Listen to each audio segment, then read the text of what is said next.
Hello, lab rats, and welcome back to the laboratory. Broadcasting to you live from a corporate black site in the outer solar system. I totally forgot the Artemis 2 splashdown was supposed to be today.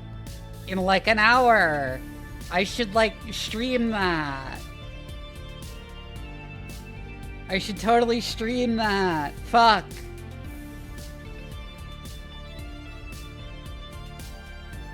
Hi Daedalus, hi Not Pro Guy. Hi, it's me, Dodd. Hi, Travers.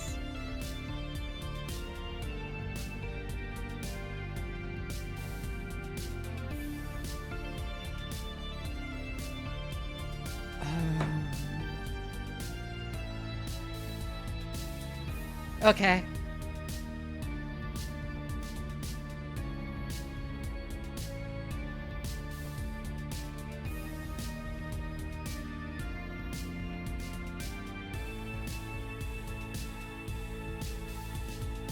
However, Darktide than Artemis, probably less than an hour.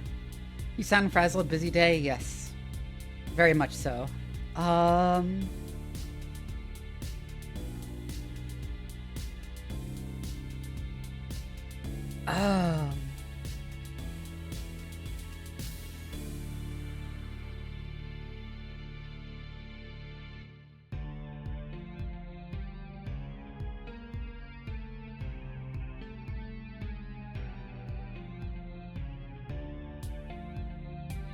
I don't know what to talk about.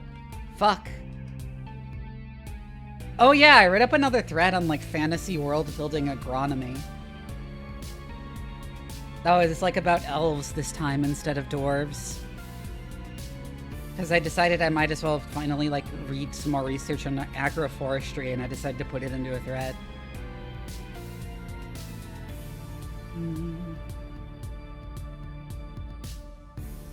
Hi, Senkotsu. Also, my voice is all kind of fucked up. I don't know why.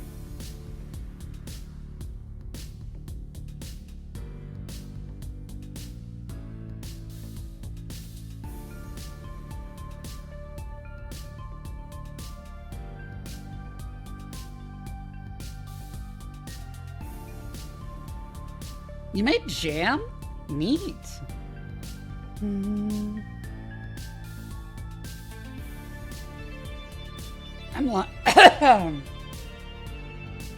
Oh yeah, I also ordered tacos and they gave me extra tacos and I didn't want to waste food, so I ate them all. And I am now way more full than I should be. I ate too much food.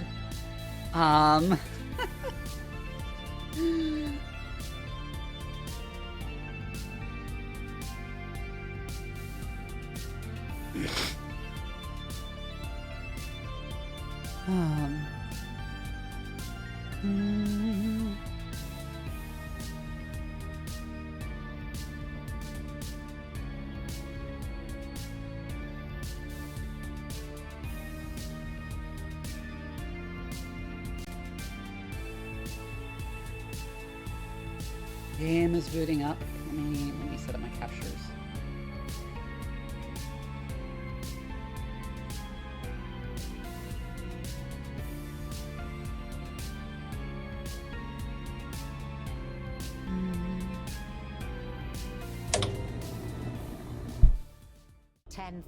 Rhubarb and gin, interesting. Has dominated the galaxy. There is only war.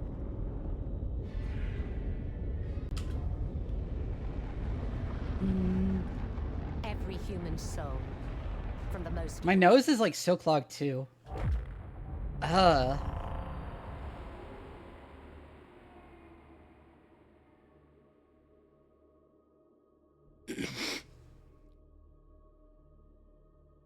I kind of let the time get away from me, and I wasn't super ready to start stream, or in the right mindset, which is why I've been kind of quiet.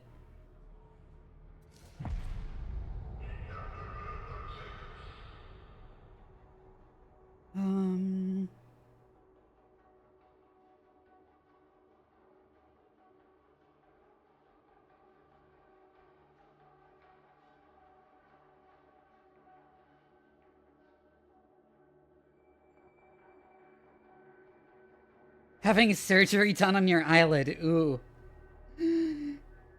Damn.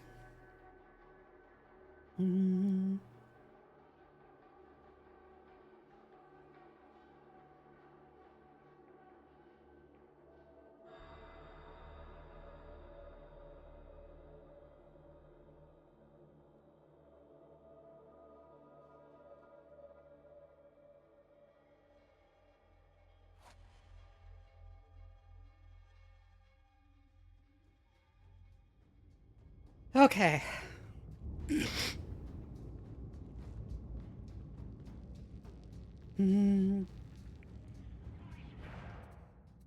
Oh, why is my nose is like running. It is, my nose has decided to run.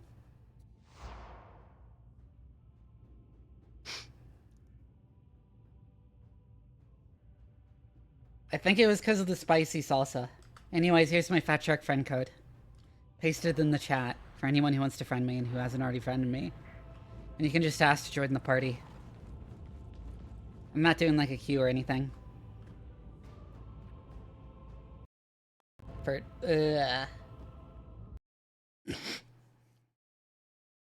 and the game has crashed already.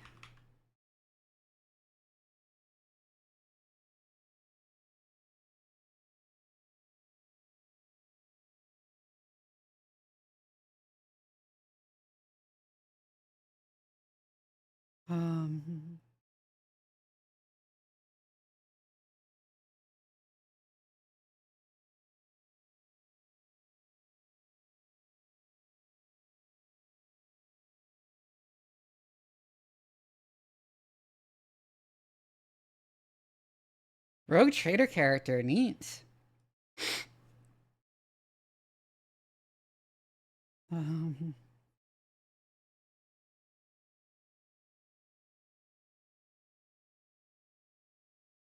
Okay, I need to like blow my nose. It's like running horribly.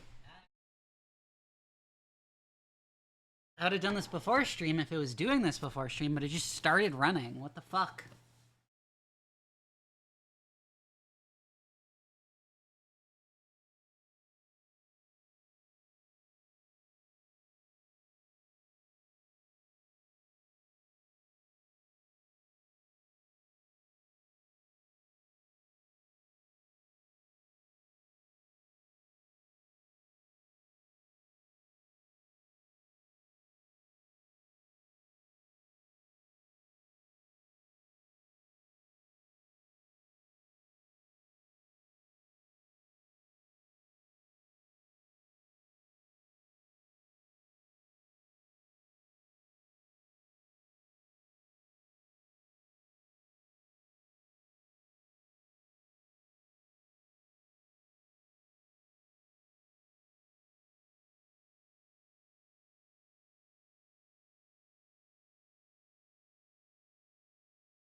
Are you like allowed to quit being an arbitrator? I guess if you're like called to be a rogue trader.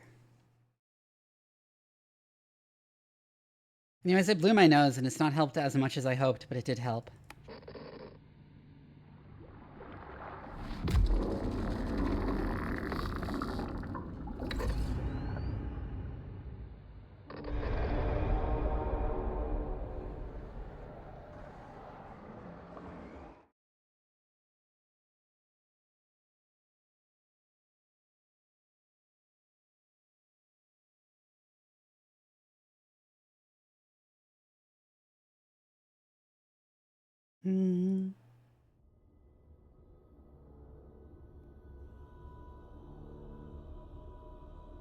It is the 41st millennium. For 10,000 years, the Imperium has dominated the galaxy. There is only war. You know what? Never mind. We're not doing Darktide at all. We're doing, like... Soul, from the most highborn lord to the most basic servitor, is dedicated to the service of the God Emperor of mankind. The Imperium's battle fleets and armies, from the conscripted soldiers of the Astra Militarum to the elite space marines of the Adeptus Astartes, keep humanity safe from alien threats and cosmic horrors beyond imagining.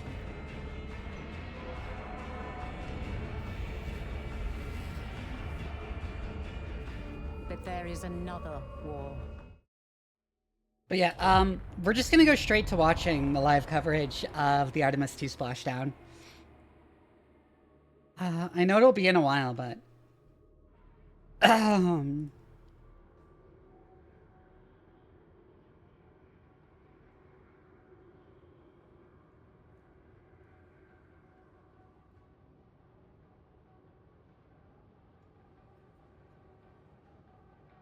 Hold on, let me get it.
All right.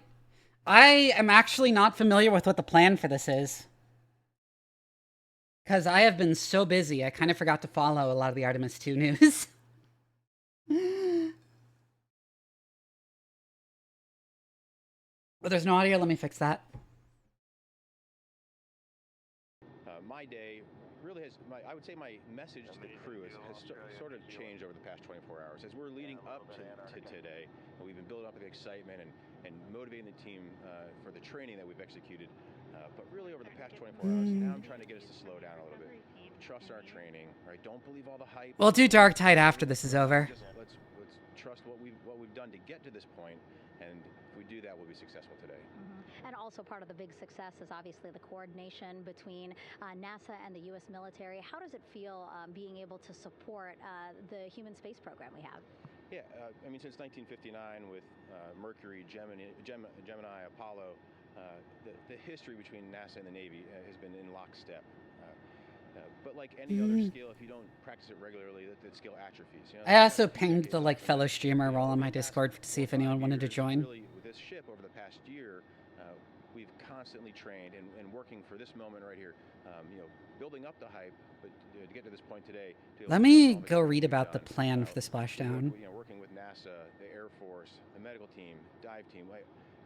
You want to talk about high-performance organizations coming together, working in unison? We are seeing that here on board the USS John P. Murtha, and I can't be more proud of all the work everyone's doing. Yeah, you had some great words this morning saying just that, again, that it's really nice to see everybody working together and so excited. I mean, you just became the commanding officer of this ship back in February.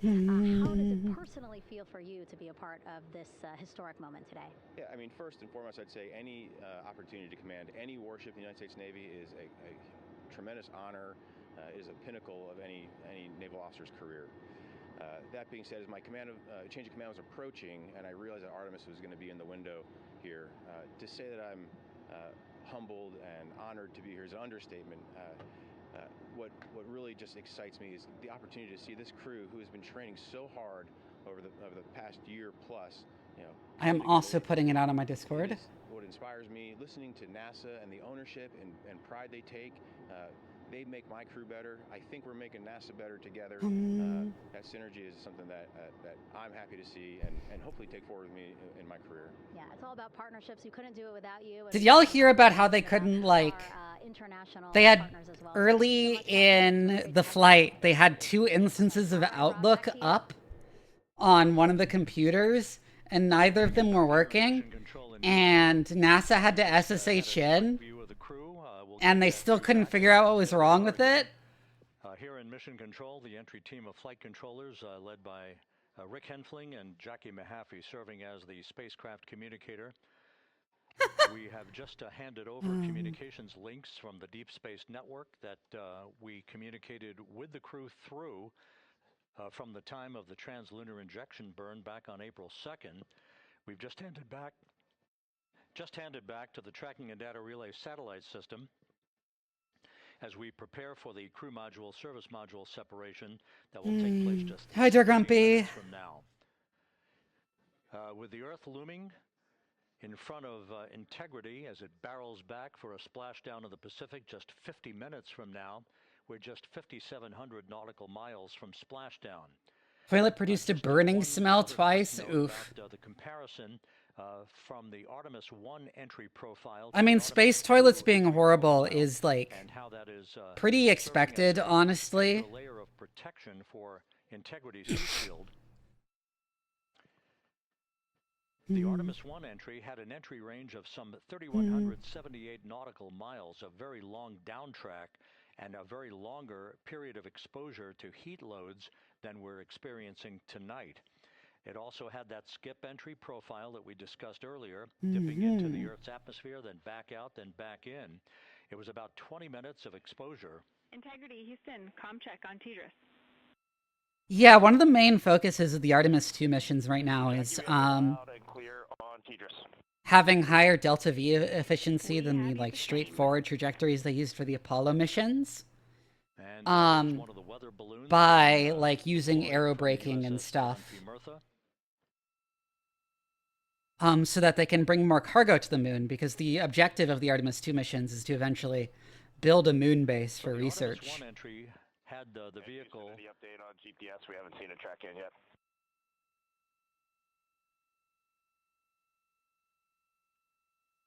That's also why they want to explore the South Pole, because it's a proposed site for a moon base. Reed, we are watching. We are starting to get into the window where the South Pole of the moon, that is. Acquiring, so should be within the next 10 minutes. Okay, sounds good. We're holding at step 17 and getting ready for CMRCS hot fire.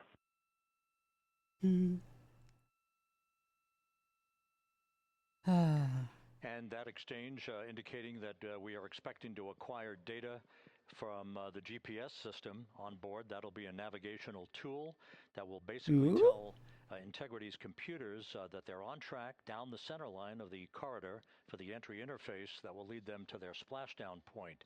Once again, the Artemis 1 entry exposed the heat shield for about 20 minutes of peak heating. For Artemis 2, we're going to reach Did they fuck up Artemis 1? Of 1,701 nautical miles from the point of entry interface, with just 14 minutes of duration, and it's basically a different angle of attack, a little bit steeper angle of attack that will protect the heat shield from excessive. Yeah, that's what they were talking about, and it reminded me, like, weren't there like big issues with the heat shield? All designed into this mission to gather data to protect the heat shield.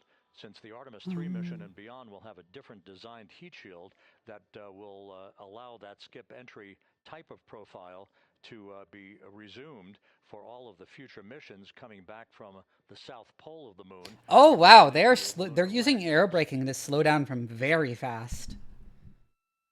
Like, it's well within, like, proposed mission profiles in the past, but... Satellite system, that's where we'll have communications for the rest. Hi, Goblinfluencer.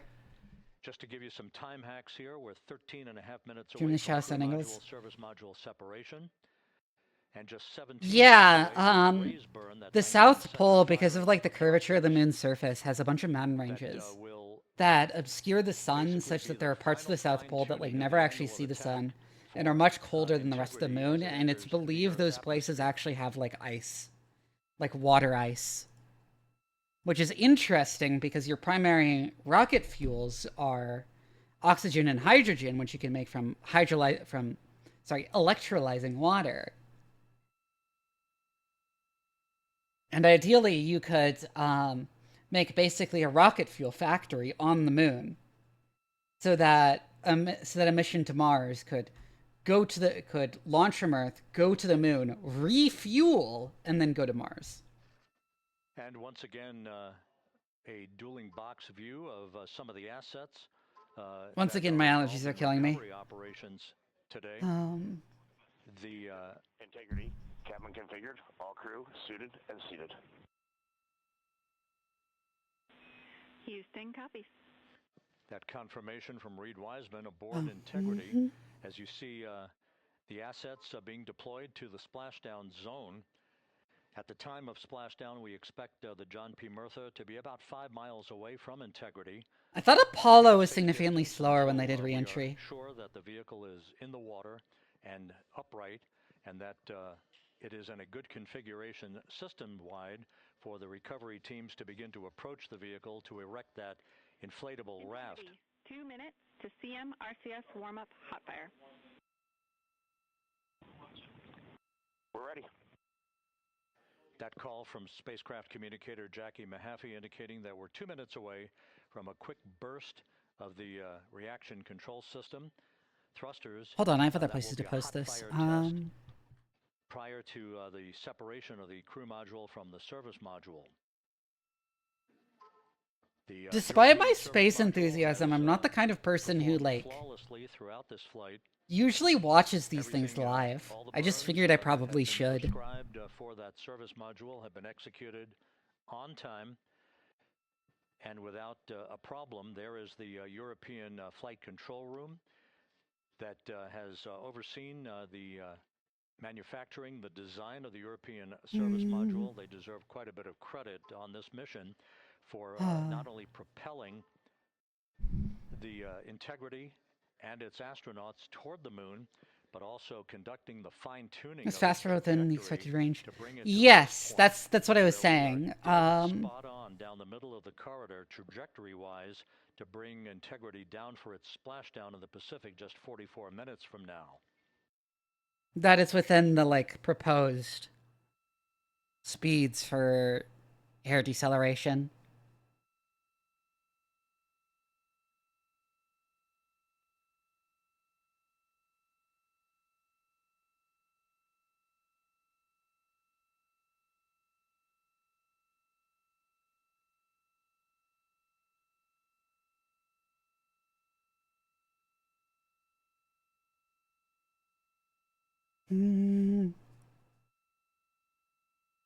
Standard add-on that despite my space enthusiasm, I am not an aerospace engineer or a rocket scientist. I'm a bioinformaticist.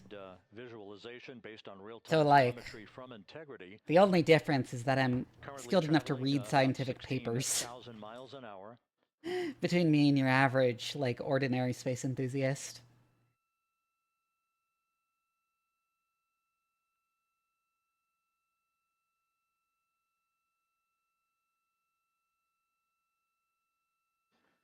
Integrity traveling about 16,000 miles an hour. For the prop cautions, we're taking a look. Copy that. Now just about 5,100 miles from Earth. Splashdown scheduled 43 minutes from now. We're just 9.5 minutes away from the crew module service module separation. God, they gotta use miles an hour because it's American.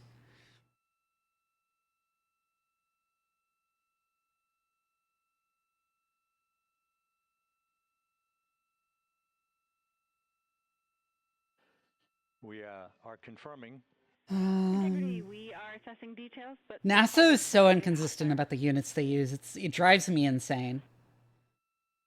I hate doing anything scientific in imperial units. I was just about to say that we had a good hot fire test of the thrusters in advance of the crew module service module separation that's coming up just 8 Which is a minutes pain from because now. I've been doing a bunch of research on like agricultural production and stuff recently, and like all the units for that are in Imperial.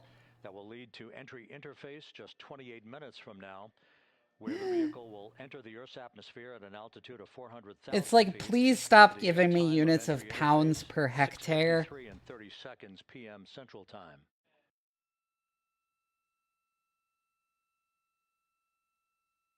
You talking about units? Yes, I am. What was the context? I was complaining about how NASA still uses Imperial for a lot of stuff. Also, say Oh hi to god, Vixen it's so Chat. stupid. Whoop. It's Thank the you, Dan. dumbest thing ever. And I was also talking about how a lot of the research I've been doing on agronomy lately, like the units they use for empirical values, are It like is, yeah, that is an annoying thing where you just try, Were yeah. awakened at mid-morning to begin their entry preparations. Or you'll get some fucking yes, it's the clone high. Or you'll get some fucking arcane shit from even further back occasionally if you're reading older stuff.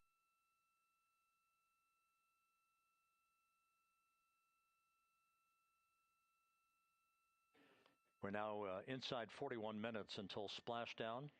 Integrity Houston, we have confirmed a good CMRCS hot fire. And although we are not seeing GPS acquired yet, you can skip the troubleshooting steps in 157 for now.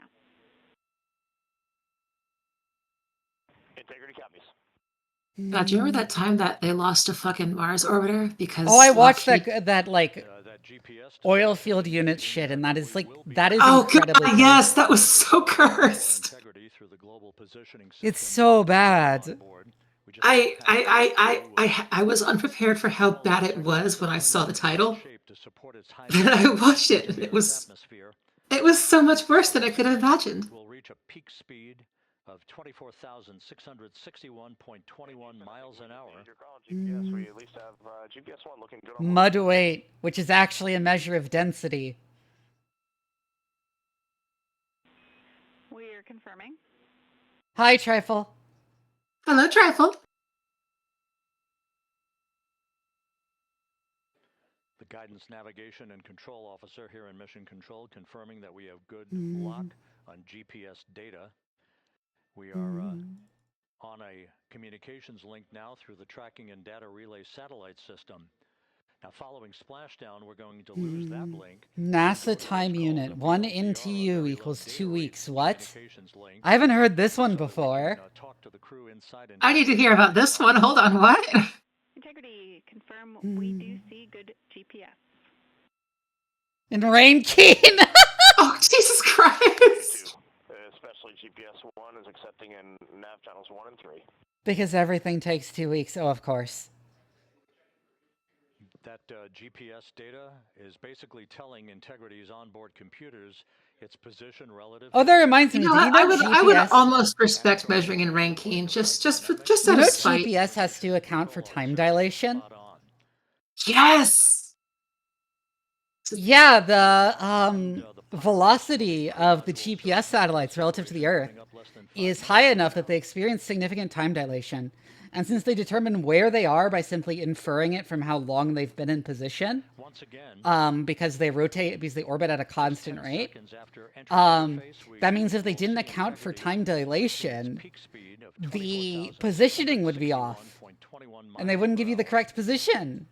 That will be just seconds before we begin a 6-minute. I always bring that up whenever anyone talks about time dilation and the speed of light and stuff, as if they're purely theoretical. Because no, they are practically relevant. Yeah. Hi, Yarny. I mean, shit. No, Yarny, you're welcome to hop in with us if you want. That CM raise referred to as the slight firing of 19 seconds by Integrity's thrusters.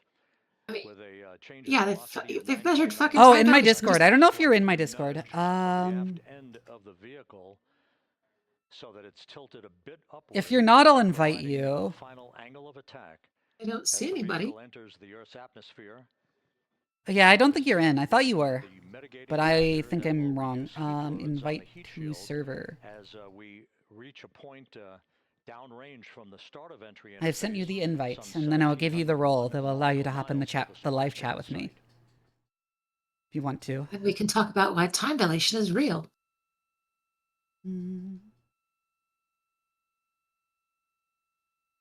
Integrity systems in excellent shape. Dilate that spine. I do need to do the squats that were redeemed. Left in this mission. Splashdown. Dilate that spine. Big stretch. From now.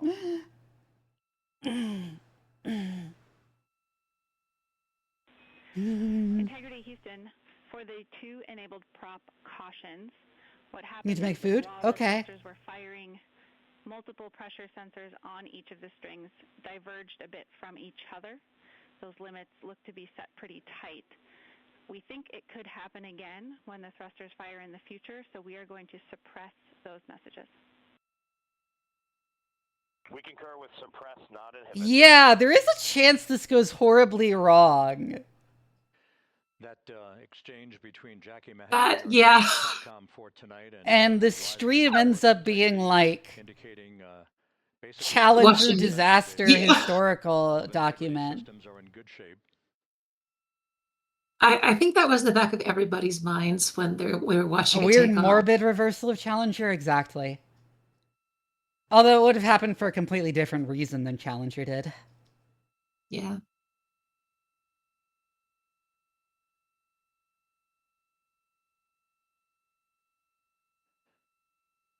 Now, coming up on about 90 seconds till the crew module. More akin to Columbia. Yeah, more akin to the Columbia disaster. If it does go wrong.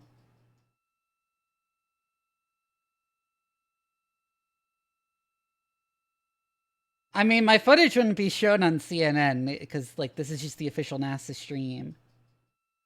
And it would probably, if they were going to show people reacting to it, it would be, like, larger streamers than me. You don't need to be humble, Vivi. We all know that you managed to sneak a camera on board the module.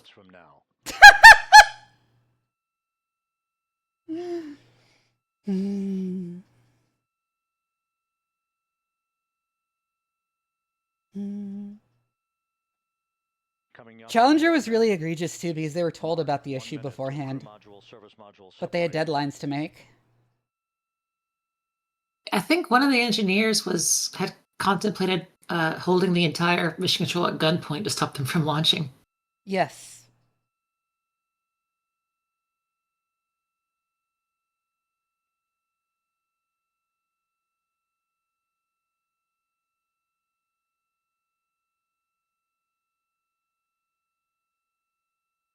Use shield to deorbit the ISS. That would be cool if they could do that and then put it in the museum, but sadly it's not going to happen. Yeah, that would be a rather large undertaking. Yeah.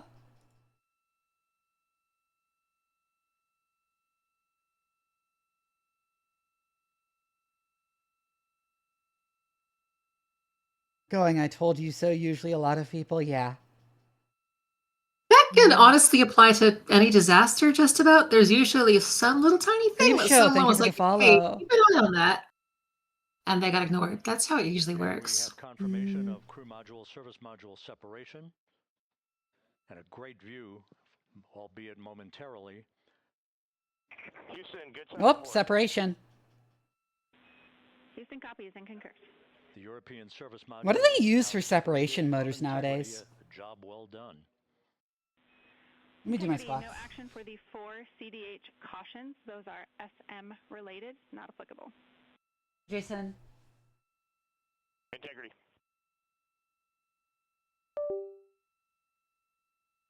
What's it with Australia and having space objects dropped on it? It's big, and if I had to guess, Gundam like Sydney is like a crater. Oh, I mean, I don't know. Fuck them kangaroos. Next up, the raise burn, a 19-second firing of Integrity's thrusters. GPS 2. I mean, I know it's sci-fi. It's like it's all a Gundam reference. Whenever Australia gets blown up in Integrity copies. Good GPS 2. Blowing up Australia, not as a Gundam reference, I just hate Australia. Of the orientation of 1, integrity 2, to put it in the 3, right angle, if you will, the 4, angle of attack that it will 5, fly in during its entrance 6, into the Earth's atmosphere. 7. Entry interface now. Uluru is just a really big magnet. This is 8, a visualization, but 9, real-time telemetry. 10. This is the maneuvering of integrity 11, to the raised burn orientation. 12, Just 13, 2,800 miles from Earth. 14, 15. Not really. Insofar as I do have rules, you can find them on my Discord. Got a great view of the European service module out the window with the sun hitting the side and the solar rays and the NASA worm right there. It's a beautiful looking machine. Roger.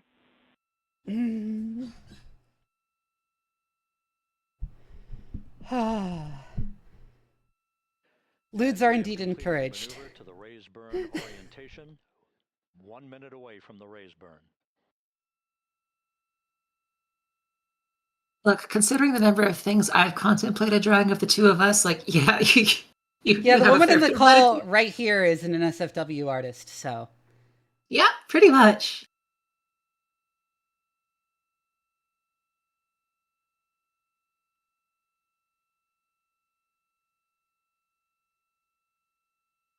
I do need to actually draw something of the two of us at some point, though. Yeah.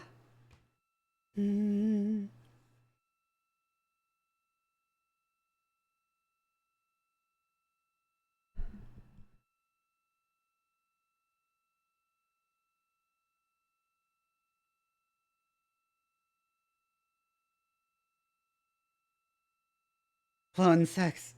Yeah, and we joke about being clones of each other because we have such weirdly similar interests and opinions. It's a little bit uncanny, yes.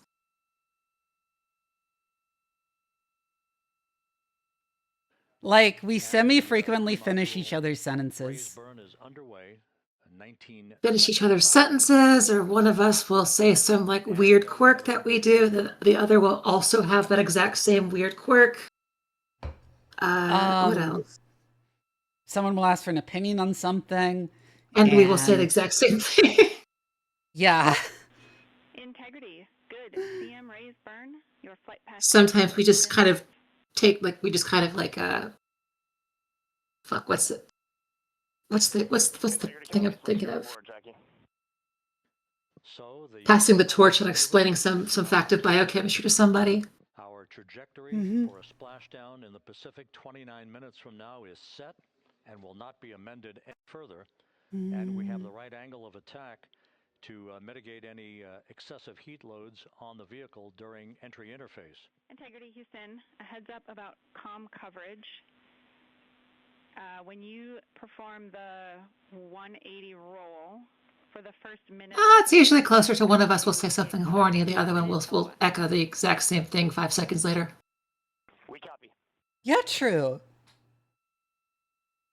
I don't think we ever flirt with each other much, because while we're both bisexual, we're both in the, like, prefers men side of bisexual. Series of events. Which is another point of clone theory, because I think you are the only other trans woman I know who is bi but prefers men. Minutes 45 seconds from now.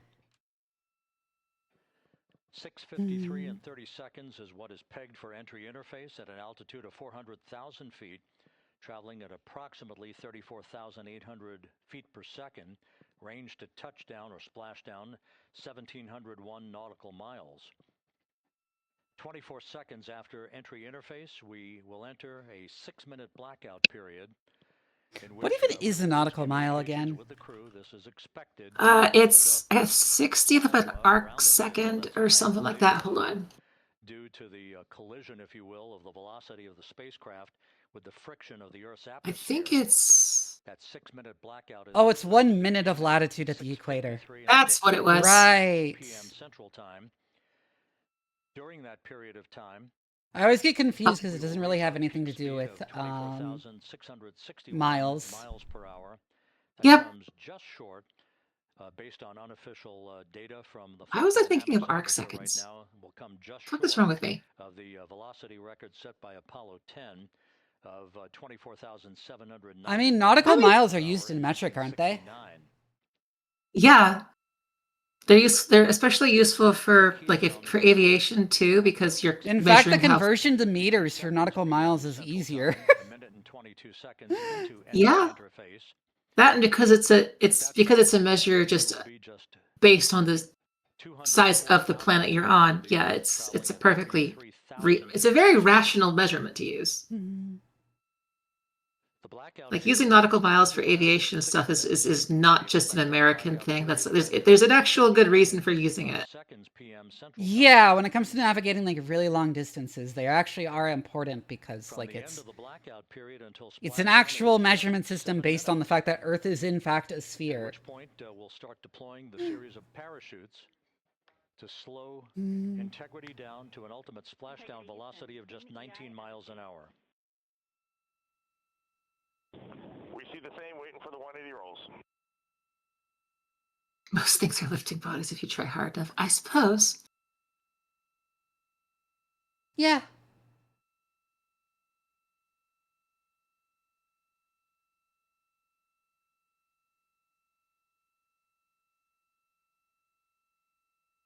The parachute deployment sequence, once again, will come in several segments, but in rapid-fire succession. And we have a great view of the moon. Let me find my... Looks a little smaller than yesterday. Guess we'll have to go back.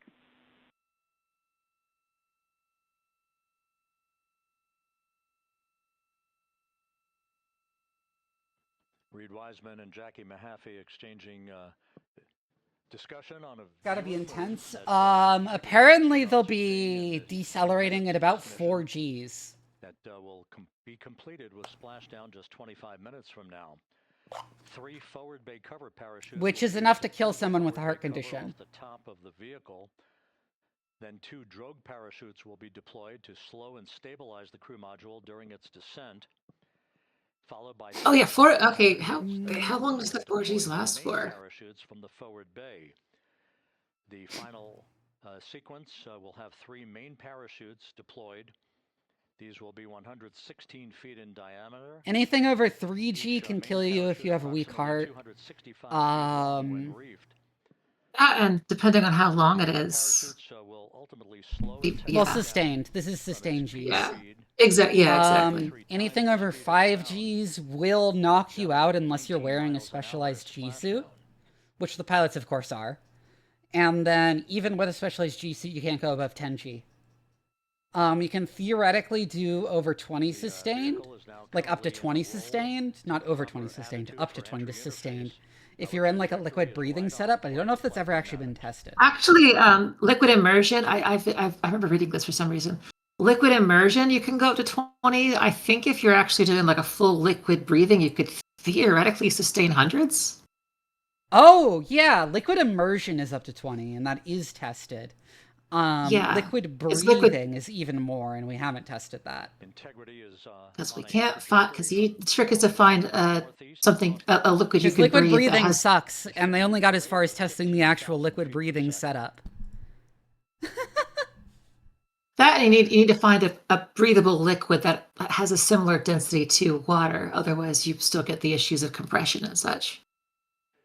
Range to touchdown 4,300 nautical miles. All the systems in excellent shape. So liquid breathing is actually used in hospitals as like an alternative to older, more conventional ventilators. So we have figured out how to make it work. Oh yeah, the problem is that unless you have a machine pumping the fluid for you, it is deeply uncomfortable to breathe in. Integrity, Orion in the roll 180 attitude. Because it's so much denser than air. It takes so much more effort to take a breath. Yeah, that, and the other factor as far as for like a resisting G-forces thing is if it's a different density to the actual water that's in your body, you're still going to have that differential in pressure and density, and that will still cause issues for you. these computers that will trigger the parachute deployment sequence. But if you found something that was somehow the same density as water, you would. Yeah, and the reason you can't use water is even though you can oxygenate water to a point where you can breathe in it, CO2 is much less soluble in water than it is in air, than it is in other stuff. Then oxygen is soluble in it, so your lungs can't reject CO2. One of the crew members in the window. So your blood turns acidic. You get respiratory acidosis. The weather conditions remain go. Did you ever fucking see that pseudoscience thing of someone who talking about curing all disease by regulating your body's pH levels? Oh my god. Fucking medieval humor theory. No, not even that. It was some new. I know. Modern, what I'm saying is I'm reminded of that. I also saw one about like putting ozone in your blood. Oh Jesus fuck! What? Yeah, and I joked that it was the machine that makes you old because of aging being enlarged by oxidative damage. Yeah, the machine that makes you old. People don't really realize just how toxic ozone is. Oh my god! I mean, that just makes sense. We see the same on board, Jackie. People don't seem to realize how toxic ozone actually is. Yeah. In this case, like a major part of like what causes aging is your body isn't like perfect at repairing damage. It just does good enough repairs. So damage tends to build up over time. And your metabolism produces a variety of free oxygen radicals that react in unfavorable ways with the stuff that makes up your cells. And your body has to repair that damage, and it doesn't do so perfectly. So you kind of just slowly accumulate damage to your cells over the course of your lifespan, no matter what you do. Ozone is a reactive oxygen species. We are not below 0.2. It is. You will be doing oxidative damage to like all of your cells if you put it in your blood. You will be aging at a rapid rate. That, and I think ozone has, like, if you were to somehow get enough quantity of it, I think it actually has a much lower LD50 than fucking cyanide does. Oh yeah, ozone can just kill you. It's super nasty stuff. Now 6 minutes away from entry interface. We will hit the first traces of Earth's atmosphere at an altitude of 400,000 feet, traveling about 34,000. That reminds me of the crazy self-mummification thing certain Buddhist monks do. At that point, will be God, that. 101 nautical miles. Yeah, that's some wild shit, I have to say. Fucking like. If you're ever doing fantasy world building, it's a good basis for how you make yourself a lich. Fuck, you're not wrong. And once again, just a reminder. Now you're giving me ideas. 24 seconds after entry interface, we do expect to lose communications with the vehicle and the crew during a 6-minute blackout period, when a plasma shield will build up around the spacecraft due to the ionization, due to heating effects. I mean, yeah, same. And Flight Dynamics has just confirmed it's very surprising to see how dumb some people are. And once again, that's due to the fact that a plasma buildup around the vehicle will prevent communications and data, so we will not be able to talk to the crew members at that time, nor will we receive data here in the flight control room. I don't even know if it's so much like education is definitely fucked, but a lot of it is just willful ignorance on a lot of people's part. Houston concurs. That blackout period to begin at 6:00. You can teach somebody, but you can't understand it for them. Central time, and again will last about 6 minutes in duration.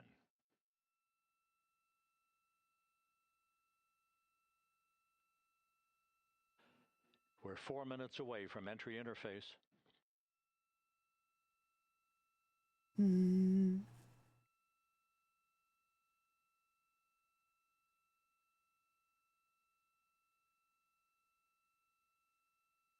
I'm not sure what that's a joke about, Broken King. What do you mean?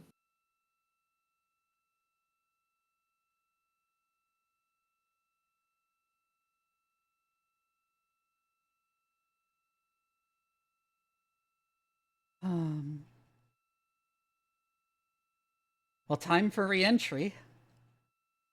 Oh shit.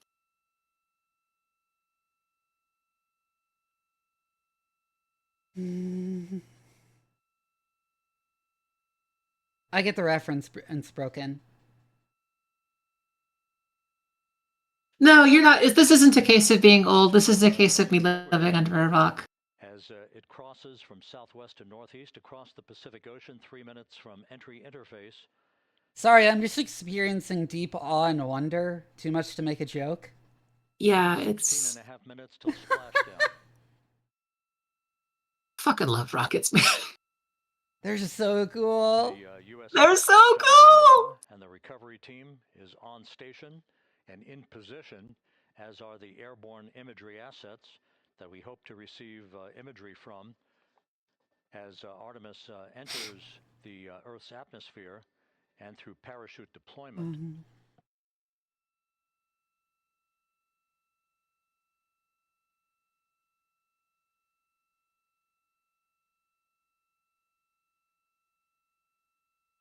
It really is a good perspective just for like the sheer size of the Earth and yet how fucking tiny it is. Ready to complete its mission just 15.5 minutes from now. All of the activities today have gone off in perfect fashion. No issues with the vehicle, no issues with the crew.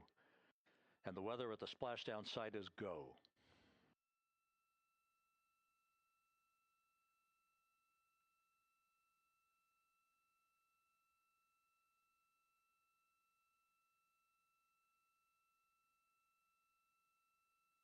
Wow. You can see the difference in altitude between the cloud formations, too. Yeah.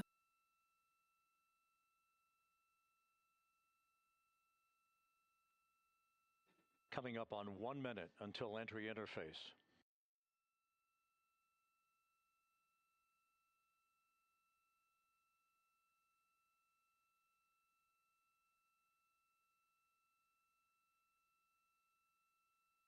Yeah, the atmosphere is so thin compared to how thick the Earth is. Mark 1 minute until entry interface. A neat little blanket. 1 minute 20 seconds. Like if I recall correctly, if the Earth was the size of like a bowling ball, it'd be thinner than a sheet of paper. Integrity.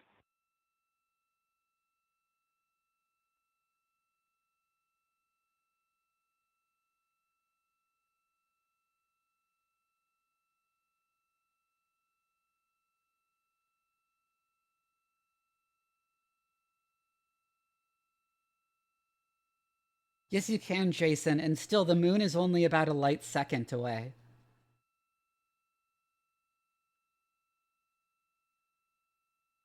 "10 seconds till entry interface." I mean, there's a good website out there just for scrolling sideways that gives you a good idea of how fucking huge the solar system is. Which means when you look up at the moon at night, you're actually seeing the moon as it existed about 1.2 seconds before. We're at 400,000 feet, traveling 34,800 feet per second.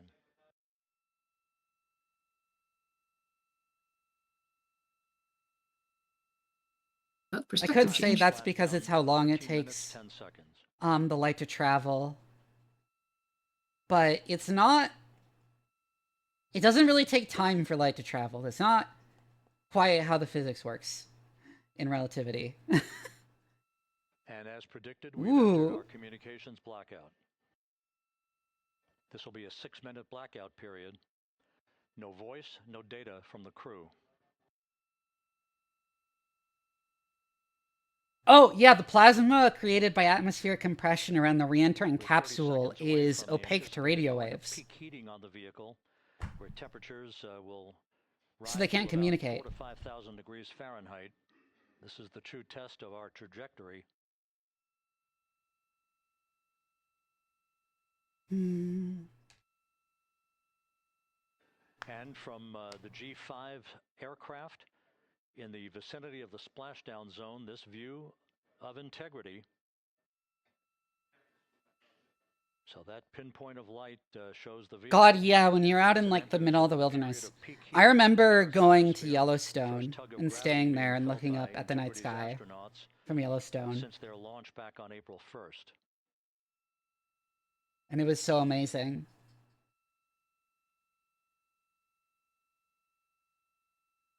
It's a shame we can't really see the Milky Way properly in most places now. I saw a post on Blue Sky that was like going back in time to one-shot a medieval peasant with a Dorito chip, and then being instantly one-shot myself by the full beauty of the full night sky. I mean, yeah, that's fair, honestly. Hi, McFreed. I saw something once with someone just comparing McFreed, you'd probably appreciate some of the threads I've recently written up on Blue Sky if you haven't seen them yet. Let me link it in the chat.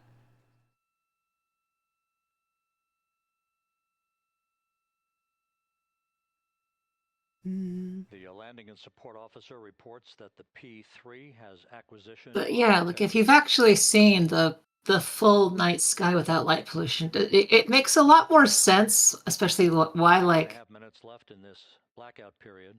You would have ancient perceptions of the sky or stars or whatever as something truly otherworldly in a metaphysical sense, because it's you don't get it from seeing a handful of little specks in the sky. It's a very different experience. It's a lot more easy to see why. Reflect the radio waves. Like I said, the plasma is opaque to radio waves. Yeah, they can track it. In fact, even without bouncing radio waves off of it, like with radar, it's already like screaming in the radio frequency. Like it's generating a lot of radio waves itself. Just because of the plasma dynamics. Assets in the vicinity of the splashdown zone do have a visual on integrity. Still 2 minutes and 40 seconds left in our blackout period. Time to splashdown, 9 minutes, 35 seconds. Do we have to explain black body radiation to people? It's actually not black body radiation. I know, but it's similar enough principle to. It's like electrodynamically generated, if I recall correctly. Yeah. I'm not a plasma physicist.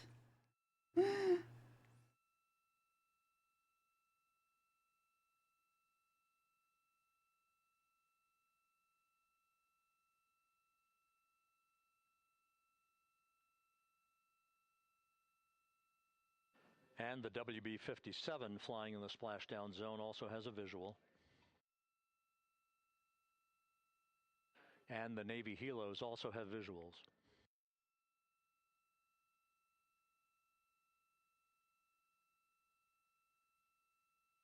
We're still in the blackout period. Still do not have communications from the crew. Do you ever look up at the moon and realize it's a whole other world hanging in the night sky and get a sense of vertigo? Why are you the only other? God damn it. Oh my god.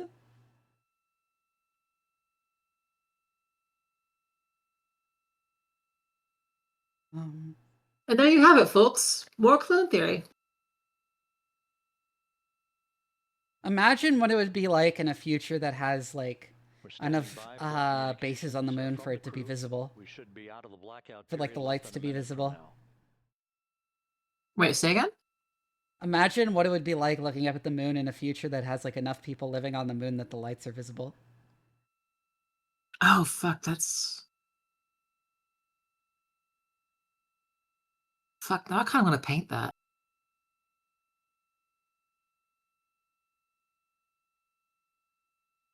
We are now processing data from integrity. Now I kind of want to paint that. Fuck.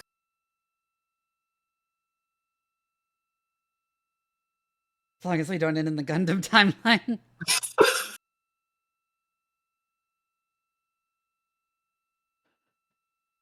I don't think realistically you could. At least it would have to be pretty ideal conditions for you to see city lights on the moon.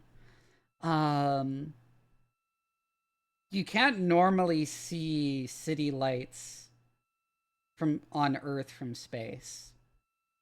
Most of those are actually like they're prolonged kind of enhanced. exposures.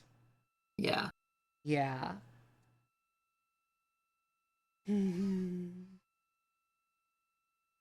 Regulus Simulion? Ooh.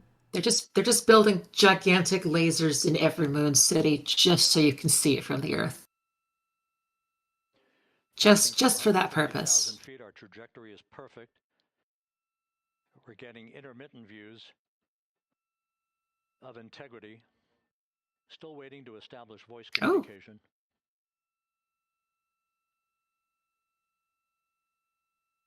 Integrity, Houston, comm check, post-blackout. Houston, Integrity, we have you loud and clear.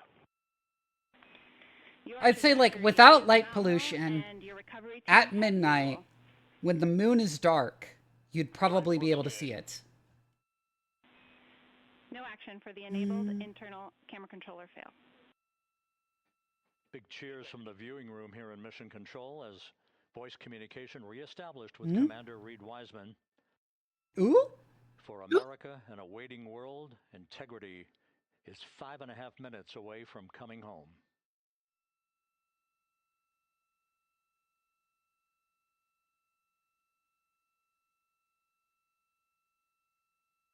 Passing 100,000 feet now. Should run the math on the visibility of city lights on the moon. Nautical miles. Hey, Arnie. The capsule has just finished the part of re-entry where they lose contact. And they've reestablished contact. I gave you an invite to my Discord server. If you join, I can let you into the... Oh, I see you're in here. I didn't see the notification for it for some reason. Integrity, impact to You have been given the role, and now should now be able to see the voice chat. Integrity.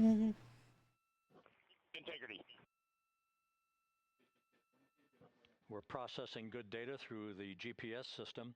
A good view of Integrity. Oh, hello there. Hi, Arnie. Hello, person. Hi.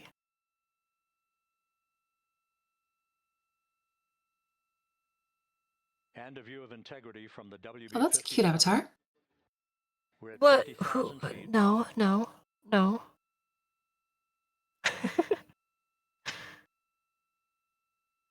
God, it almost looks fake seeing it, like... It does. Like oh, is that the drone yeah. I remember when I watched the actual flyby, and I kept thinking when they sent the pictures of the moon, I was like, it almost looks fake. But, yeah. Vivi, don't. I know. So many of the that's pictures RCS just firing. look so Yeah, that's RCS firing. surreal. Are they still using hydrazine for the RCS on this, or are they using, or did they finally get the green propellant working? Oh, there go their drogue chute. The first series of parachutes, and we're on drogues. And Houston, we're visual 2 drogues out the window. 2 good drogue chutes. Next up. We copy. We see them. Next up, the deployment of pilot parachutes that will pull the main chutes out. Time to splash down 3 minutes and 10 seconds.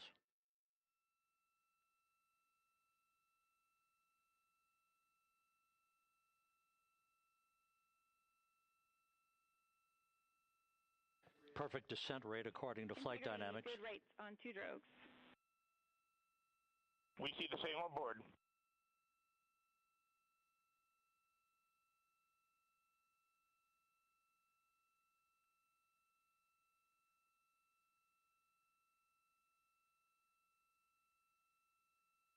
Passing through 10,000 feet, still on drogues.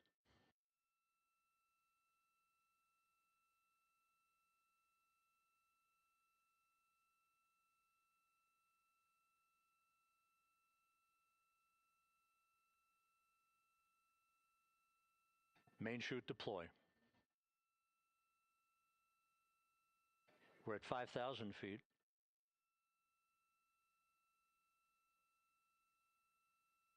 Search and recovery beacon has been activated on integrity. And we have 3 good main chutes. Good 3 main chutes, good reefing, good descent rate. And we see 3 good-looking parachutes.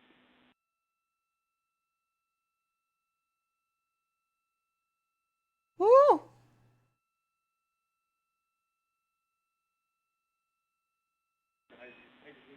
Integrity. Cabin pressure indicates no need for hydrazine checks. Integrity copies. So they do use hydrazine then. Yeah, they do still use hydrazine. Perfect descent for integrity. Its crew sounding hail and Hydrazine, great monopropellant. Also highly explosive and incredibly toxic.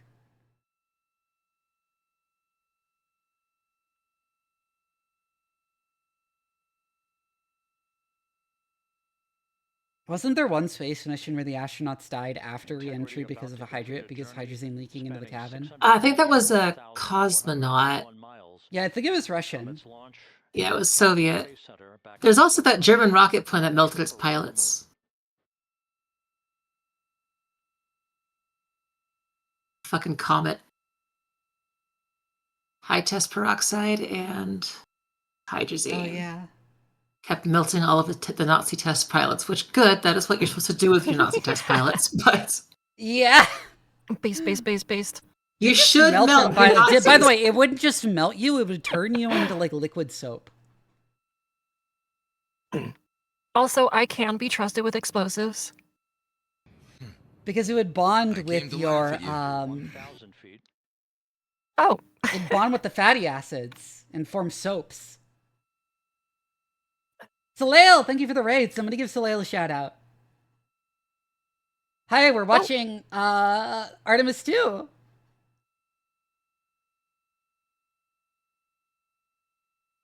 If any of you have never seen me before, my name is Doc Vivi. I'm a mad scientist VTuber and your favorite bratty cyborg cat. I like streaming strategy games, horror games, and RPGs. But really in a game that gives me an excuse to ramble about science on stream because I'm also a scientist in real life. And currently we're watching Artemis 2 Splashdown. It's about to splash down. Yes, you can. Soleil, are you in the Discord? Splashdown confirmed. Copy splashdown. Oh, Waiting on VLDR. there we go. Oh, there it is. Splashdown confirmed at 7:07 p.m. Central Time, 5:07 p.m. Pacific Time. From the pages of Jules Verne to a modern-day mission to the moon, a new chapter of the exploration of our celestial neighbor is complete. There's a soul in the waiting room. Back on Earth. Hi, Soleil. Oh, hi. just splashed down now! We'll rewind time a bit for you. No, it's okay. It's okay. I watched. Yeah. I saw it. To maintain that orientation, a perfect bullseye splashdown for integrity and its 4 astronauts. Holy shit! I've been watching a lot of the coverage over it and seeing all. Oh my god, all of the imagery from it. Holy shit! Yeah. Yeah. So cool. I forgot it was splashing down right now, which is why I didn't plan a stream for it. And I was like, never mind about Darktide. We're watching Artemis 2. Oh my god, there's 3. I've had already 2 different events that I had to react to that I had no idea until I got on stream, and then now the Artemis 2 splashdown is happening today. I thought it was gonna be tomorrow. Space I hadn't is cool, realized Shadow. that many days had passed since it felt like a couple days ago. 7:47 p.m. Central Time. We'll get that refined for you. Yeah, it feels like they launched just yesterday. Yeah, Pretty I was much. like, wait, are they already splashing down? Like, thank what? you, Jason. I appreciate it. Well, yeah, because it was just a flyby mission to test trajectories. But yeah. You're so sweet. Yeah, 9 Look, days ago. time isn't real. Time Was is 9 not days real. ago? No, it wasn't 9 days ago. No. Well, it was a 10-day mission, so it had to be 9 days ago. In the Pacific, They left yesterday. What are you talking about? You're so right. I You're left so on right. April 1st. Integrity Houston, com check on VLDR. It's still Someone is incredibly funny to me that Someone is going to use that for a conspiracy. theorists have like actually unironically used it launched on April 1st. Oh my god, I was saying that as a bit! Fuck! Really? Ha! damn it. Fooled you all! Green crew members. Someone's definitely claiming those pictures of the moon are AI, aren't they? Reporting 4 green crew members. That is not their complexion. That is the fact. I saw some flat earthers like using like some of the shots they got of Earth as like proof of something, and I don't even know. I can't even wrap my head around. I feel like Like, I I don't remember even know what their point you're was. talking about. I just And don't also remember going exactly what like, it oh, was. if it's going to the moon, why isn't it going straight up? Oh yeah, that. Christina Cook and Jeremy Hansen back on Earth after a journey around the moon. Moon's up over there. Why are they going that way? Checkmate. I feel like a lot of people when talking about flat earthers leave out the fact that they're all like hyper conservative biblical literist Christians.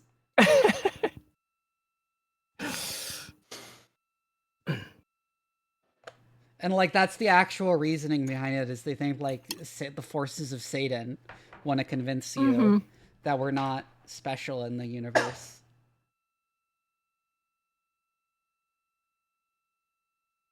What do you mean? I'm special. Now, most flat earthers don't believe other planets exist. They think there's I'm a special. firmament I've been around the Earth. lobotomized. There's a lot of people who believe that like dinosaur fossils are like some plant by Satan to Yeah. Functioning of the CMOS system. The airbags are being inflated. I mean, didn't a lot of people have like weird feelings about Magic? Not almost said fucking Magic the Gathering. Kill me. Dungeons and Dragons. Oh, she's being Which converted. is hilarious because Gary Gygax was a far-right conservative Christian. Really? Gygax was such I a will Yes. not be converted to Magic the Gathering. You cannot. No. Like the whole D&D Satanic Panic shit was friendly fire. Look, I'm on the going down one and hand, taking I you with me, also soul. hate D&D, but You do? I mean, I don't I've like wrote Dungeons in and Fire Dragons. Threads, I like actually, TTRPGs. about how Gary Gygax was like a far-right conservative Christian and how that's oh reflected in god, the design he of was D&D, such a particularly lot. alignment. Which is like, if you think about it, lawful good is basically being a conservative Christian, and chaotic good is basically being a libertarian. Seeing the signal. Yeah, Gygax was such a fucking lunatic. So you may run into trouble with the radio. Okay, copy. And we're also powering up the Hi, Cave. phone now. KSP3 graphics looking crazy. Don't you mean think- Kidden Space Agency now? Wait, what? Oh, that's the spiritual successor that a team is working on. Oh. The crew Oh. I actually never played Kerbal Space Program, come to think of it. activities on board. Reed Wiseman once again reporting that all Oh yeah, I haven't either. crew members are in I just know the memes. Hey you. Hey I know you. some of the memes. I never actually got around to John playing it. Madden. John Madden. John Madden. But yeah, Gygax. I think at one point he I don't want to cited- turn this into like a conversation about Gygax and how awful he was. Good point. You can look at like anything I said about him on Blue Sky. His team of flight controllers for the start. That's a good point. Space is better than I have Gygax. instigated Yeah. the chat. Ew. Space. Ew. Ew. We have no toxic gases to be concerned about, so the recovery personnel can approach the vehicle, but not until we have powered down the spacecraft. That's expected to take a few more minutes. Oh yeah, it's fucking Doom. I think one of the actual original developers for Doom was interviewed by somebody who basically asked like, "Wait, you say you're a Christian? Why would you make this game about hell?" It's like, well, I'm pretty sure the game was very clearly anti-demon, so I'm not sure what your problem is. Yeah. Yeah.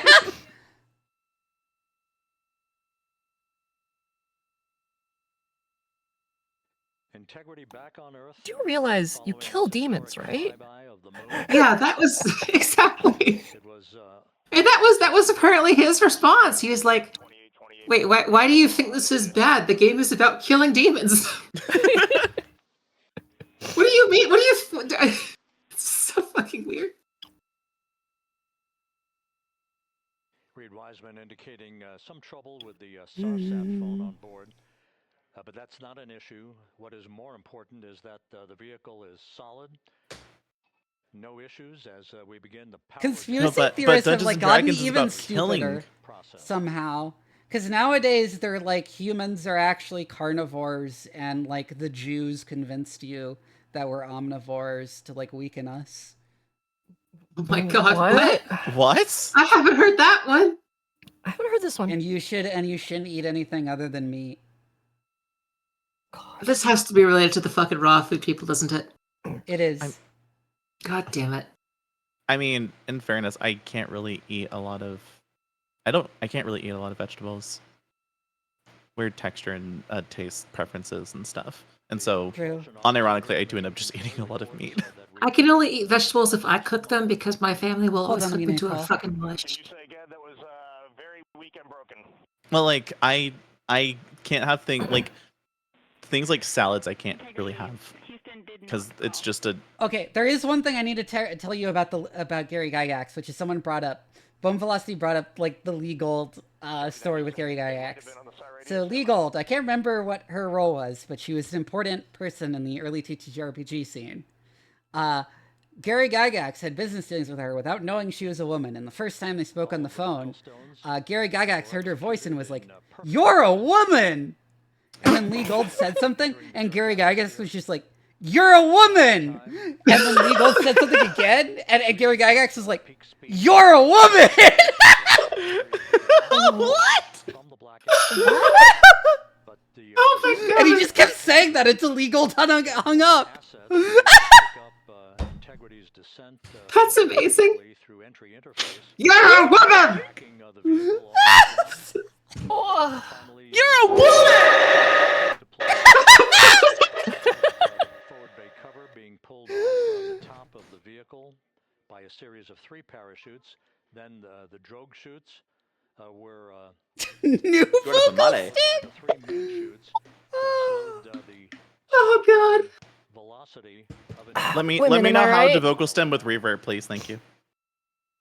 But the reverb was fantastic. 10 out of 10 edition. 10 out of 10. It's like literally the effect on it. Oh right, Ines, that was it. Whatever the stock reverb is, and then just cranked it all the way to like the maximum delay. So it just goes. Oh my god.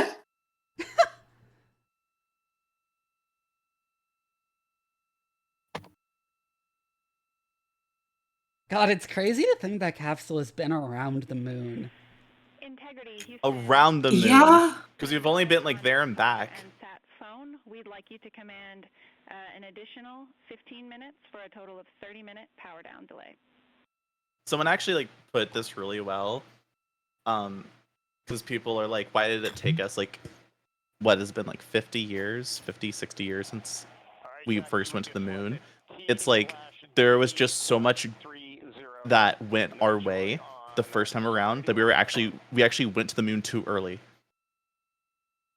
That and also Nixon destroyed the space program's funding. NASA had plans to go to Mars.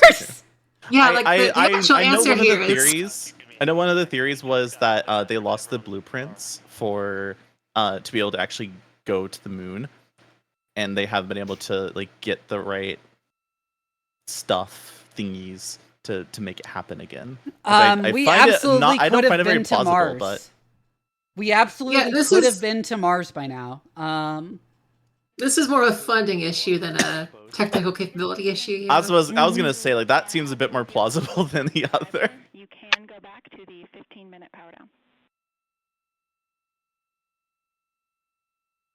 Like ultimately, if the will was there, we would have done this more by now. It's just. But I'm kind of glad that we did it now, just because the photos that we have today. It still irks me that Nerva got on the chopping block. Yeah. I don't know what that is. What does it stand for? We've had a bit of broken I forget what Nerva stands for. But I know what it is. Nuclear engine for rocket vehicle application. Yeah, nuclear engine for rocket vehicle application. Oh. Here come Evangelion. It's a nuclear reactor, which, like, you know how nuclear reactors just boil water?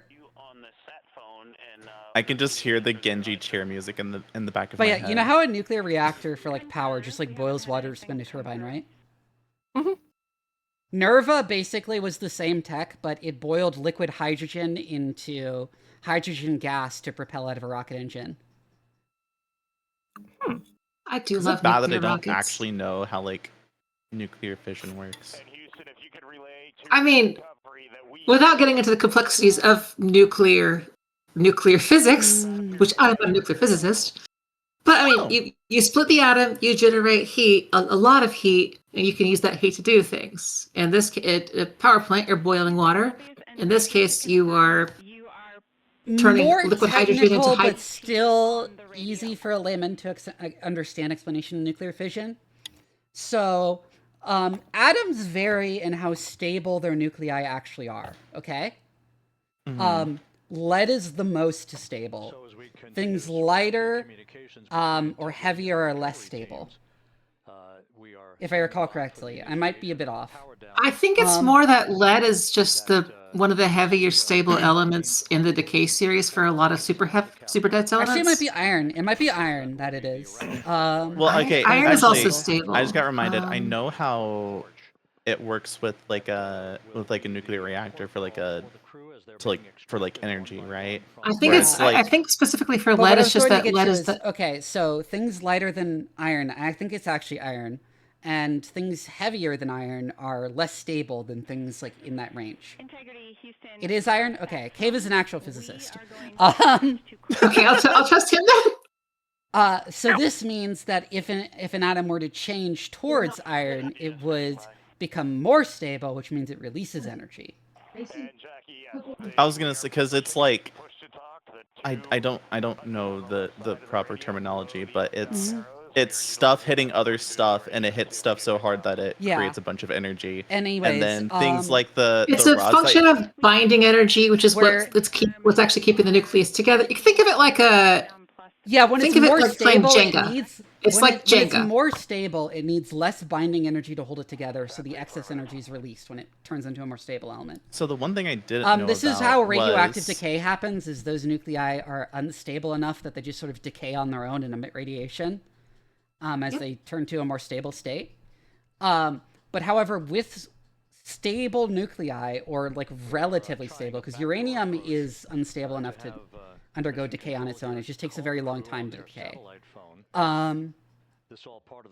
If you hit it with a neutron with the right energy, that will introduce additional energy into the nucleus, which can stimulate its decay immediately and cause it to release the excess binding energy as it decays to a less energetic state.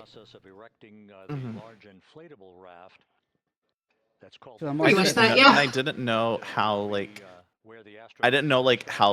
how the rods helped, and then I think I found that out recently. So the where rods. the rods and the water around it, like the moderator, the reflectors, all that stuff, that's just about controlling how many neutrons they are and what speed they're moving. It's kind of just like preventing that many hits from happening. It just makes it a bit harder for it to actually it's controlling the rate at which things explode, impact. quote unquote. Because in order to get fission, you need neutrons moving in like a specific range of speeds. And you get lots of heat from that, and you use that heat to make stuff expand. And you get rocket thrust by having mass going out. By the way, this also leads into one pet peeve I have when people talk about splitting atoms that are lighter than iron as if it would release energy. Oh god, I hate that shit. Energy. That actually consumes energy. Because you would be moving them to a less stable state. And even then, there are plenty of stable It has to be heavier isotopes. than iron to release energy. I mean, and even then, it still has to be an actual fissile isotope. There are plenty of unstable isotopes that you still can't actually extract much energy from because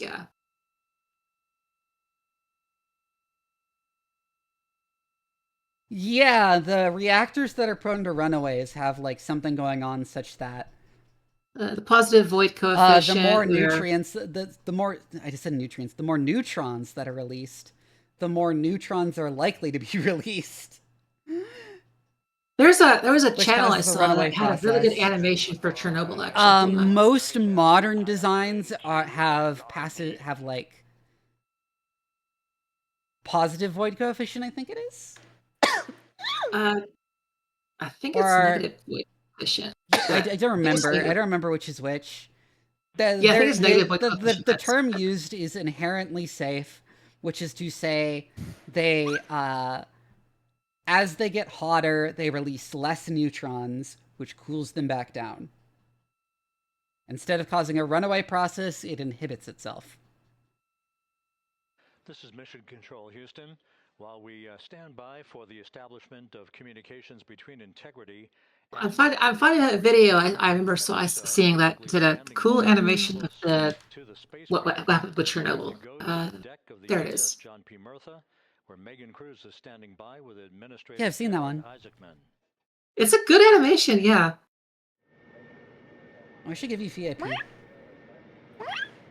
Hey Rob, yeah, Huh? it's such an honor to be able Give to you be VIP here on the and ship, mod to be able status. to share and Oh. experience this moment with everyone together, and of course, as you just said, yes. Yeah, here you go. You have mod status, and you can post the link now.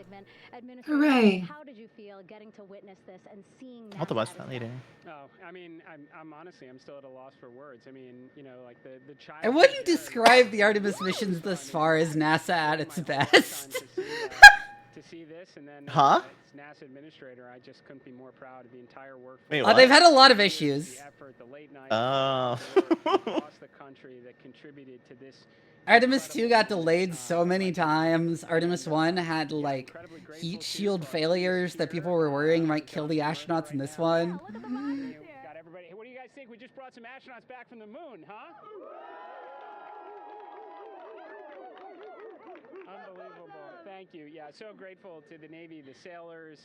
Yeah, watch that animation, y'all. It's a good animation. Are getting out to our Orion spacecraft to Hi Zoe. looks- They beat the it Starship looks- Mars test. Yes, they did. Yeah, and this is not just an Hi Zoe. Zoe. Hello, person. Hi, Zoe. How does this make you feel, and what do you hope people take away from this? Well, I'll tell you, I think about the crew members that we've all had an opportunity to observe over the last 10 days, right? I mean, they're absolutely. I should like set up like a stream together for as long as people are going to be hanging out. But then I think these Huh. were the ambassadors from humanity to the stars that we sent out there right I've got another 10 minutes before I gotta go to work. Better crew than the Artemis 2 crew that just completed Oh, a work. perfect mission. I wish I had a job. Yeah, work. For everybody, right? I mean, we are back in the business of sending The dark horse of Yeah, this is the being stream unemployed together. and spending pretty much 99% of your time doing content God, creation. You don't know when to fucking stop. This was a once in a lifetime. No, it's not. This is That's the neat part. You don't. get back into doing this. I need to. Otherwise, I have Firefox banging at my door, being like, "Hey, go to bed." Absolutely. So I mean, Ow. you know, Yeah, I'm job hunting myself. Get the crew off of integrity Same. right now, but also getting integrity back on. I wish I could just make enough money from streaming. Because all that data is so I'm precious. trying. I'm trying my hardest. We definitely want to take a good look at the thermal protection system. We're going to want to download all the data they couldn't transmit back to us and use that to inform. I wish I had the fucking privacy to do streaming. Progress, right? You had SRB segments already showing up at What do you mean? at KSC. Core stage for Artemis 3 is rolling out on April 20th. We're getting Mobile Launcher 1 back in vehicle assembly building. So yes, there is a lot to No, I'm celebrate not right coming now. after you, Shadow. Well accomplished. Like, part of me wishes I had a job, but also part of me is glad that I just Amazing. And don't. last question, for people who I mean, having a job sucks. The only thing worse than having a job is not having money, because you do kind of need money. Mhm. what do you I mean, yeah. It's so much money. Yeah. going to keep doing this more and more and more? I just need any fucking job that uses my degree at this point.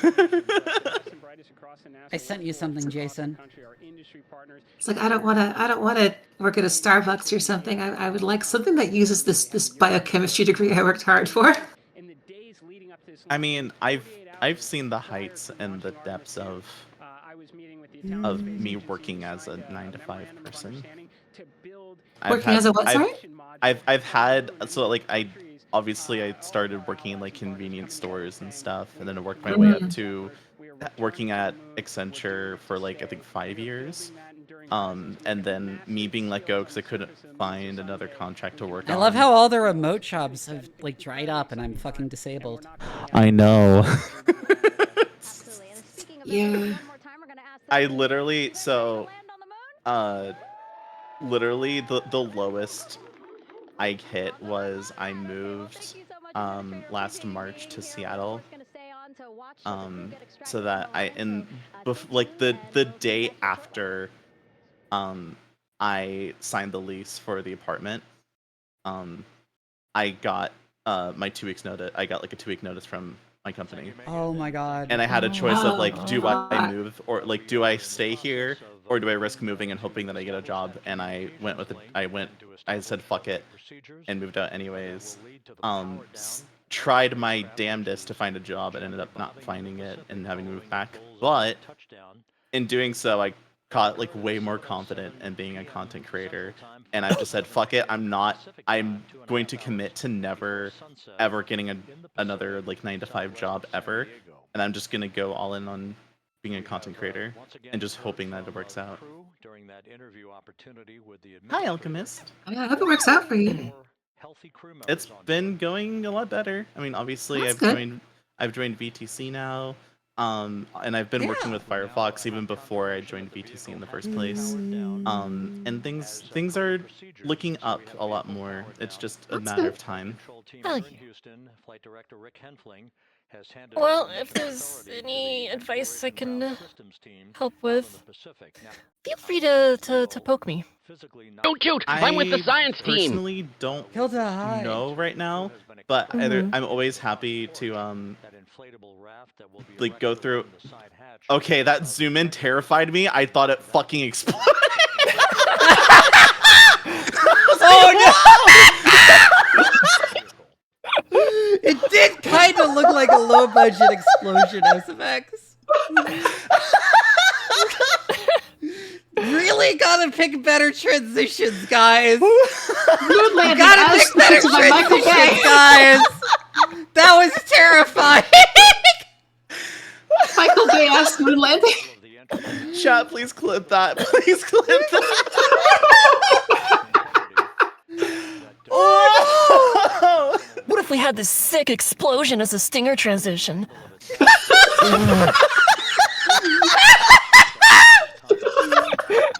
Hydrazine Lingo! It's literally just me like ending my shirts with that Deltarune explosion.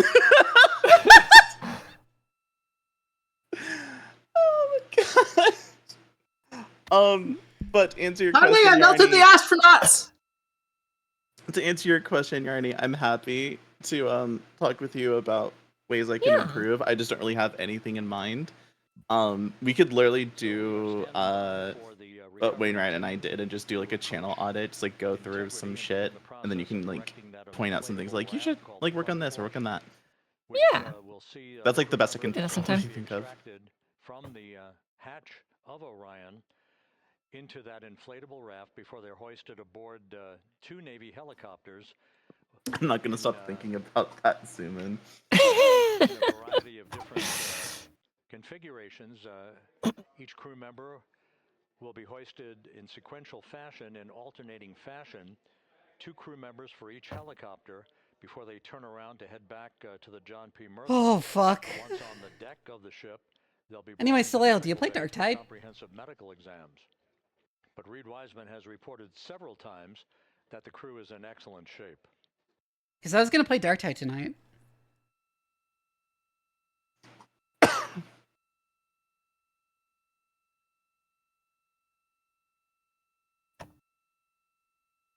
Oh fuck, I haven't played Darktide in a while.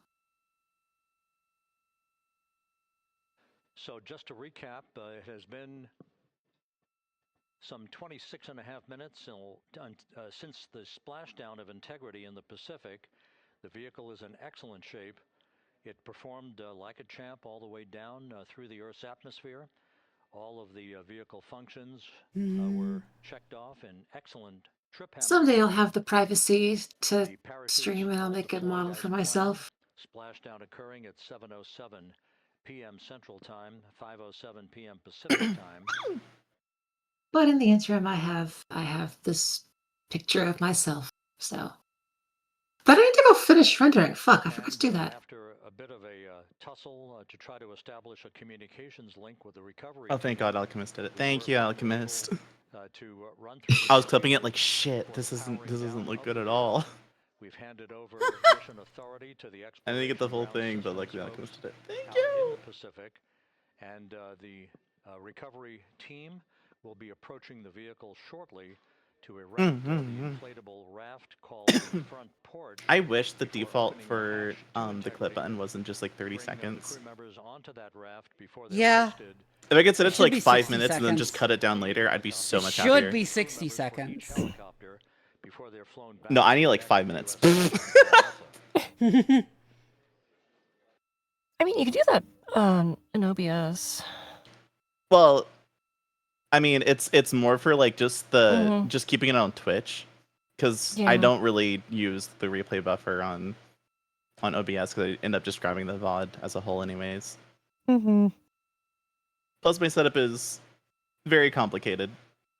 I'm sure if anyone looked at my OBS, I would give them an aneurysm. Oh God, you should see mine. The radio is running on Outlook too, isn't it? True. Oh God, did you hear about the trouble with Outlook they had? Yeah. Oh my God, yes. You mean Microsoft Outlook? Yeah. We can pervert that name more. What else we call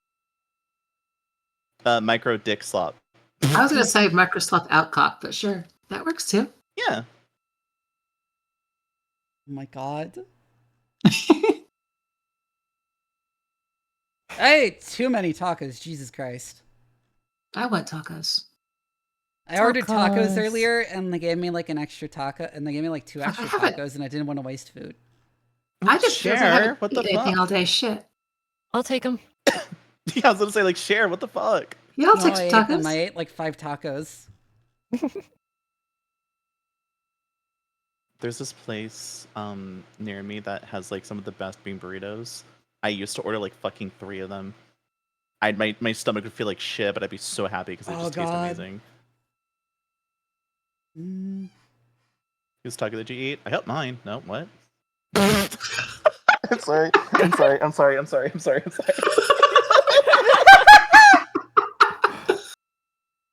Oh God.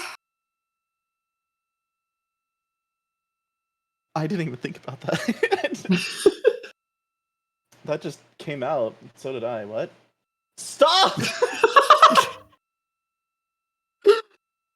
Oh God. I'm too tired and I'm hungry. Fuck. I need to go make something to eat. Don't die. Shit. Yeah. No, wait. I had an apple. I had an apple. Never mind. We're good. 1 apple per day. That's enough food. You put 4 VTubers in a call, all 5 of them are going to make horny jokes. Yeah. Yeah, and true. I'm the instigator.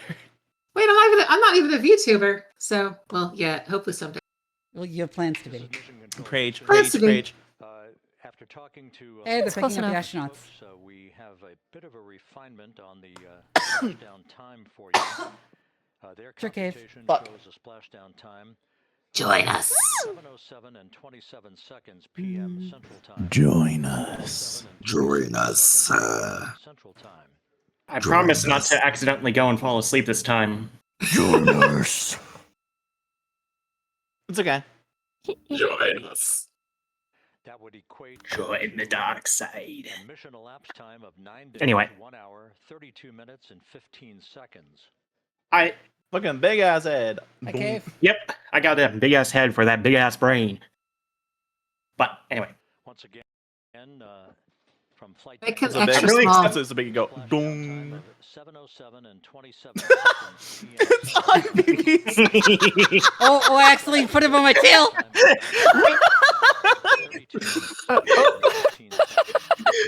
Uppies! Uppies!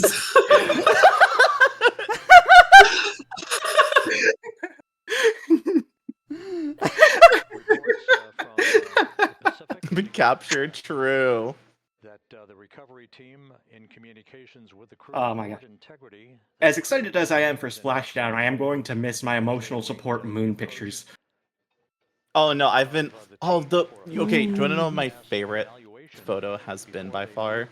It's the one that almost feels like the Alien Isolation poster, where Oh, it's like yeah. it's like it has like the corona from the Yeah, the sun. From the sun, and then there's like Venus just like brightly flashing in the corner. I loved that one. Yeah. I was explaining how Venus has like a super high albedo and is actually like visible from Earth during the morning and evening.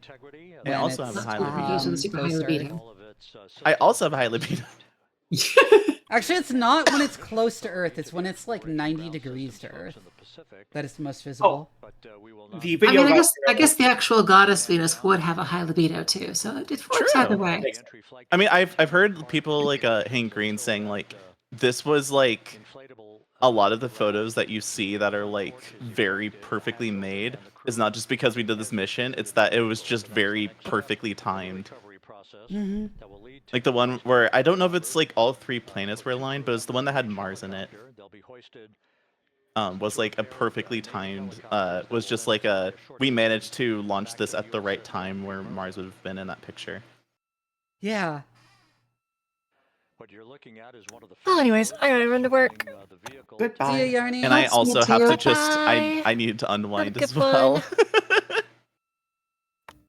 But I appreciate you having me Yeah. on. Please, Bye, everybody. Flops, please make sure to treat Vivi nicely and kindly. Bye-bye! Oh, thank you. Bye. I need to steal that reverb shit. Yeah, you do. Oh yeah, absolutely. Do you think if like recreational spaceflight at this level becomes common, do you think people will do trips like these just to have on-demand solar eclipses?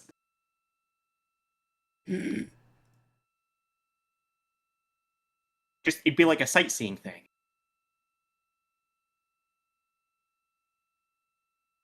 I don't imagine you would, because you'd want some kind of launch infrastructure if you're going to send anyone who's not a trained astronaut up out of Earth's atmosphere. Yeah. Yes. Well, that's why I prefaced it with if recreational spaceflight becomes something that is popular and something we can easily do. I kind of wanted to handwave that caveat. I mean, Daedalus, I think gravity therapy would actually work. It would just be hideously expensive compared to, like, hydrotherapy.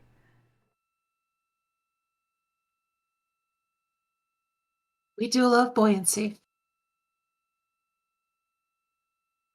Yes. Oh, are they opening the pod?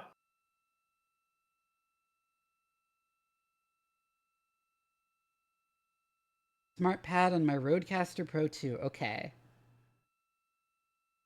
Sure, share your settings.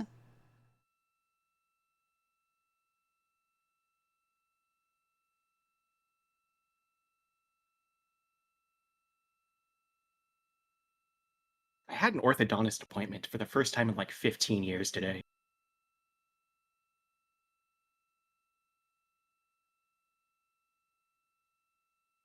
But anyway.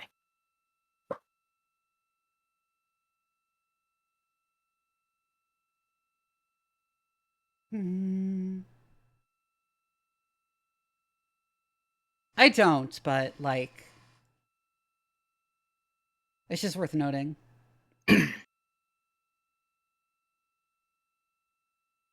McFried has the right idea. You're going I full just saw a Baltimore really Gun fun- Club on that shit. I saw a really funny post on Blue Sky. I haven't heard a peep from Charlie Kirk about the black man piloting Artemis 2. The spacecraft vehicle has been powered down. Oh my god. Flight director Rick Henfling now waiting for the life raft, the front porch, to be erected along the side of the vehicle so that the hatch can be opened and the crew members extracted from integrity, soon to be hoisted. If I remember correctly, they said that this was basically a preface to another landing, moon landing mission. Yeah, that is the they're aim. planning on. Yeah. Artemis 2 is like really exploring the feasibility of building a moon base, as I recall. Mm-hmm. Yeah. Or splashdown time I remember a while ago there was discourse on like what the point of, say, colonizing the moon would be, and it's like science. Science. Science. It's a handy forward operating. Oh base, yeah, so to Cave. speak. Did you see that proposal for making concrete for a moon base out of human blood? Wait, hold on. I need to hear about this. Go on. I have this. It's vaguely familiar to me. I need to hear this. But why specifically human blood? Because that way they could use the astronauts' blood. Obviously. It was specifically human serum albumin. Ah, okay. Now that's... Let me bring up the... Huh. Yeah, human serum albumin from blood and urine. Huh.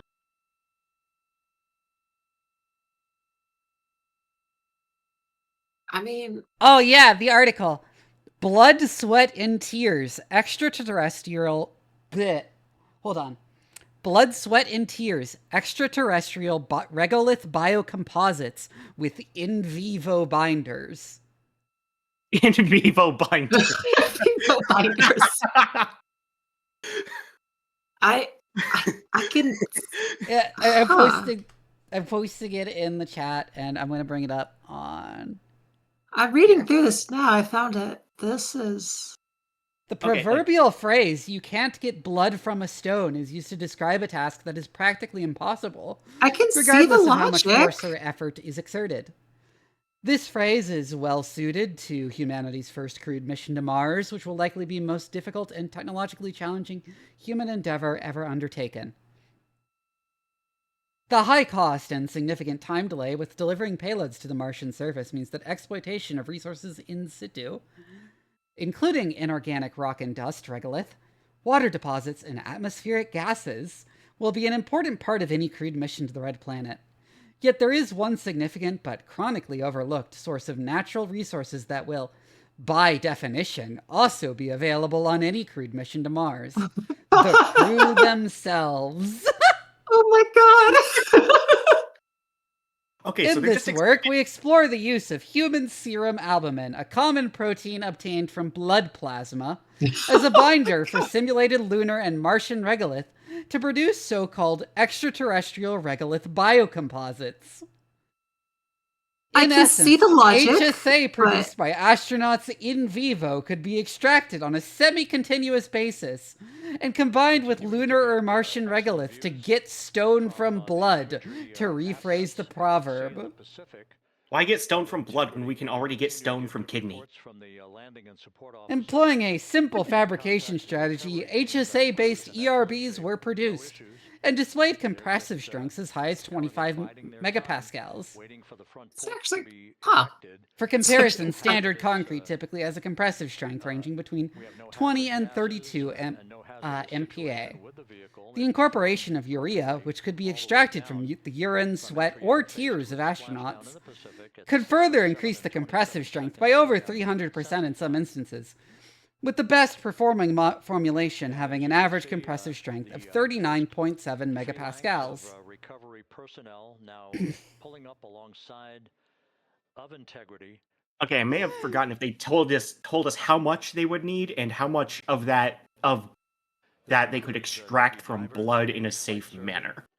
Furthermore, we demonstrate that HSA ERBs have the potential to be 3D printed, opening up an interesting potential avenue for extraterrestrial construction using human-derived feedstocks. We just need to find a way to get some useful construction material from Goop and make return to Waddle and technical. They also compare it to synthetic spider silk. Oh yeah, they have this graph. Oh, good God.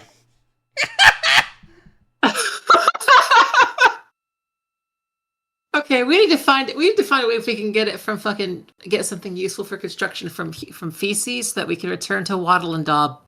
I am taking that image and sending it directly to Hakita. That needs to be an ultra kill.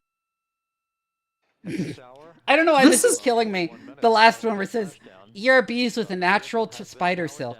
Low. Spiders are difficult to farm for silk. Oh, and so we're just gonna farm humans for blood. Oh my god. Yeah. This is some 40k. This is some 40k shit. Yes. Other in situ human resources such as hair and nails, keratin, dead skin cells, collagen, Human feces! mucus, urine, and human feces could be exploited for their material properties on early extraterrestrial colonies. We are returning to tradition. We're building our houses out of shit. Yep. And blood and piss. I support this wholeheartedly.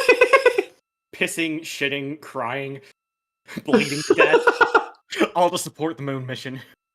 Oh yeah, if HSA turns out to be unviable as a binder due to the physiological burden on the astronauts, mammalian serum albumin from the plasma of cows, rabbits, goats, or other non-human species could potentially be employed.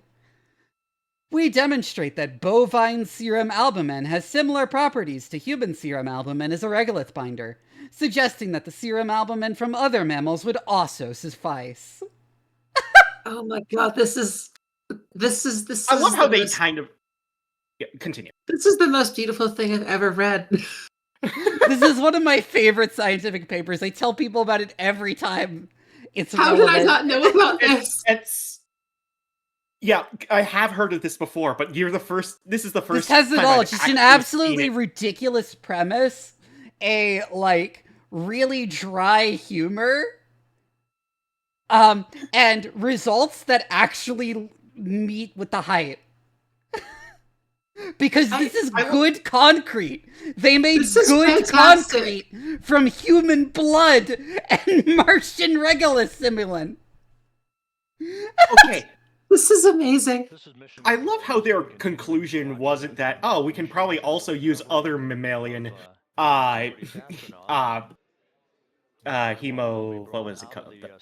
Oh god, another graph? And they didn't think that would necessarily imply that we could extract this from other mammals. It was like, further tests on other mammals may be necessary.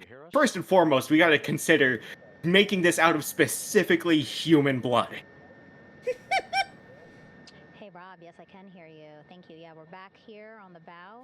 It's like, the fact that we're using human blood is the part we're focusing on here. Peering out into the water. Look, oh yeah, I'm they just not gonna bought kink human shame. serum albumin from Sigma Aldrich. I am not gonna kink shame, okay? Some ultra killer science, yeah. Yes, that's what I said. That's what I was Look, saying. as someone who likes playing Vampire the Masquerade, I think we should give it. I think we should give it a try. This is like vampire cyberpunk. This. Fuck Oh yeah, and they also use genetically engineered E. coli to make spider silk. It's that fucking Vampire Syndicate game, foreign game. It's just that. You know, Vivi kinda is like vampire cyberpunk or. Huh? Like that's kind of her aesthetic. It kind of When I is, take yeah. a look. I guess. I don't know if I'd say vampire though.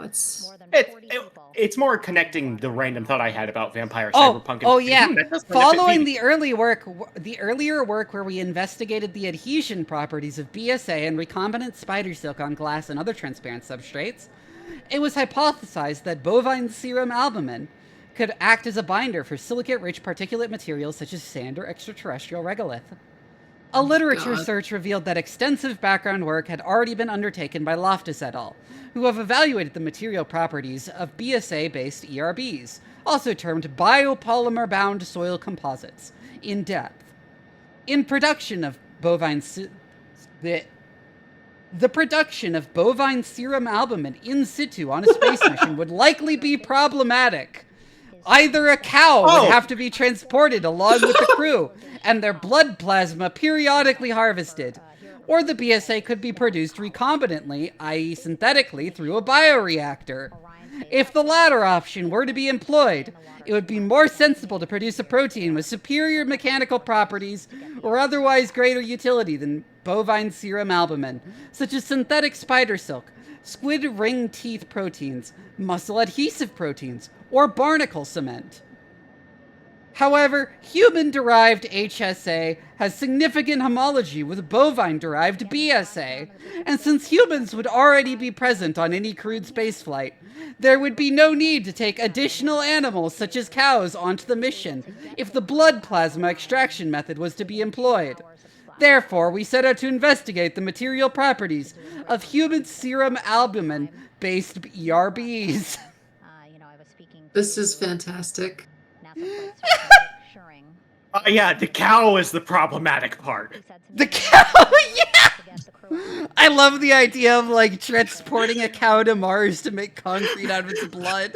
Okay, we need to develop a bovine spacesuit, though. What breed of cow do we need to transport? The biggest horns possible. Yeah, Just the Texas Longhorns. yeah. Sending Reed to the moon and harvesting her for blood. Something tells me she'd be into that. And as there are mission audio loops, Milking her for more than one substance. there's a mission audio loop here on the ship, and it was just reported out that the side hatch is open. Oh my. Okay, any other funny lines in here? Maybe it's less vampire, more like System Shock, honestly. You're getting these beautiful shots from our aerial assets. The ship itself, where I'm on, just 3,000 yards away. Organism, this is highly technical material science stuff that I don't think you'll find interesting, although I find it interesting. I've already read it. And well, like I've said, I've already read it. Oh. Yeah, incorporating urea into the formulation. Human urine will be produced in a significant quantity, 0.8 to 2 liters per crew member per day, on any long-term crewed space mission, and will likely be fully recycled to maximize utility and avoid waste. Aside from the recovery of water, which comprises 91 to 96% of urine, other metabolic waste, including inorganic salts, urea, uric acid, and other organic compounds will be recovered and recycled. Along with other human excreta, the primary use of processed urine will likely be as a fertilizer for plant growth. Astronauts are hopping out now. Urea is also present in human sweat and tears, also predicted to be in high abundance on any Martian mission. Oh my god! What are we doing to the astronauts? We're just sending them news articles. We're just we're shipping along a whole bunch of medieval torture instruments for maximum harvest. You just send them daily news articles. No, what you do to produce endless blood, sweat, and tears is you just give them like a subscription to CNN or something. Yeah, we're gonna ship them with a tape of all of those sad, like Humane Society ads, so that they cry while watching about the puppies.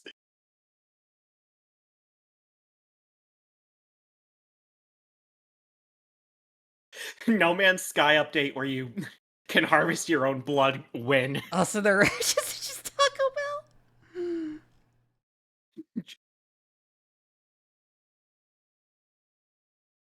Yeah, and here they go on the spider silk stuff, which is actually really interesting.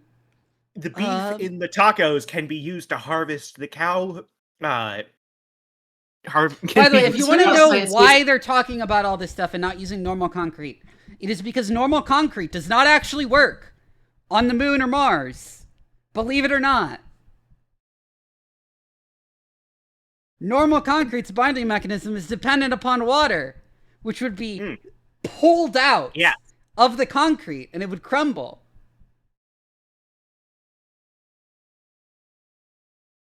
It can't cure, and it goes like freezing and heating cycles that will break it apart, and it'll crumble apart.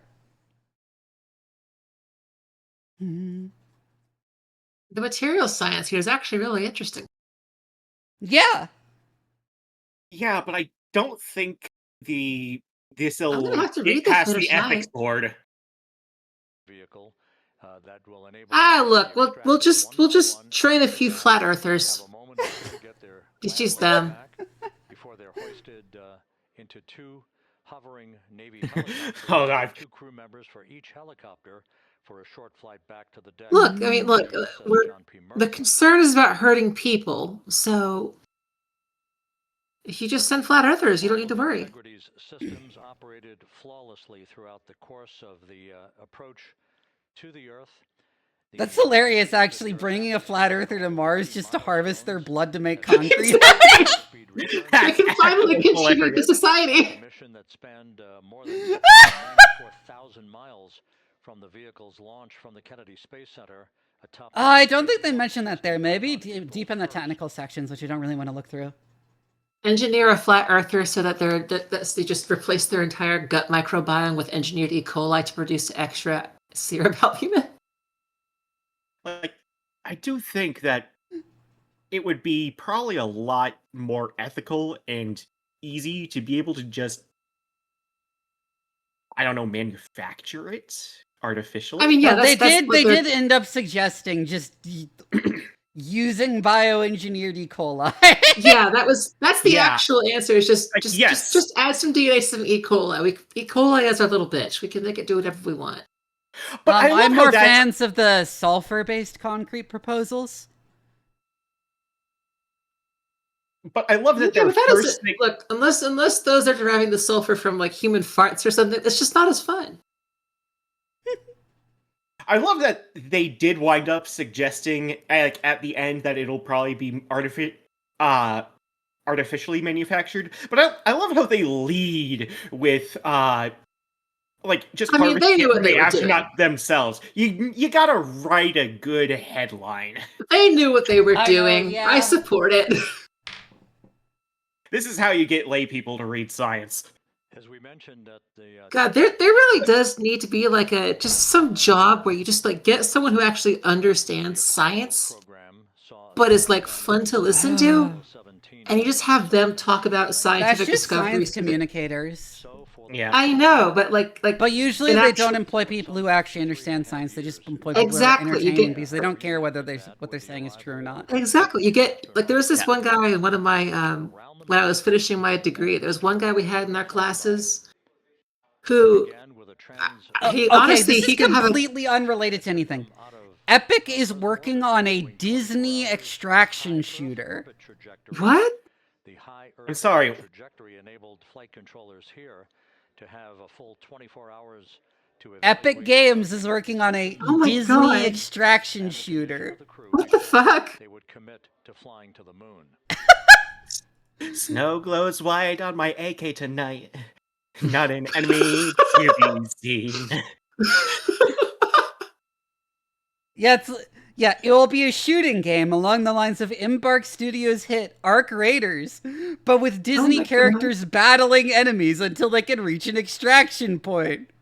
What the fuck? So far, internal reviewers have expressed concerns that the game mechanics are not very original. Oh my god. Oh, that's their concern. Not that they're gonna have fucking Winnie the Pooh with an M14. Here it is. Fucking Elsa shooting someone's head off.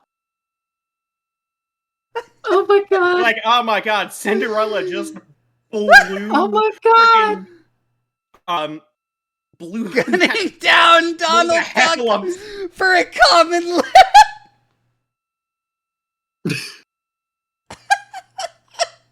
Fucking Goofy pulling the pin on a frag grenade with his two teeth. I'm gonna merge the mechanics with that one shitty mecha extraction shooter. You get to kill Mickey Mouse, and then you and by doing so you get to kidnap Minnie and sell her on the black market. Oh my god! I'm just imagining. All right, Sinduality, that's what it's called. Yeah, the fucking mecha extraction shooter where if you kill somebody in PvP, you get to kidnap their custom waifu and sell her on the black market. I thought it was like some gotcha thing, not like an extraction shooter. That's even funnier. I'm imagining bipedal Mufasa with a shotgun blowing Jafar's head.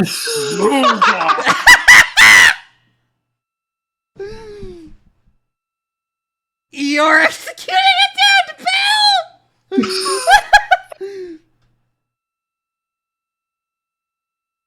Just do some fucking one-liners for fuck. What's the fucking the characters from Lion King? It's the circle of life. And you're on the wrong side. People are going to do some real problematic stuff with Pocahontas character. It's the circle of life, and it shoots us all. Back time.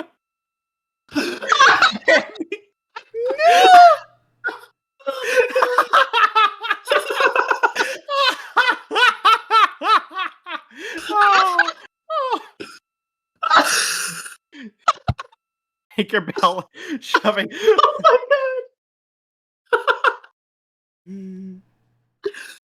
my god.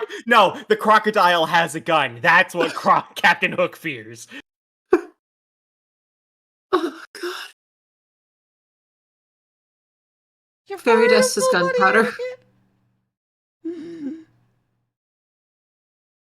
Cinderella, but instead of a poisoned apple, it's a hand grenade. I love how it's like immediately the mechanics are not very original. Right. I mixed up Cinderella and Sleeping Beauty. TikTok Croc is a hard mode since he always makes noise. No, he's an enemy. It's got horror elements. You can just hear him always coming after. Navy diver first class David McMahon that explains how Oh my god. Oh. Okay, Davey, so you and some of your team, one last look over of the stabilization collar, correct? Yes, ma'am. Okay, so what is this stabilization collar? This is what's going to stabilize the capsule out there in the ocean.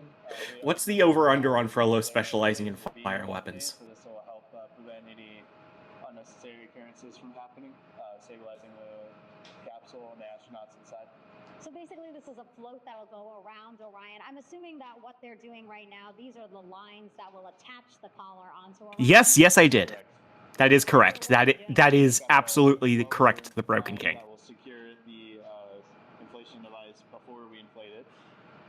That gives us the go-ahead that it's secure in its space, and then we'll inflate it, and then once that is done, we'll undo all the encasings and get this orange line on top tied in the same fashion. And then this will be secured to the capsule, and the astronauts can safely take their food.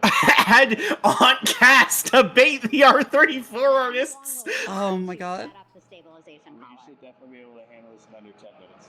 Okay, wow. Oh god. The front porch. So basically, after they set up this stabilization collar, then they set up what's called the front porch here. That's correct. Okay, and what's the front porch? Front porch is basically a bigger waiting room for the astronauts to sit in while we wait for the helicopters to show up and grab them. Okay, so the medical team that was inside with the crew, they're going to help them good lord. out and onto the front My porch. entire face is... Oh yeah, that reminds me how like one of the few things that really bothered me in Project Hail Mary was like how they ignored the need to take time to pressurize spacesuit.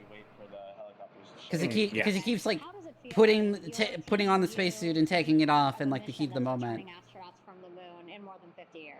I should probably watch that. How was it? It was really good. Okay.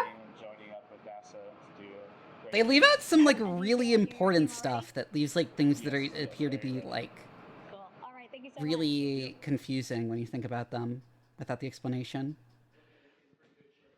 Once again, like, I guess it kind of makes sense in Project Hail Mary because the suit he's wearing is clearly depicted as like a hard suit, which like you could make a hard suit that does work that way, but it would be really, really difficult. We haven't managed to design one yet, despite knowing it's possible.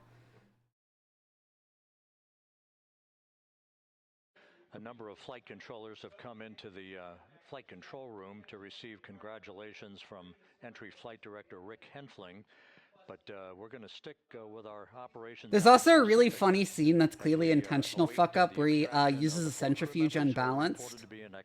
Oh. And you can hear the centrifuge like shaking. Rattling. Oh god. You can hear it rattling! This is extra irritating to biologists. Can't confirm. Please provide your local biologist with adequate distraction when this scene is being played. Hearing the unbalanced centrifuge and just getting flashbacks to getting yelled at by my extremely Indian professor. There's also a really funny scene where he forgets to light, where It's still really on, and it's after he first meets Rocky, although he hasn't like actually seen Rocky yet. Rocky the alien, by the way.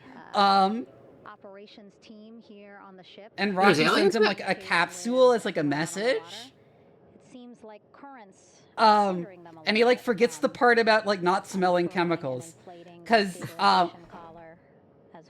he like always when he, smelling like, chemicals. it takes a while to like figure out how to open it.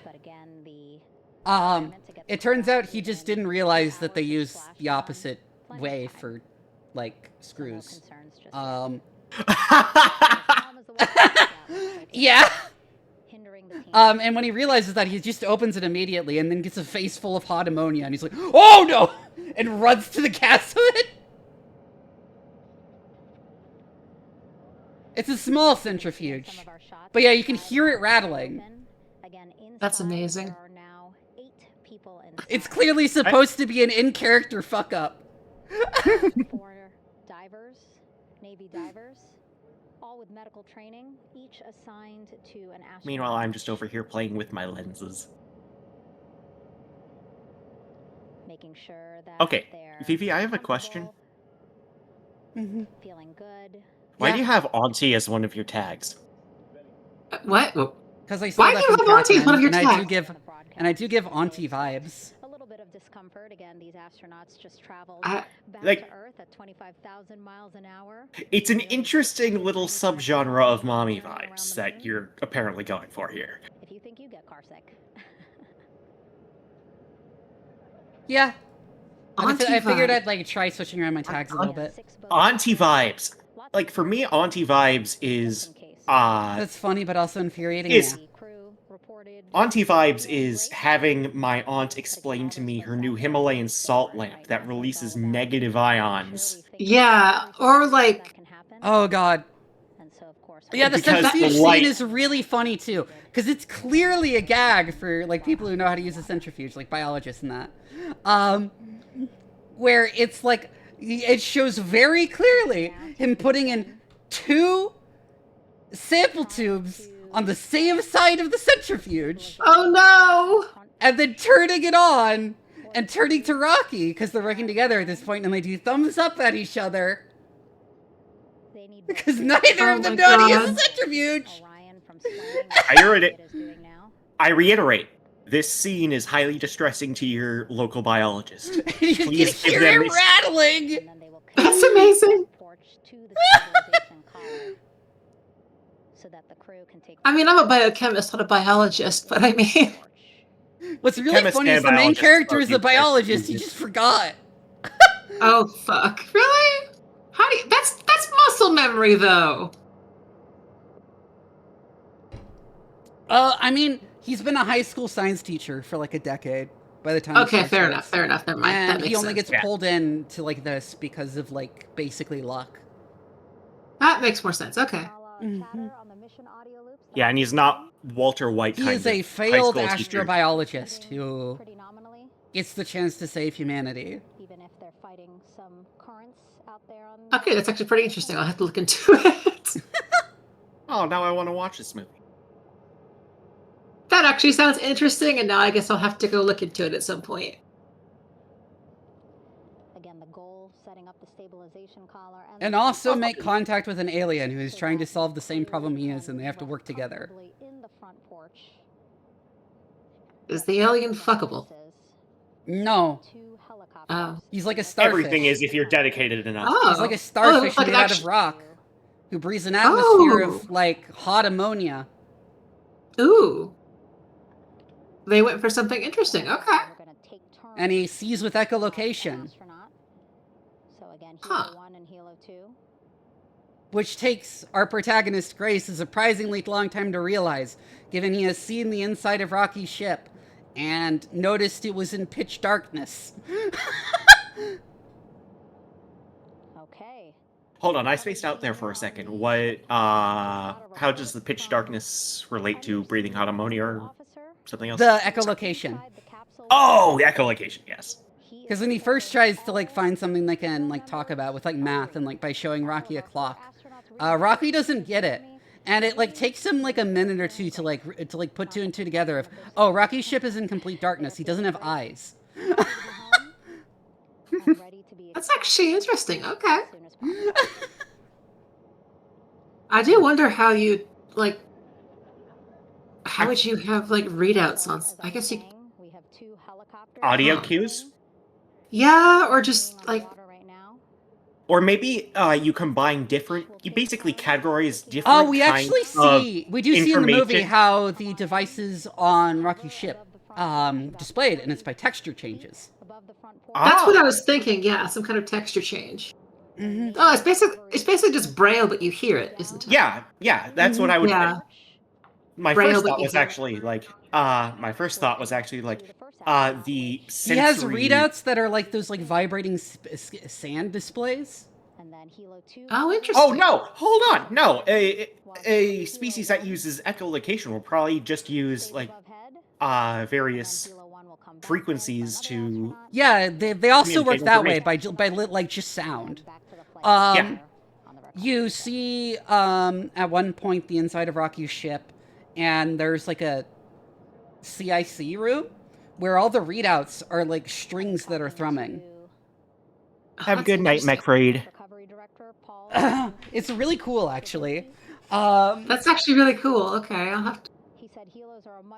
That actually sounds okay. They did actually consider boats, but then if you think about it, okay, I'm gonna take a bio break. The crew would have to move through more of the ship.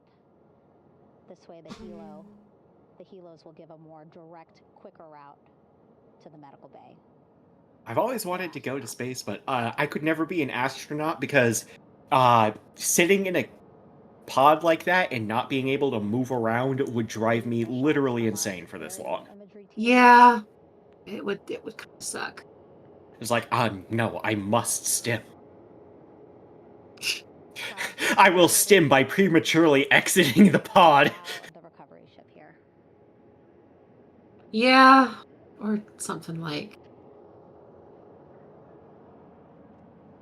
I just bring like my fidget cube with me. My fucking knee starts bouncing enough that I just start causing damage to the pod from vibration. You can actually visibly see me rocking the pod from how hard my leg is from the outside. I suddenly find the resonant frequency. Exactly. It's like, oh yeah, now we're going. The pod just spontaneously collapses to dust around you. As you saw in that interview. No, like just increase the frequency until everything starts flying off. Just like little screws start pinging off the outside. One of them pops one of the boats. So they made it properly in Human Alien? Yeah.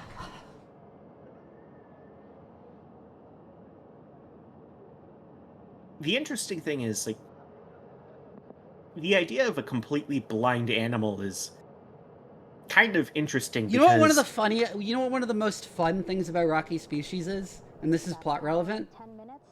Mm-hmm. Because they don't have eyes?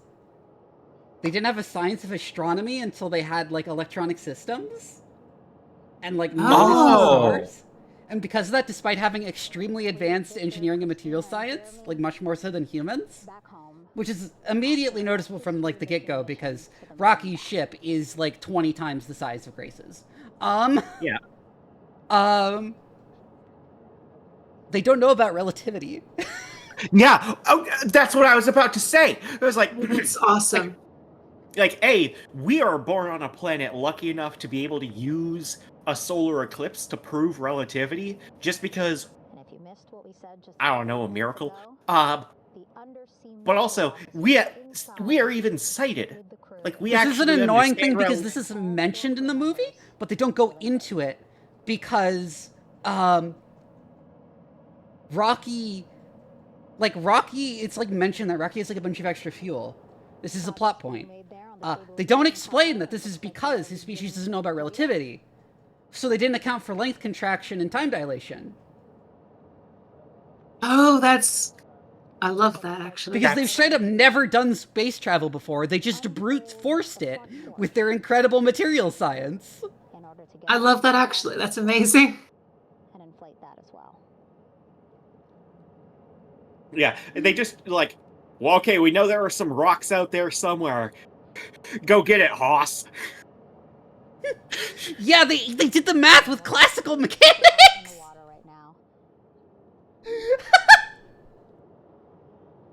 And those Navy and NASA personnel. Oh, Rocky in general is really old. We don't know how old he is, but Grace asks him how long he's been with his mate when Rocky talks about his mate back on his home planet. And Rocky says 186 years. Okay, question. How do they communicate between what a year would be between the planets? Do they have like a unified...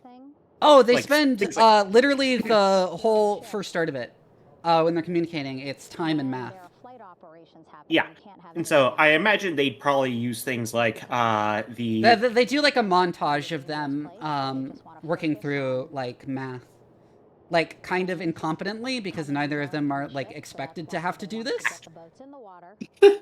Where they're working through like establishing common understanding of time and math. Yeah, that's one of the really interesting things I like kind of really love about theorizing about things like this is like how would we use something that is fundamentally universal as a means of establishing units that we have fundamentally derived from our unique experience on Earth. And we can imagine they would have done so similarly. Oh my god, are they exiting the vehicle? Yes, I think so. Let's go! Well, at least they didn't pull open the door and find a puddle of oleaginous slurry. That would have been bad. Yeah.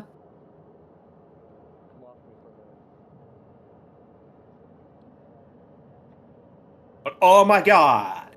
Let's go! Don't melt your astronauts, kids. Just melt your Nazi pilots.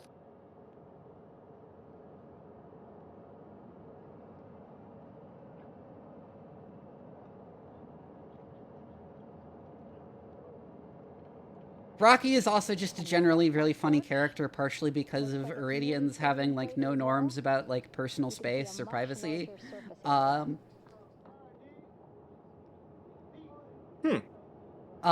fact,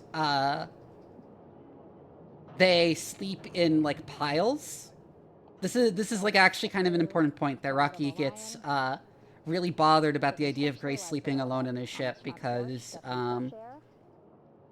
or Rocky himself having to sleep alone because they don't sleep alone. Yeah. Like, I'd imagine Rocky would be intelligent enough to recognize that. Oh, yeah. So Rocky, without asking, devises a, like, hamster ball-like device that allows him to enter into Grace's spaceship and just comes in. It appears teams now are about and is rolling around in his stupid hamster ball, commenting on the state of Grace's ship. He's like, dirty, dirty, dirty, dirty. Why room so messy? Question. Oh my god.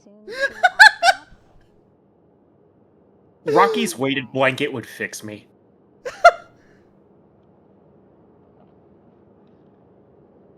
Good God, I need a new weight. Also, yeah, that is the dynamic, which is that Grace, our human protagonist, is a biologist and Rocky is an engineer. Oh, biology. And they're both the respective only, and they're respectively the only survivors of their, like, species' respective nations. Oh, dear. Oh, geez. Which is why they need each other. What is the thing that's threatening the both of them? There is an alien microorganism that is photosynthetic and capable of surviving in space, that is growing in a cloud around the sun and causing its output to dim. Of course, it is very important for our recovery teams leading the mission. That is a lot of energy being absorbed there. Yeah, that's... Dyson sphere, but it's plants. Yeah, pretty much. Very quiet, which is a good thing. It means things are going pretty. And they find out that, like, that the same thing is happening to a ton of stars near Earth. except one, Tau Ceti. And so Where's the only it thing they getting can the think actual of, material, though, to grow? Venus.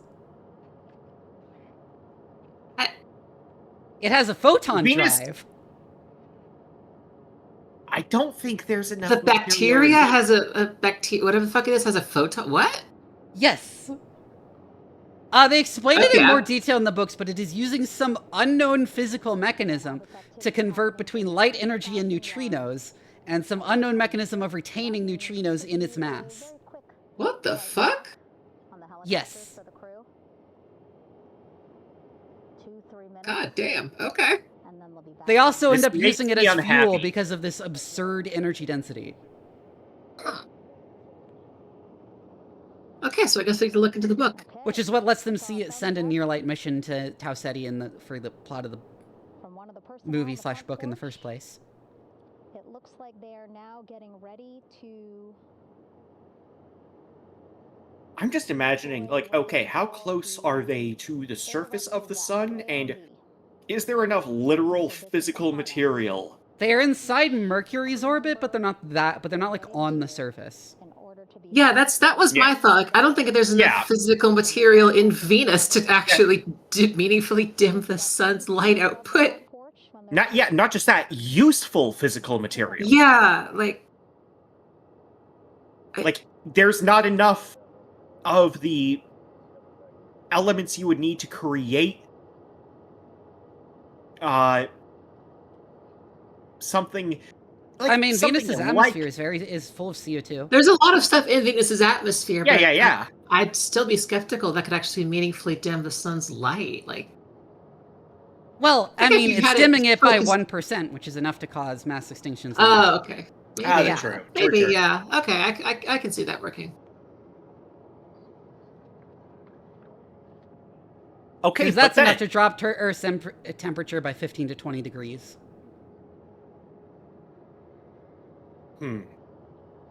Okay, so the question then becomes, actually, those could be it. Never mind.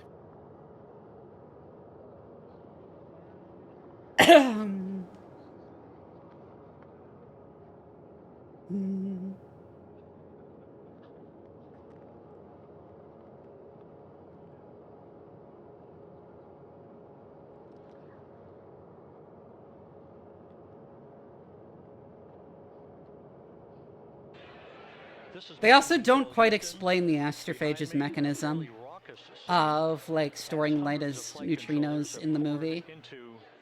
Yeah, It's weird, because they kind of gesture at it when they're first looking at the samples, and in every spectrum they can find, except one exact wavelength of infrared light, it is completely opaque black under the microscope. The fuck? Oh, okay, so I was like, yes, some, like, obscure wavelength. But no, infrared, we know infrared well. Well, no, it's a very specific wavelength of infrared that goes through it. Huh. And it's because that's the wavelength its photon drive uses, and it needs to leave the cell. Yeah. Interesting.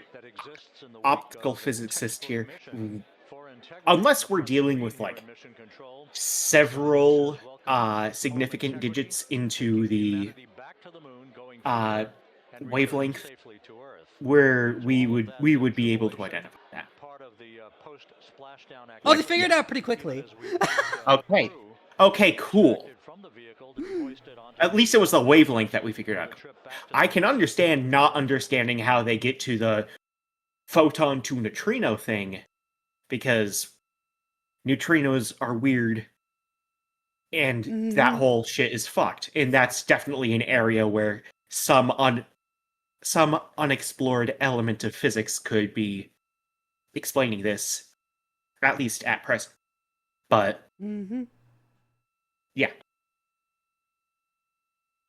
I don't fuck around. It's with not infrared. color out of space shit, but it's just, yeah, okay. It's sort of on the far edge of what makes sense within our understanding of science. There, in like, I might be a bit more tolerant than a lot of other physicists or scientists on recognizing that there's a lot of stuff we really kind of don't understand, and we assume, especially when it comes to quantum mechanics shit, when it comes to fiction. So, I mean, yeah, like, the problem is they never use it for anything interesting. They just go, well, actually, what if we could just get a bigger engine and go FTL anyway?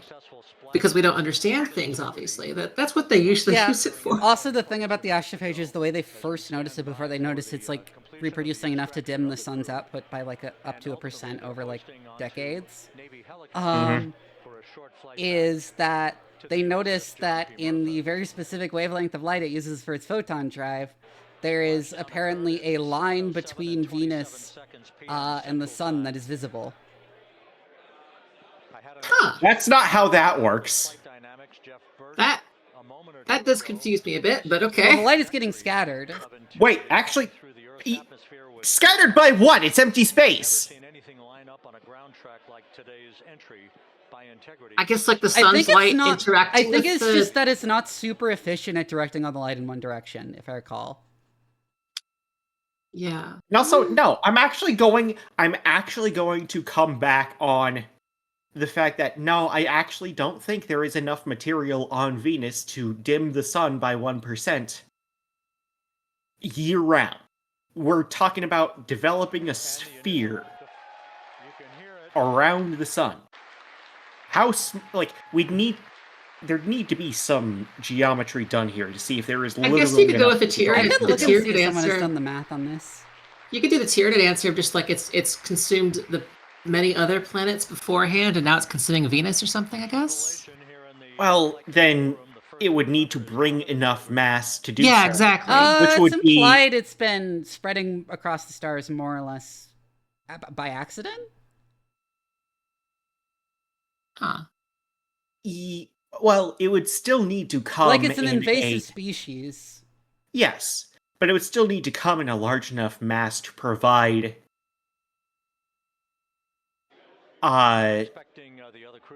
enough. The implication is that like 1 or 2 astrophage cells ended up in our star system a long time ago and slowly replicated to the level where you could notice it. Okay. We now have 2 crew members out. I'm mostly just this isn't a criticism of the movie. I'm mostly just trying to work out the physics here. Because again, unlike a lot of people, I'm not too concerned with being a super stickler to the actual laws of physics, especially when you're doing speculative science fiction. Yeah, it's okay to fudge some things. Yeah. I mean, I know people have talked about stripping the surface of Mercury to build a Dyson swarm.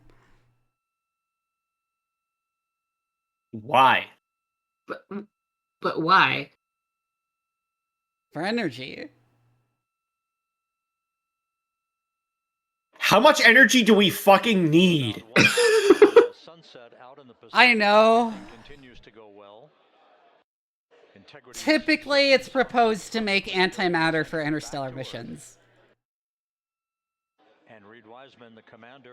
Listen, the issue for interstellar missions isn't the amount of fuel we have. God, remember when Sam Altman said we need a Dyson sphere around the solar system to make electrons for AI? No, yes, I remember! Make electrons? Yes! Electron! Oh my god! We don't have... Oh my fucking lord. How do these people have... that. How do these people have power? Well, you see... There was an article recently about how Sam Altman apparently lacks basic programming knowledge, too. Look, I also lack basic programming knowledge, but what the fuck? And the only thing he's good at is lying to people. Unfortunately, that does tend to be the most useful thing. This applies to Elon Musk as well. Hey now, Elon Musk, I'm sure, knows how to run an emerald mine. No, I don't But think yeah, he does. Even in Sam Altman's personal life, he is a pathological liar. Yeah, absolutely. Yeah, that tracks. But like, no, Elon Musk doesn't know how to run an Sorry, I emerald misspoke. mine. I misspoke. He knows how to let his dad run one. Yeah. Yes, correct. He knows how to benefit from his dad running an emerald mine. I remember when Elon Musk first bought Twitter. My mom is a computer scientist, so I was talking with her. And I mentioned when Elon Musk made a request to his newly purchased Twitter staff to send him printed out copies of the code that enables all of the Twitter code. All code related to Twitter. Oh, yeah. Oh my god, I forgot about this. My mother looked at me in abject horror. She's like, why would you? It's literally information destroying. Like, it would be easier to investigate the code if you just looked at the files. But no, he wanted everybody to print out. So the astronauts are out. But Jill, let's go! And the procedure. Hi, Shark. Begin hoisting them up to these 2 Navy helicopters hovering overhead. Like will begin shortly. that. Like I had been harping on the Elon Musk is an idiot line for a while at that point, and my mom was like, "Oh, at least he knows how to program." And then I said that to her, and she was just like, "Oh, Elon Musk is an idiot." Have you heard the story of Elon Musk not knowing how to make Pop-Tarts in a toaster and burning his hand? I think I have, actually, yes. Where you put him in sideways? Put him inside. Oh. And I was he, about like, to say, and like, he reached, and he tried to reach into the toaster to get the hot Pop-Tarts out, and he burned. Okay, I was about to be like, okay, sometimes I get a little excited when I have my toast so I can get the peanut butter on it and so I can have my beloved peanut butter toast. But putting Pop-Tarts in sideways...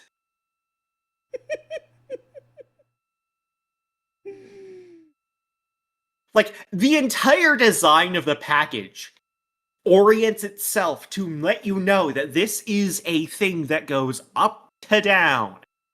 Like the image that they have of the Pop-Tarts flying out of the toaster has them doing so vertically. This is this design is meant And to after allow he burned his hand, he was 5-year-olds. running around the office in circles yelling, "Fuck! Fuck! Fuck!" This is mission control here. Fuck! Grimes! Grimes! I burned your hand! Oh my god. Here in the flight control room. We should, Like, That's every incredible. single aspect of visual design was supposed to allow, like, 8-year-olds to be able to intuit that this is how you put toast Pop-Tarts into a toaster. And then we'll turn it back over to But no. Oh, fuck.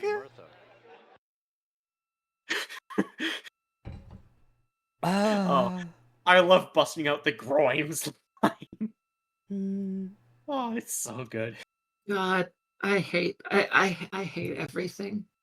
Bread does not go in sideways. Bread goes in the same direction. There is a very definitive top of bread. It's where it goes like muffin tops above the pan where it is made. Like bread comes with a vertical indicator. It does not go in sideways.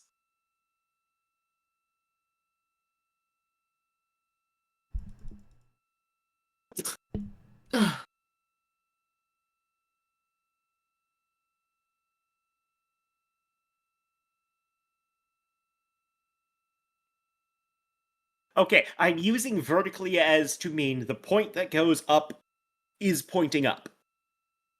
Like, the top part remains pointing up. It goes... Okay, I'm just using a slightly different definition. Either way, fuck Elon Musk. I think the cool stuff is wrapped up and we can go to Darktide. Okay. Okay. The fuck? What? Huh? Sorry, you What? cut out for a second and I didn't hear what you said. Oh, my tits feel bigger today for some reason.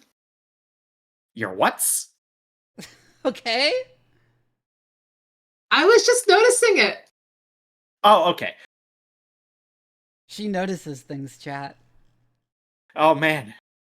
Look, you're the one who's commented on how you keep growing out of your fucking bras. I don't want to hear it. From bouncy castle to bouncy castle.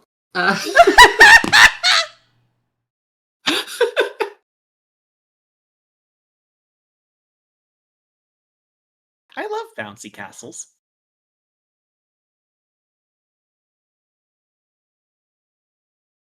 I want to say something in response to that, but I'm not sure what I would say.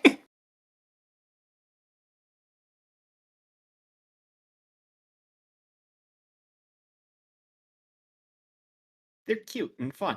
Oh, And I so love they'll watching never kids- quit the thing. Oops.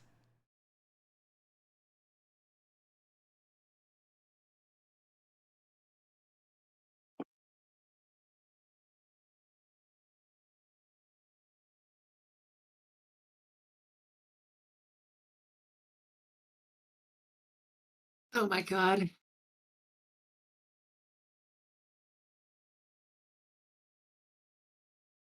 No, I was just leaning forward onto my desk and I was like, wait, why are they hitting before they usually do?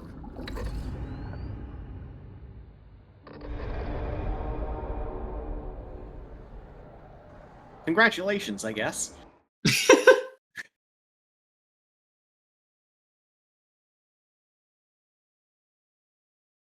Darktide with the viewers.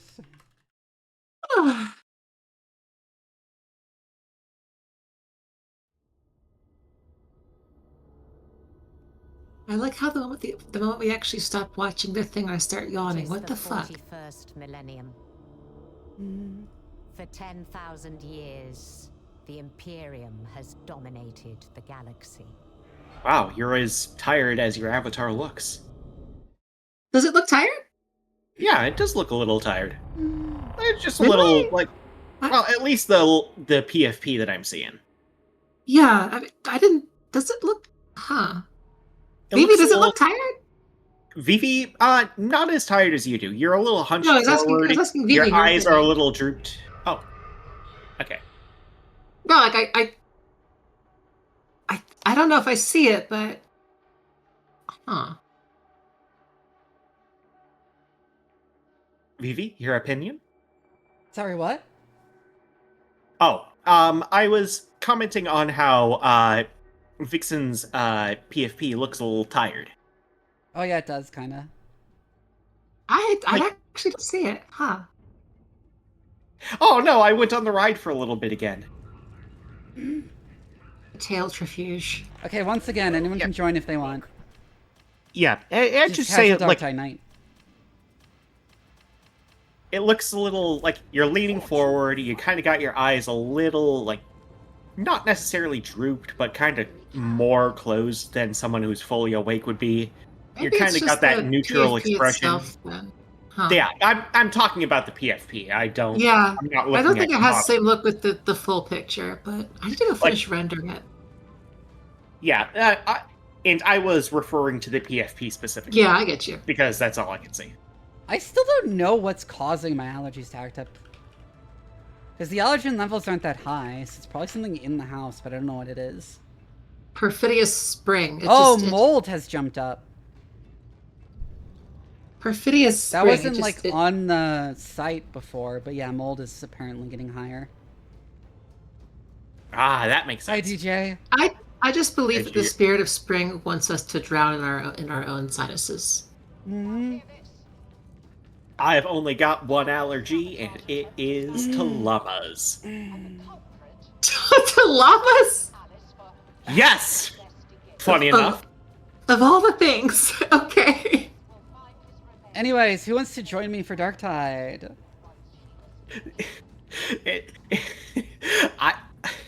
I find it as funny as you do because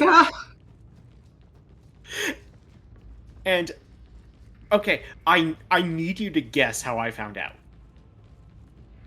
Petting zoo? Nope.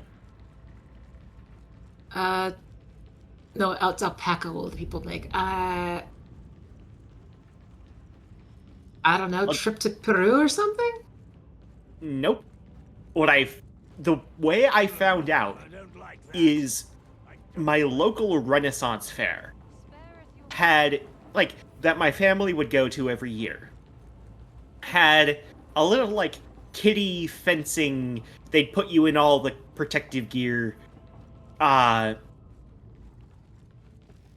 arena where they actually, instead of, like, doing actual fencing, they'd strap 2 balloons onto the helmet, and you had to pop your opponent's balloons with the swords. No, there was no fencing. Horses involved. It is fencing. It was on the ground. They give you the rapier. I take it in my left hand and do. Okay, but the idea of child jousting with having a kid right on an adult's shoulders while they joust is actually kind of adorable. Oh, that would be cute. That would be so cute. But me and my cousin, who was 2 weeks younger than me, would always fight each other in those, in the giant protective suits. And every time I took them off, the next day I would break out in apocalyptic hives. Oh my god. Turns out, it's because it was right next to a petting zoo that had llamas right next to where they... it's indirectly a petting zoo. But they had the llamas right next to where they stored the protective gear, just out in the open air, and they were covered in llama fur and dander. Oh my god. And that's how I discovered I was allergic to llamas. That's amazing. Damn.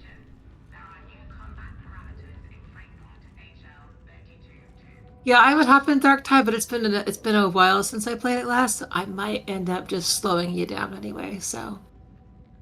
Yeah, I've only played it a few times since taking a big break from it. So I'm still getting eased into it too.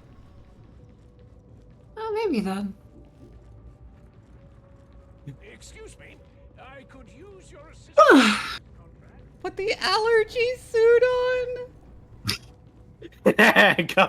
Come, child. Put the allergy suit on.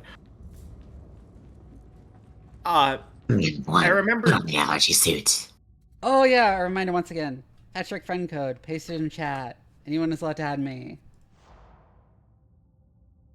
Yes, child, become red and lumpy.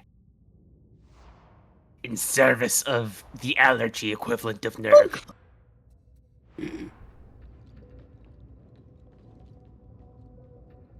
I could probably hop on it. I need to. I have some kind of fabric allergy. I don't know what it is. Because there's certain shirts that make me break out in hives. There's some way I can turn this into horny art. I know it. What? Oh, I don't. Also. Oh, continue. No, something just clothing malfunction. I don't know. Also, another thing related to this. When I was 15, there was this, not just a intermittent petting zoo at the Ren Fair, but a full-on petting farm that was specified for llamas, and that opened near where I grew up. And my parents and family waited until I graduated high school and went off to college to visit it. I mean, that's probably smart. That's nice. It is, but that's funny. Yeah, they didn't want me to. I'll hop on in a second. Hi. Okay, no worries. Hi, Morgan Igborn.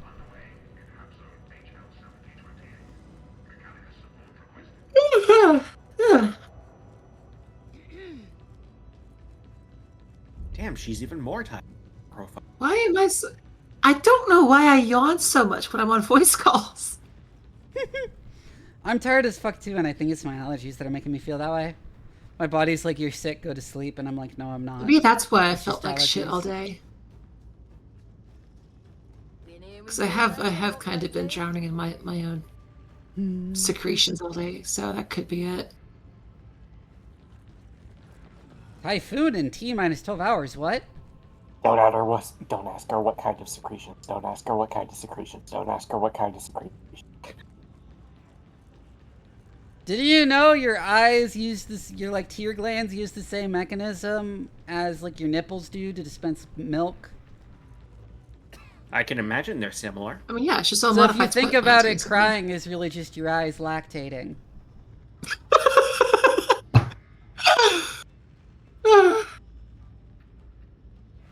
Oh, this is going to hit the fetish community hard. This is actually why women cry during pregnancy so much.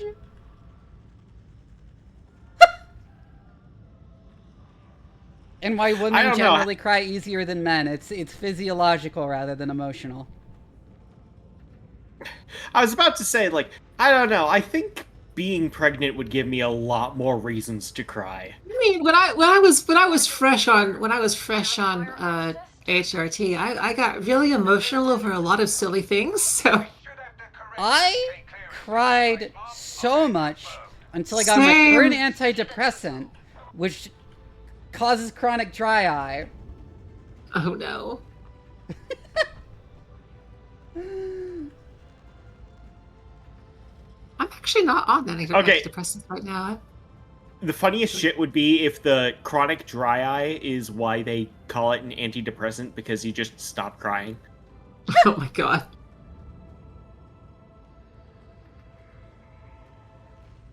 But alright, where's Steam? Where is Steam? I'll go ahead and close Clip Studio for now.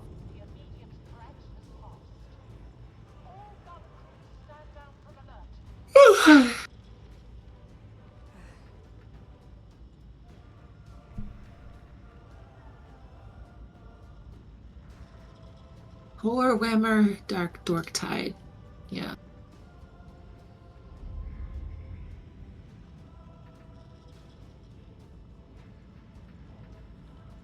I'll be back in a second. Need to use the restroom. Oh yeah, my favorite bit of the thread, one of my favorite things that I came up with in the thread where I was doing like fantasy world building agronomy was dwarven beer being actually like a thick. Yeah, I saw that. Like a thick gruel, like ancient Egyptian beer, but fermented using fermented goat milk. Interesting. Which would make it like a complete protein source and contain every nutrient you need to survive. I've been wanting to, but I've wanted to understand, like, fermenting milk feels like you would curdle the milk and cause problems with its safety to drink before fermentation started. So I'm interested in exactly that. I mean, that's how you make yogurt. You ferment your milk. Yeah, true. Oh, true. Okay, but with yogurt, they don't produce alcohol. That usually goes all the way into how vinegar is usually produced, right? In how the fermentation process basically leaches the alcohol back out. It's fermented differently, the kumis and kefir that are... Like, kumis is fermented horse milk.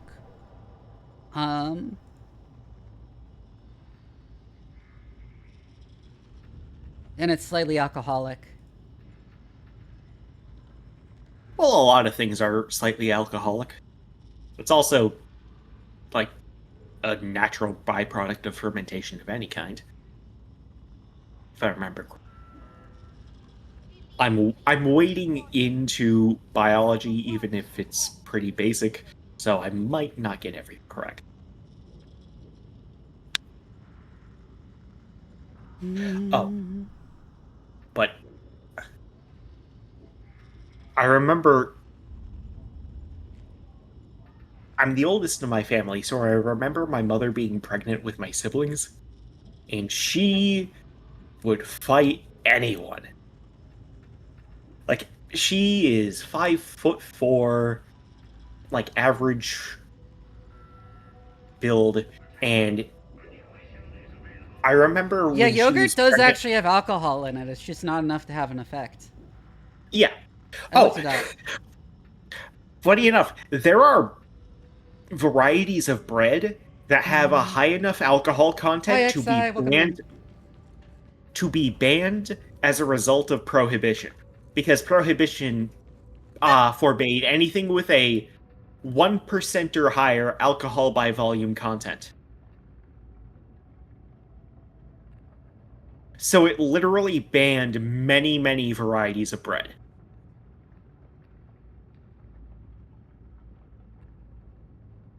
Which I find absolutely hilarious.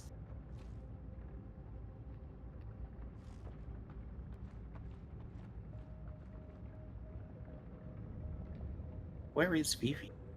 She's not moving in game, or on stream, or saying anything. Oh, hello, she is back. I wish Shoebot. What is Shoebot?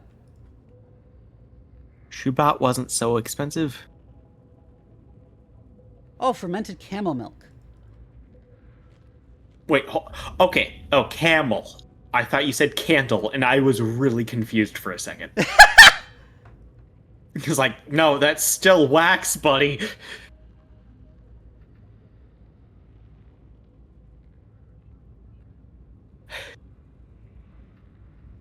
Normally, I hate my audio processing disorder. But sometimes I love my audio processing disorder. Wait, what did I just come back to? Okay, so Vivi came back from something she was doing, and she read a comment about fermented camel milk. Oh, God.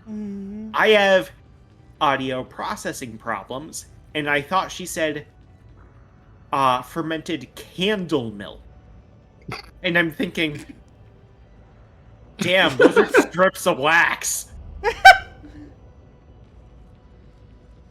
You got some waxy milk is there. Edible. Yeah, it is true.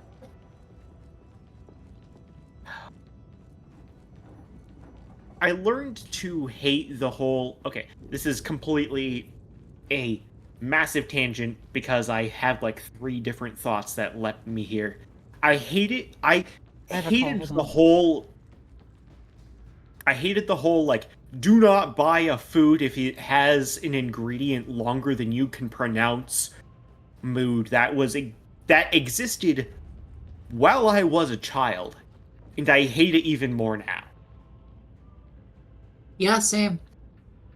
Because, like, it's basically just, oh yes, this science word you should be afraid of.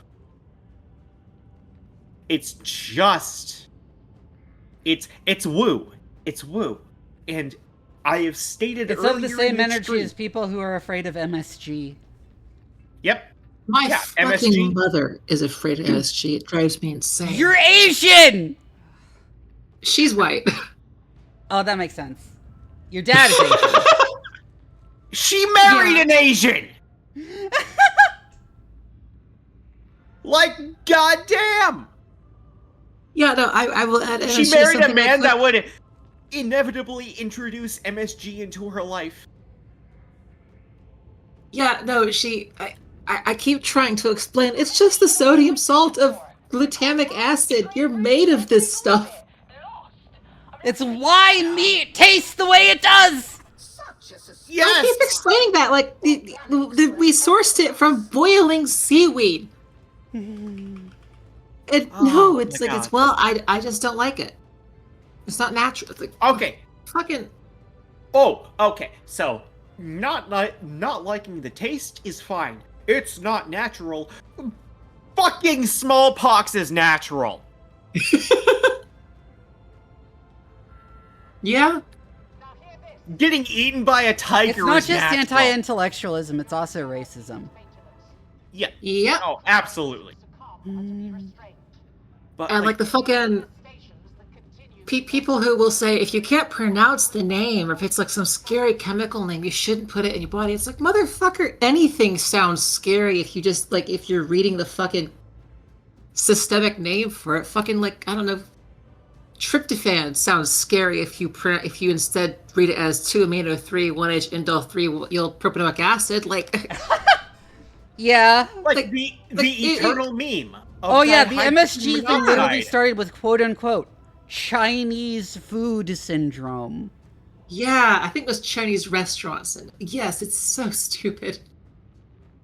Yeah, and like again, it's the eternal meme of dihydrogen monoxide. And like, then they'll yeah. Sorry. Oh no, actually continue.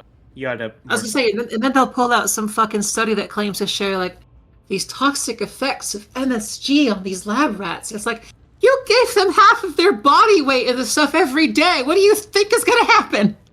Yeah. Anyways, he launching the game. At that point, you just have sodium toxicity. Yeah, like I remember when I was a little kid, my dad explained it to me with this, where there was a radio show near where he grew up. Yes, where it was who could drink the most water, and the person who won died because they drank too much water. I think especially they were using distilled water, so it essentially just due to how fucking osmotic pressure works. Yeah, and like, okay, I'm going to use a personal example, but for me specifically, my water supply sucks ass. So I wound up, like most people, consuming calcium is a healthy thing to do. Meanwhile, for me, I had calcium so bad it showed up on blood tests. Oh no. Because that's how bad the tap water is over here in the middle of this desert. Oh yeah, okay. Oh, you probably have like the hardest water in the country. Literally, every source of water develops a white crust around where it originates. I remember when I lived in California, there was a white crust on fucking every faucet, yeah. Yep, exactly. And it forms in toilets, too. And it's impossible to clean. Like, okay, yeah. Follow Desert Dweller. These Ogrins kneeling over here.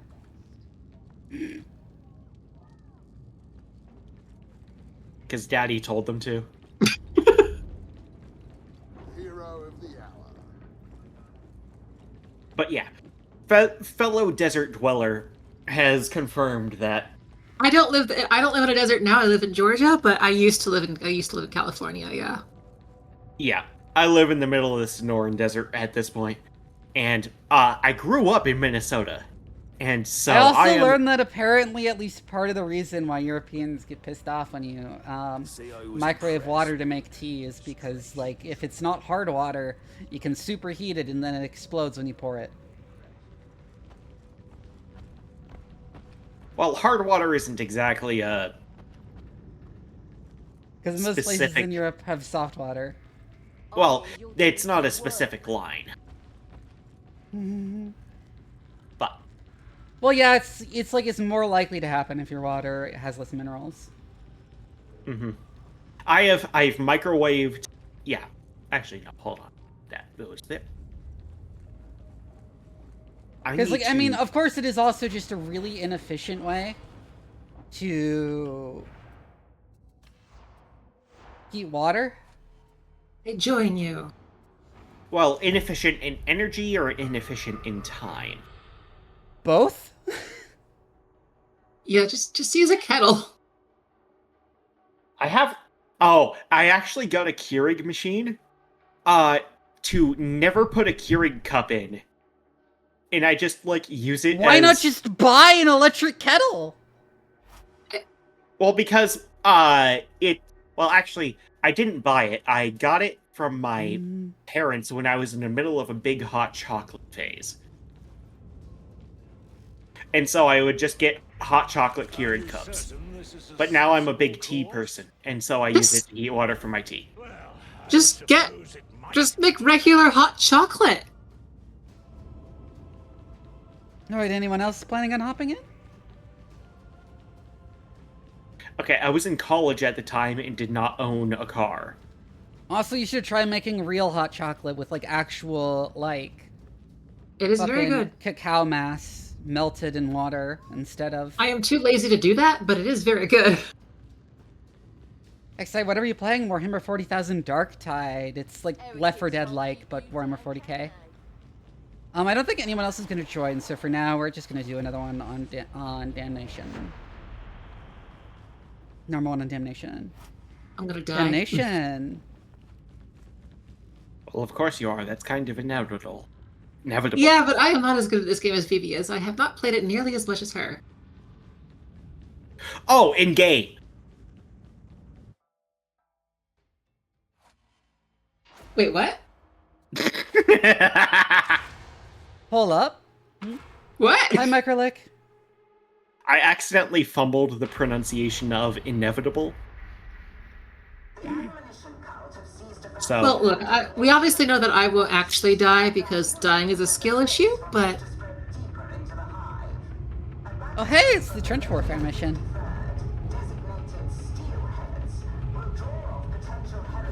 Oh god, my lunches are killing me. Yeah, I should have remembered to take Claritin earlier. I've totally forgot.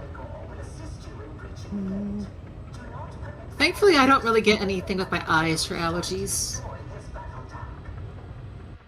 It's just I just keep drowning whenever it's in spring.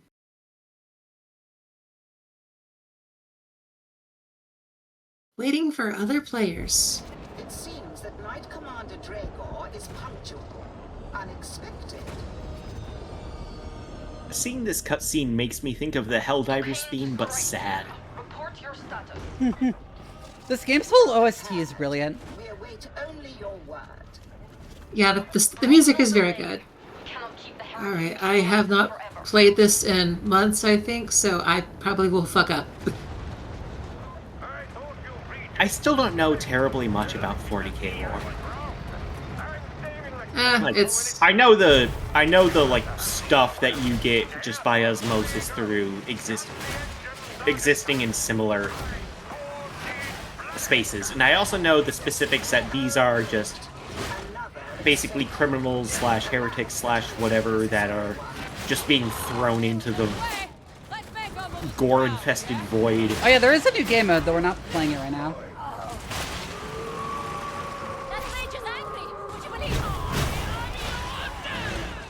Like, the specifics of the different heresies.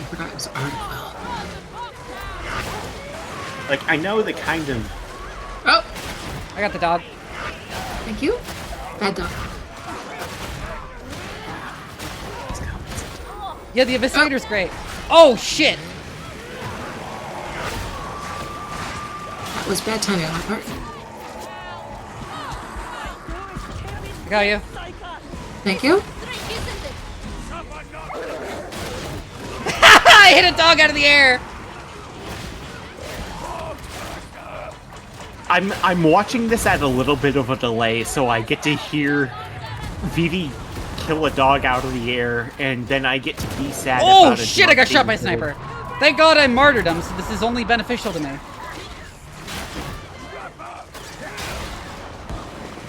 Pilgrims. What do we mean by pilgrims? Oh, dog, fuck. Thank you. I actually want to have low health. Oh, for fuck's sake!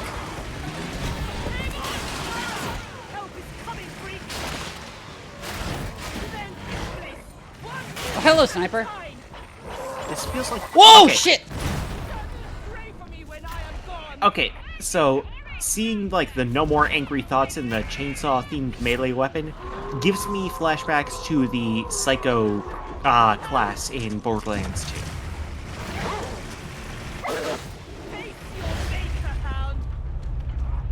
Answer that question with Bill. I've been really guilty of anything much. I looked at a superior wrong, yeah. I think I picked the background for this zealot that she called out a superior for corruption and was framed for a crime in response.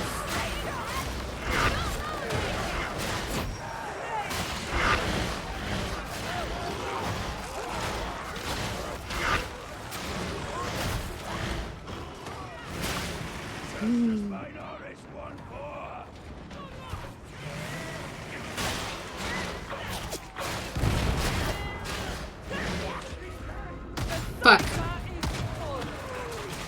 Rip. Like I said, I'm not very good at this game.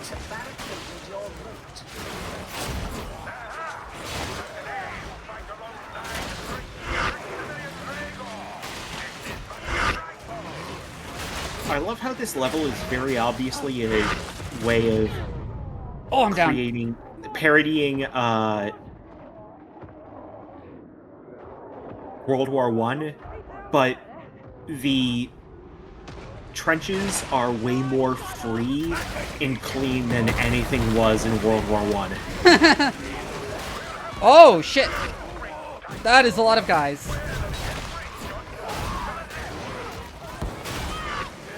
Can you take all of them? Yes, obviously.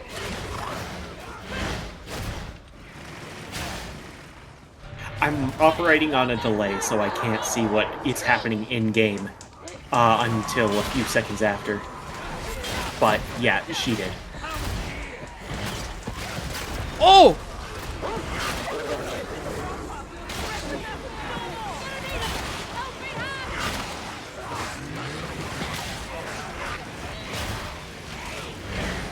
Oh, no, no, no, no, no, no, no, no, no. No?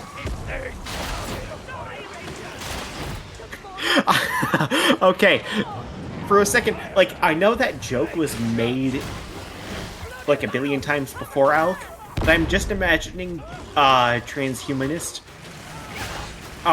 who's obsessed with being able to take as much dick as possible. Battery, thank you for the raid. Hello. What a And thing to modifies come in on. Battery, themselves shout out.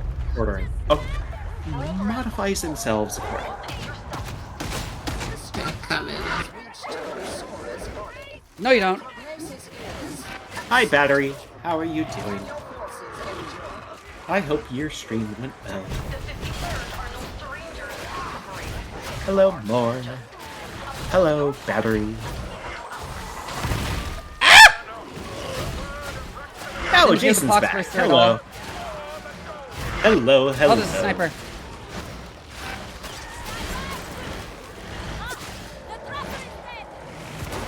Welcome to Doc Vivi Leandra's stream. She is a scientist VTuber from the in a corporate black site in deep space. I don't know exactly her For address. fuck's sake. Currently, she's being thrown Rings of across. Saturn. Sorry, I'm focused. Remember- I just stuck my chainsword in a poxburster. I didn't I got recognize what it stuck. was. Yeah, I got cornered by. I think you have achieved a pretty accurate estimation of her intelligence.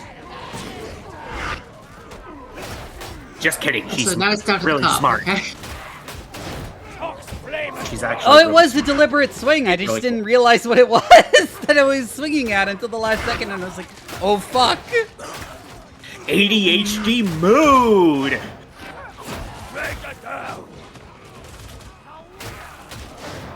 Anyway, hello, Mornwich. Yes, you have raided at an opportune time, but when is the wrong time to raid Vivi? Honestly? You can raid my dungeon at any time. Oh my god.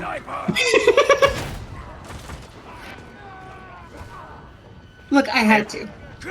I have 35 hostages in there. Oh yeah, Morn, did you see my latest thread on Blue Sky? Because I figured you'd be like interested in that. When Vivi is not streaming properly, you lack enlightenment. It is always the right time to raid Vivi. I did like an elven version of the Dwarven agronomy thread. It lets you spam messages that she will read without her being able to retaliate. That's enough of that! Execute! Thankfully, arbitrators are probably the single best class in the game at carrying. Apparently, Jesus Christ. I see the hatchet and They're not really the best class in the game, but they are the best at carrying, I would say. I'm seeing the hatchet and I'm immediately thinking of Leon Kennedy in the new Resident Evil. Because their damage output is kind of subpar compared to Psyker and Veteran, but like they are so hard to kill. Watch out! Oxbuster! Buster dropped! Tox fire has ceased! So, if I remember correctly, these are... it's by... If by extension, it is Nurgle we're fighting in this game. Yeah. Hi, Ogura. Clutching. Well, yeah, clutching is what I meant, yes. Can't wait until clutching gets a new meaning.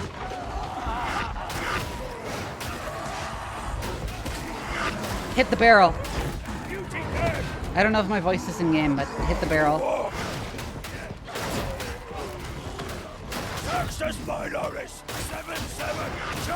Chad, I don't know if she's getting out of this one. You haven't earned death. Oh, she is. Oh, there's Vix back up.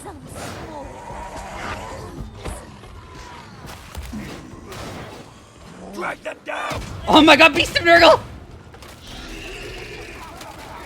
To add context, I do not own this game or know anything about 40k lore, so I'm just... I know some things about 40k lore, so I'm going to be making comments, but, oh good god. I'm not good at this game. Oh no! I feel so bad for... Oh, fuck, I'm down. I feel so bad for this poor Arbite. You probably should have stopped to get me up before focusing on the Beast of Nurgle. Humbled by the licks, as it should be. Well, I also get to watch this on a pretty significant delay, so I'm not entirely sure what's going on at the instant the commentary is made. Saskas Minoris, 9-1. Bomber dropped.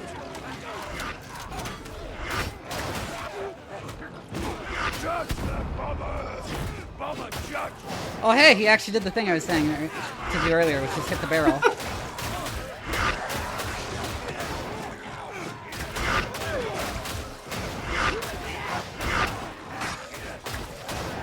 Okay, so I've been learning more about 40k lore recently, and so my condolences. I know enough to know that this question is probably going to cause fights, and so this is why I'm asking it on stream. Who is the most powerful Chaos God? None of them. The answer is it depends on what's supposed to come into the plot. Okay. Canonically, the answer is none of them, Watsonia. because that's the whole point of the great game.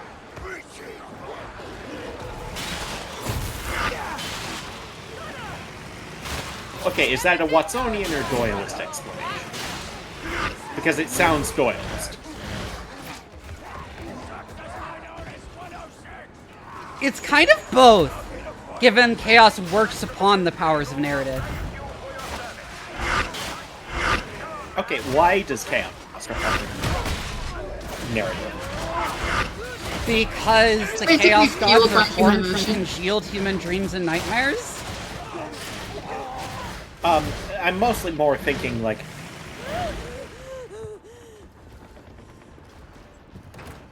Well, humans have very well-defined fears. Like, at this point, it would be the... And pre-human as well, yes.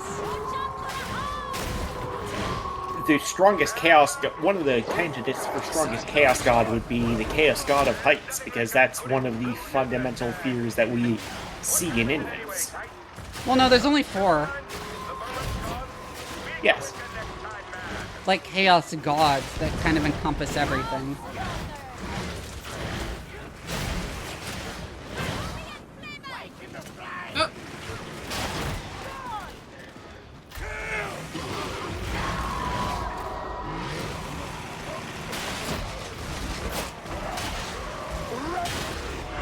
Oh, for fuck's sake.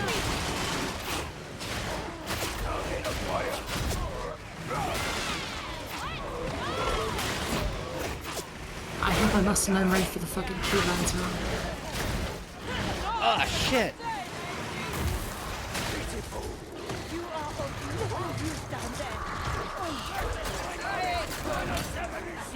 Oh, shit.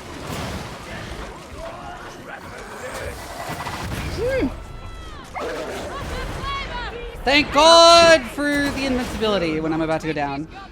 Oh my god. I would not have survived if it weren't for that proc. I got stuck in the fire! Yeah, I kept trying to get you up and I couldn't. No, you're good, you're good.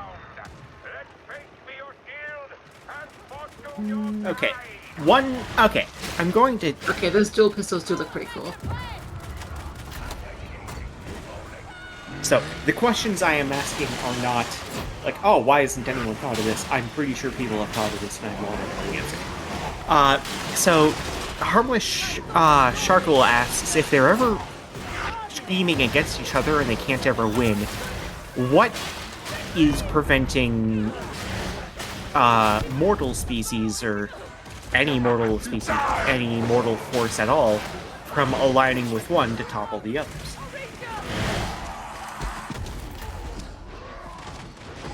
They're trying to get that. What's the question? That's like why the Chaos Gods care about the mortal realm, is the idea of that. Oh. What's the question? Again, I don't know much. It was based on a comment made by Harmless Sharkle, where if the Chaos Gods are forever scheming against each other, why don't they align themselves with certain mortal groups to topple the others? Which, again, my assumption was there is an answer.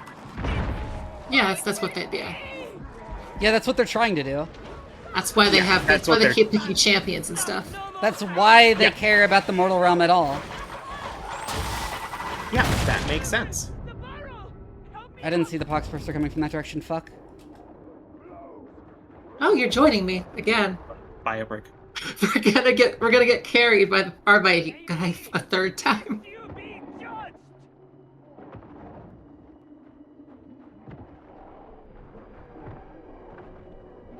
My time of need is upon me.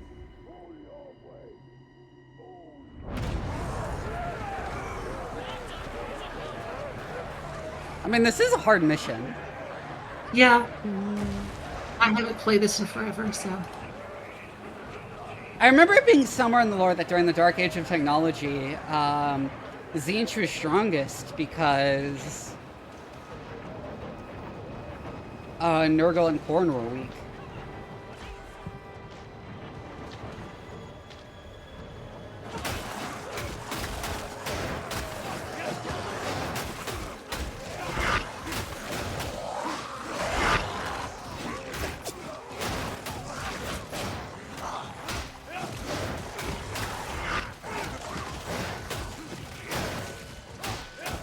Slaanesh was pretty weak too because Slaanesh is largely specifically desire at others' expense, and in a post-scarcity society, that's not. Well, that, and I don't think Slaanesh existed during the Dark Age of Technology. You're right, I don't think Slaanesh existed yet.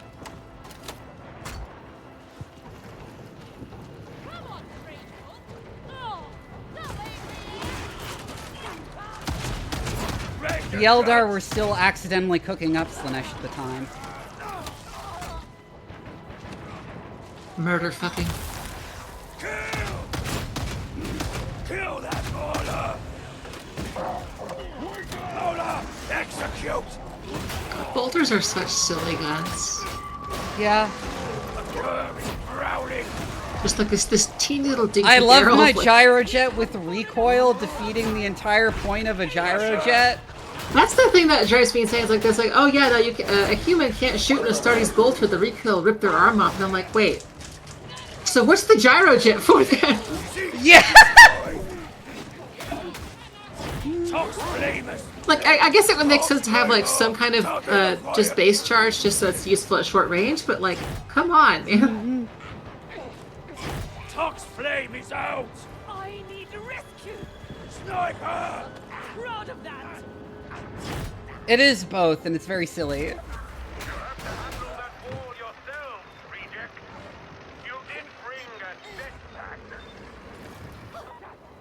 You can't die yet. Too much to do. I am. Leave the demolition to me! Oh, bless.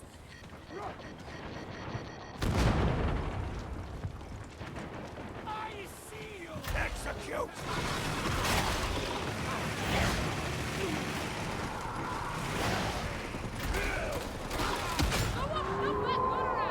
I mean, it's called the Dark Age of Technology because they don't know very much about it.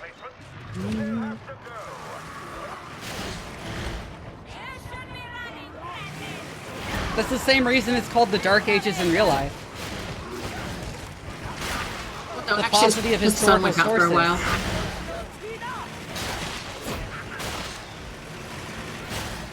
Look, everyone knows it's because the sun went out for a while.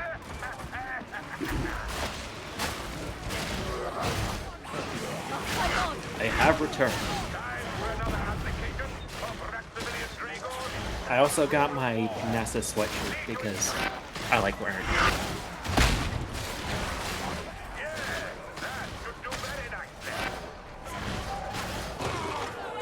Yes, that is also true, Shark.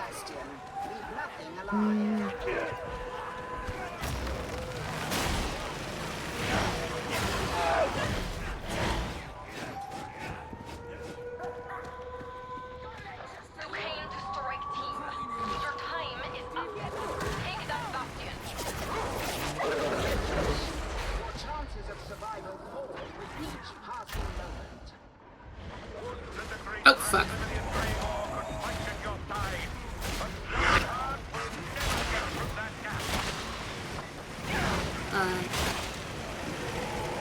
I got a bit of help I see here. the sniper.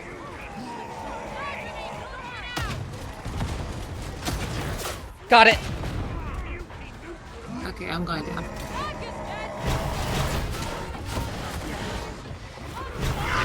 Like I said, I'm bad at this game. True.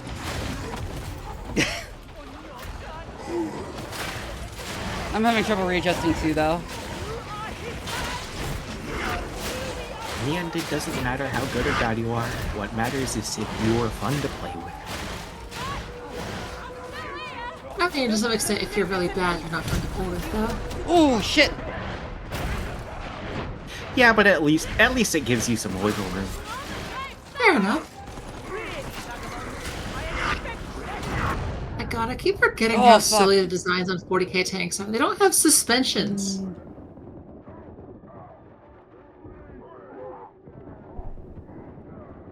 Well, yeah, real Marines absorb the shock of the terrain through their thick, bulging balls. I mean, even then, like, it's just bad for accurate gun targeting. Like, even if you assume the Unit just doesn't care about the quality of the Question, ride it for was their really cool. soldier. Huh? It was really cool.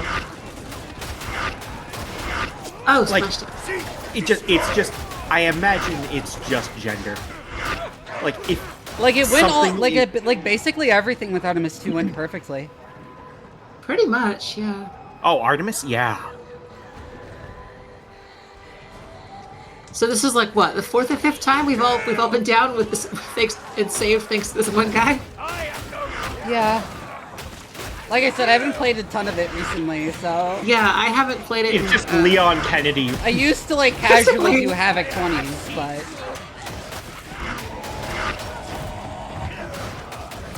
Man, I want to get back into Helldivers because a lot of the updates seem like they've added some really cool enemies and stuff. I need to play more Helldivers now. Even I cannot prevail alone. I remember somebody was saying, like, oh, what are the successful extraction shooters? And, like, nah, Helldivers is still fun. I still I can't think get part of that is that it's PvE, not PvP, so there's... True. But I think part of the definition of extraction shooter is that it's PvE, right? No? Huh. Interesting. I mean, like, Tarkov is PvPvE. Like... Oh, okay, yes. Now I'm remembering that branch of the genre. But I also just absolutely love just the world building of Helldivers. It's so fucking funny. It's very good. Nice and camp. But in a good way. I love how, like, the trailer/intro cutscene is just a Starship Troopers parody. Honestly, I'm gonna say here, medieval Europe was better than Roman Europe.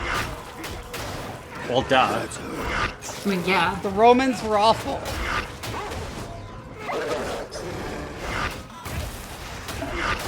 Savage! Rome was, generally speaking, bad, yeah.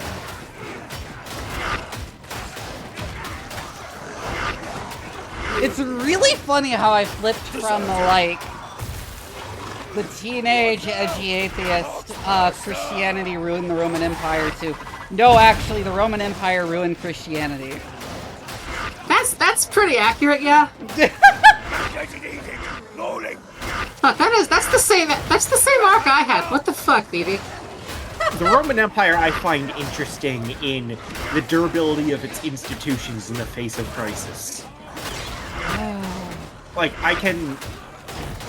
can appreciate certain elements of it without endorsing the whole. I mean, there's plenty of interesting stuff about Rome and Roman history. Yeah. Meanwhile, I can't be some, like, return to the Legion. Like, you can enjoy the history. I mean, of hey, nations. medieval Europeans felt the need to justify their wars. Meanwhile, Romans were like, I love raping children, and that's justification enough. Yeah. I mean, even then, they would often, they very much did try to pretend their wars were defensive. Well, for a bit. Depends on the time period, but yeah. Like, it sucks. They would always say, well, we have to go genocide this group of people for our own safety, of course. It sucks because, like, there are genuinely a lot of very interesting elements of Roman history. But you can't be enthusiastic about them without being conflated with the worst people. Yeah. It's true about a lot of things. Okay, so this guy is just like, I think he is actually just He's John really Warhammer. good. This guy is just John Warhammer. John Warhammer. He's John Warhatchet. Yeah, true. Send this man to the Emperor. Send this man to the fucking... I think he is the Emperor. I think the Emperor is just... He's just one of the fucking... He's got like the Star Child, whatever the fuck is... or something. Jesus Christ.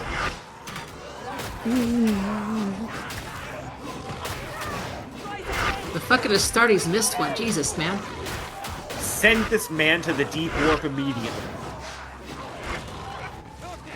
Send him to Virgo to get Isha. He had... Like, this man can handle it. This man would be able to rescue Isha from the Garden of Nurgle. He is. Lore accurate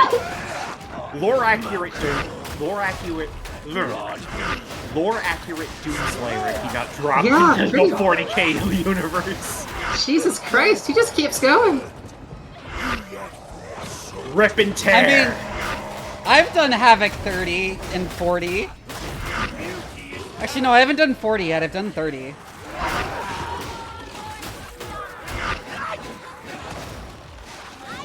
This is this is just John Warhammer. He has his axe and he is going to use it.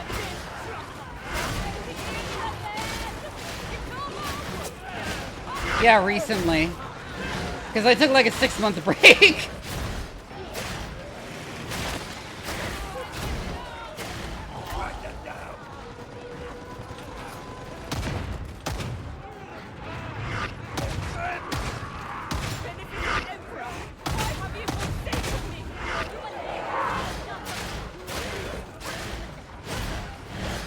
Oh god, she's going down again. Never mind, she's got it.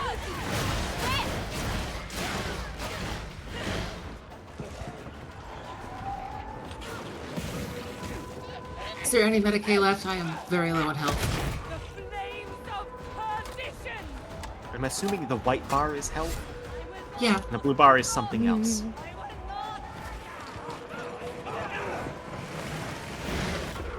Oh, fucking hell. I was right next to the Medicaid station, too. God damn it.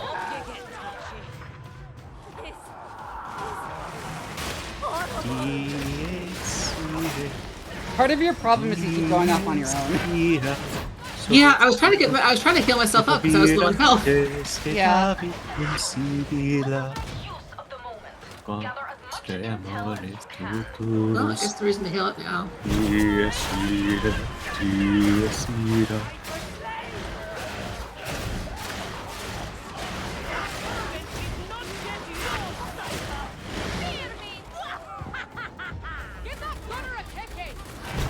That I'm singing I was brought back to Roman history, but like it also is kind of in the same vein. Like the history of the Catholic Church is absolutely fascinating in the context of how religions tend to work globally, and it's Leonis Kennedy. Leonis Kennedy, yeah, the Arbit is absolutely true. That is true. Let us be efficient.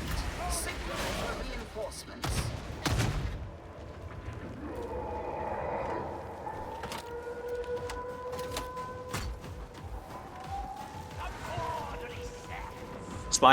Splashing heretics all over? Let's go. I'm just here being a cheerleader. I've got the whole outfit on and everything. For fuck's sake, I keep forgetting it's E to activate, not F.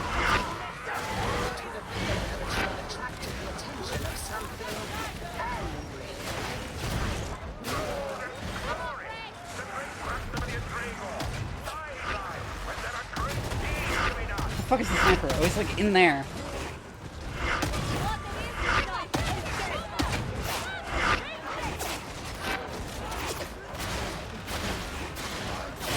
Oh, cast one. There's always a boss.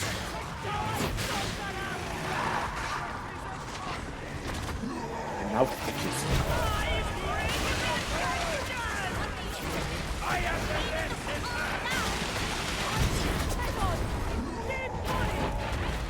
I love just chunking bosses like that. She is so locked in, chat. I think I'm getting the hang of it again.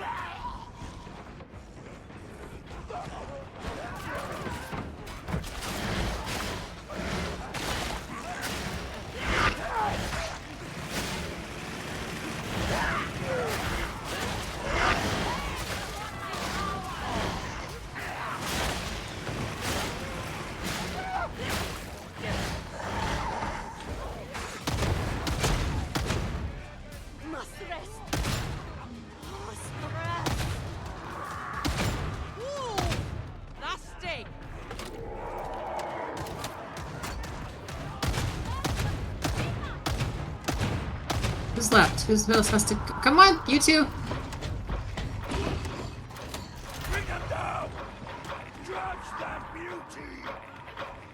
Quick, the disciples of RFK Jr. are upon ye.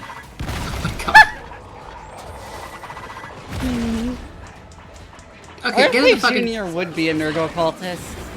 He is a Nurgle cultist. Yeah, he is a Nurgle cultist. I think he's like a demon prince at this point, actually. It's insane that they're like, oh yeah, vaccines and eating vegetables are unhealthy. Time to He doesn't believe in germ theory. I know. Time to reintroduce lead into the water and, like, I don't know, cadmium into your average hamburger.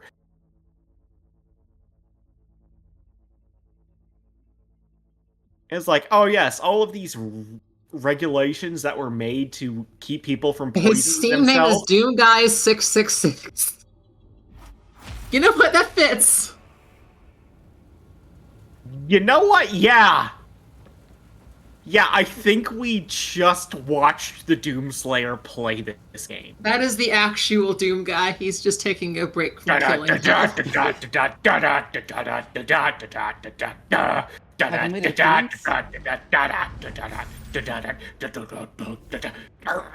Sure, you can hop in Tin Can.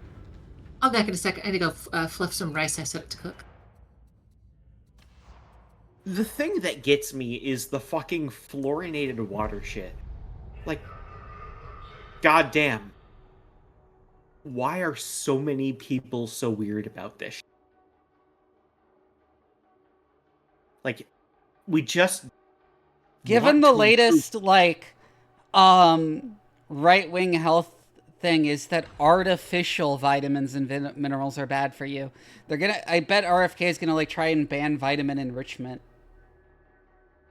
Oh, sorry. You wanted to join in? I'm sorry, I didn't remember. Go ahead and join in if you want to.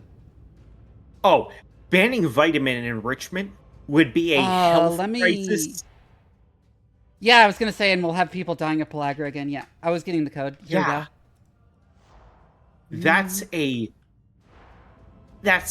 That's insane. I would like totally believe he would try and do that. I would too. I swear to God. I gotta go see a barber. I'll be right back. Ah. And then there was one.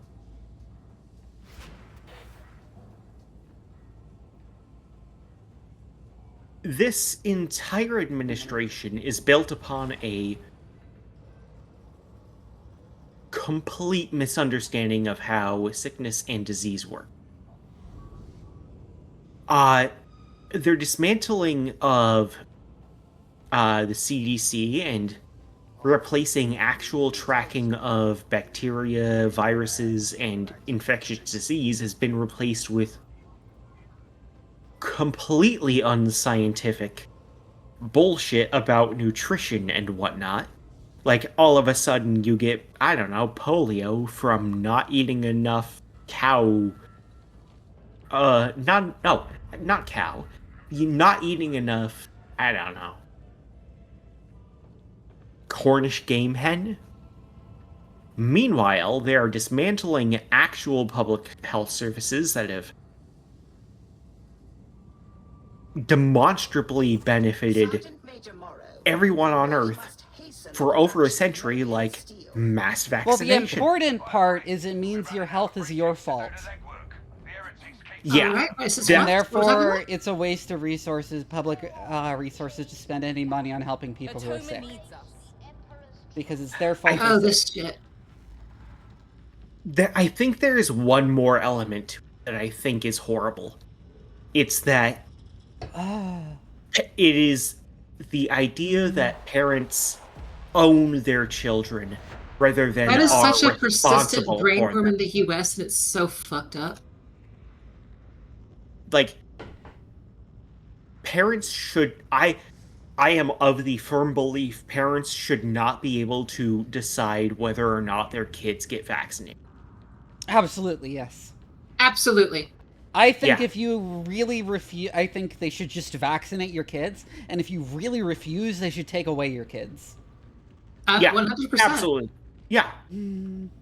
That is, like, no, you don't get a religious exemption for this. You either give your kids health care or not. You give your kids health care, or we take your kids. Pretty much. Like, it is abject neglect. I mean, yeah, that's what I would say, is to pass a law declaring not vaccinating your children to be illegal child neglect. Yeah. Because it is, yeah. That is because it is, yes. Mm-hmm. This is... Or abuse, honestly. Abuse implies Like- a more active thing. I mean, some of these people will actively say, yes, I think it's better my child die than be autistic, because the vaccine will totally make them autistic. And I think we should just recycle those people's biomass. True. Exactly. Also, I'm trying to keep. We can send them to Mars so we can use their blood for concrete. True.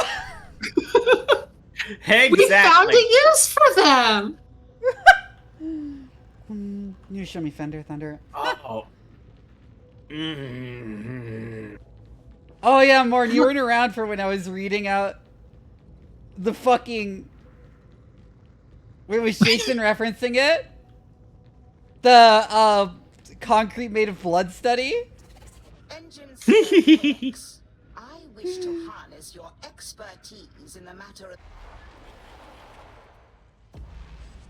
But like, okay, it's one of those things where if a parent believes they should be able to deny their child vaccination, that implies so much more about their parenting style than that should actually fundamentally disqualify them from There's parenthood. a scientific paper proposing to make concrete for the moon and Mars out of the astronauts' blood.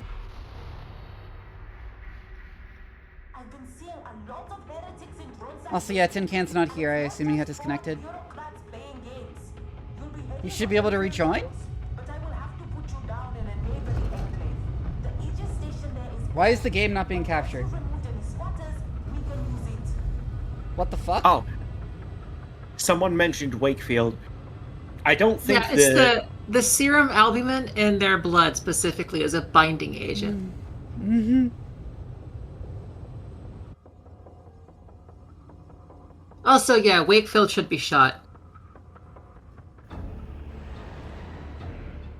Actually, I think hanging. I think hanging for Wakefield.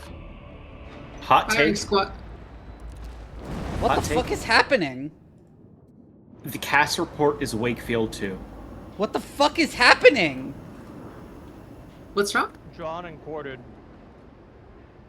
My screen is flashing and it's not capturing. The fuck? I see Okay. blackness. I see social options leave mission.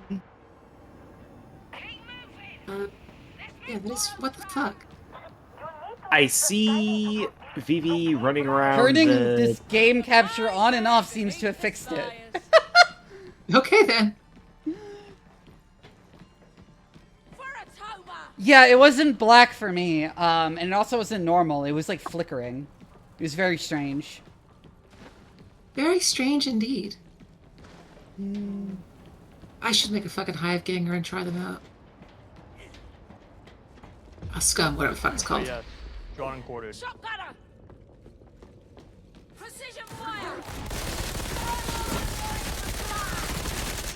Okay, Skylink.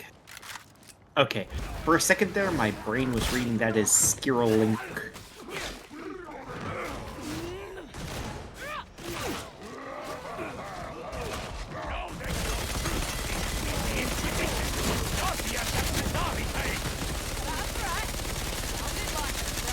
I meant only that you should presume no alliance with me. Unless... I haven't been remembering to use my drugs.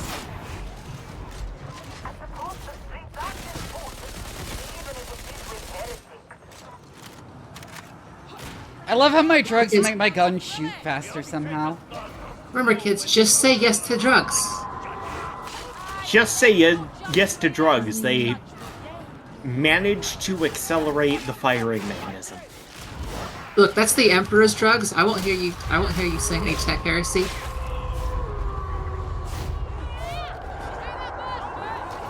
Oh, sniper. Oh, fuck!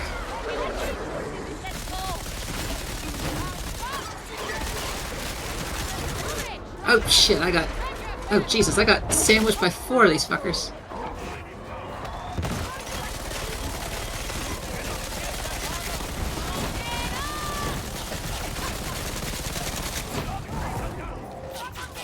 Once the conversation is able to be had, I do want to ask how many of you have read things by John Boyce?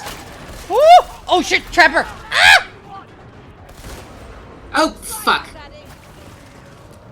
I got sniper. Oh, sniper, of course. I will wait. I am not good at this What if game. the drugs are so potent it's drugging the machine spirit?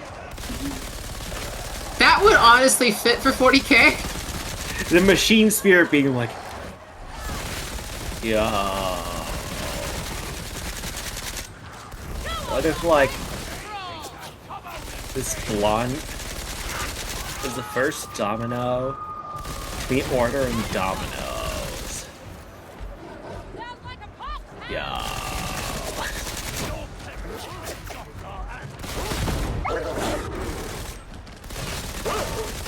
I need to fucking try out the hive scum. It'll look fun.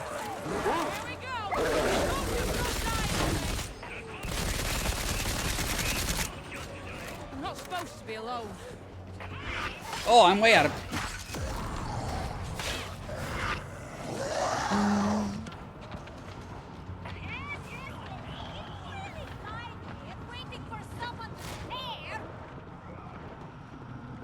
Okay.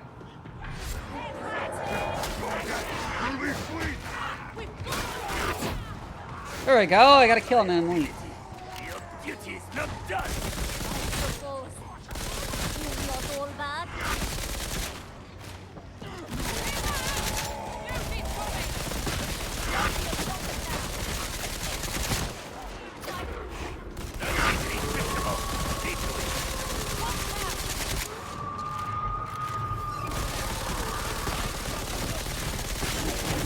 Oh shit, will I?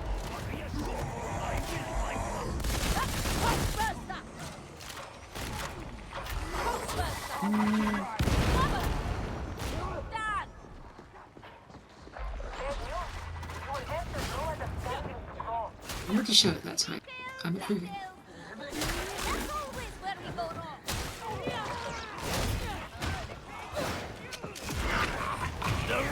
Damn, I keep forgetting. Oh my god, Trapper. It's my hope that your part in this war will redeem a portion of your crime. Oh, really? So I can walk away as a respectable citizen? Scout trappers are out there hiding.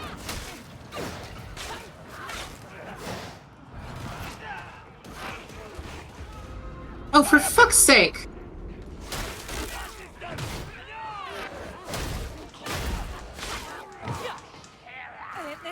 I don't even know what I did wrong that time. This changes nothing. Oh, ammo. I see the name Shaggy and I'm like, ruh-roh. He's an arbitrator named Shaggy and his dog is named Scooby. Oh! Okay, hopefully I don't fuck up as badly this time. I thought her dog was Rhea. We're making good progress. Well, if I make an arbitrator, I'm gonna name it Louis. True. Oh, what? I've They snuck up on me. Oh, for I've asked Rhea whether or not it's Rhea or Rhea, and she was just like, whatever. I am bad at this game. So, I don't know why, but my instinct is Rhea.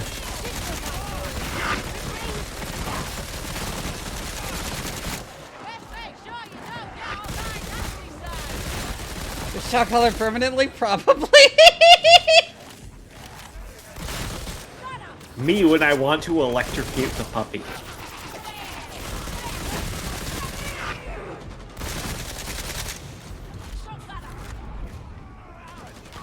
You really don't need to actually use a shock. Well, we didn't. It wasn't an electrical shock. It's a vibrational shock. You really don't need to do that much to get a dog to obey a certain boundary. And to be honest, it's good for them because they don't run into, I don't know, streets or whatever. But I remember the dogs I always grew up with would always have this very hard boundary where if you threw a ball accidentally like half an inch outside of a specific radius, even if they didn't have the collars on them, God damn it! they just wouldn't leave. They just wouldn't leave. They'd just sit down and wait for you to throw it again because we all would.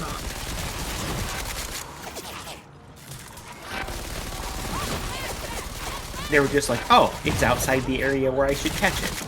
And so I'm going to sit down and look at you with my tongue hanging out the side of my chin in the cutest way ever possible and ask you to throw the ball again. Oh my god, it's so cute. Oh no. I love my dogs. Hopefully I don't embarrass the Emperor this time.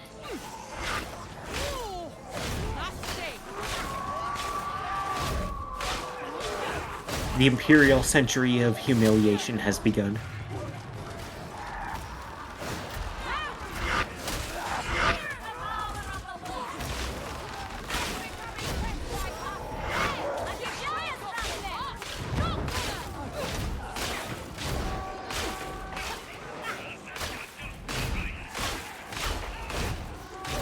I think I might leave.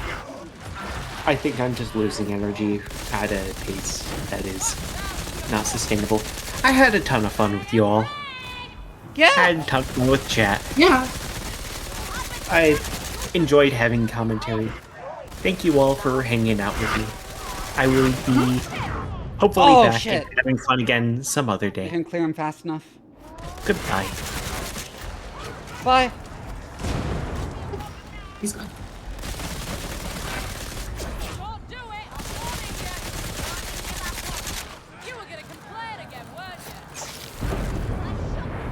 I was helpful that time, hooray!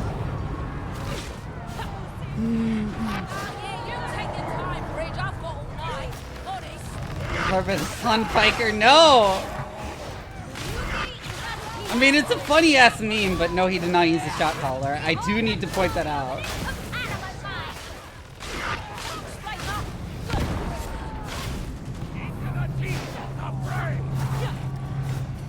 Like, the story of him using a shot caller makes this sense that it's like, yeah, he has a button on his desk to activate the shot caller.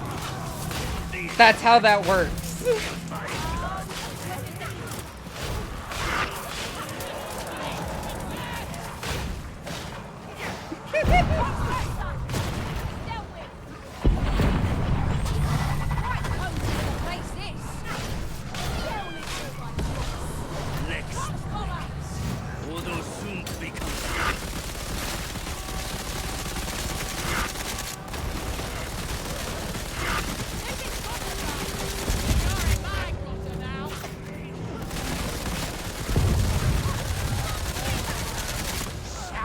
Sorry, that aforementioned lack of privacy just came up again, sorry. There are a lot of guys. There are a lot of guys.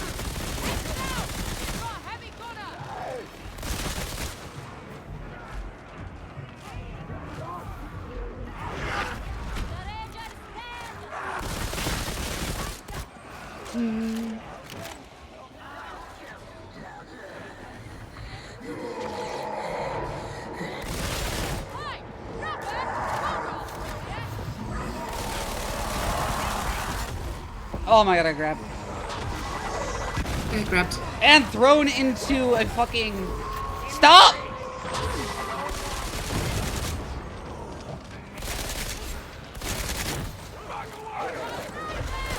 Oh!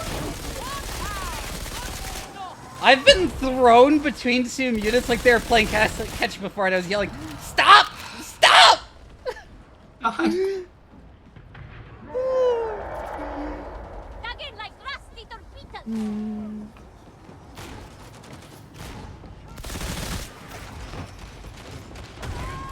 Damn it.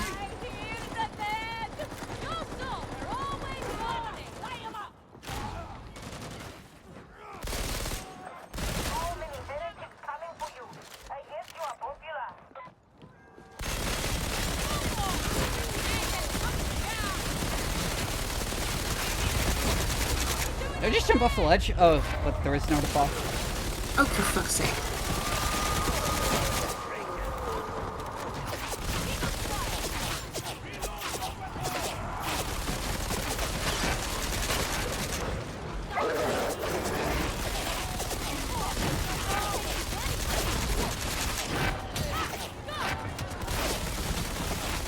Oh, I ran out of Desperado and I didn't realize.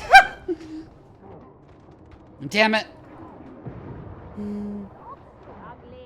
Oh, this ain't my finest hour.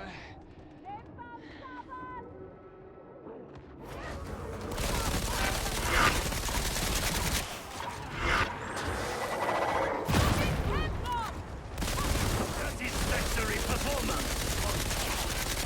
Even at its best, Imperium is a grimy place. Now, well, look at it all.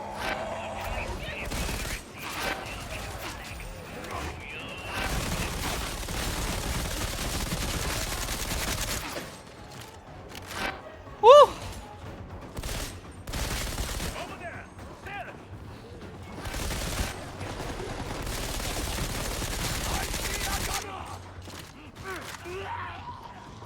It's over here.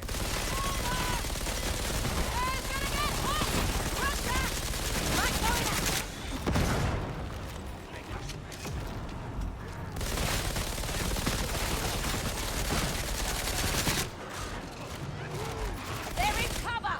Pick your shots. We should redress our wounds.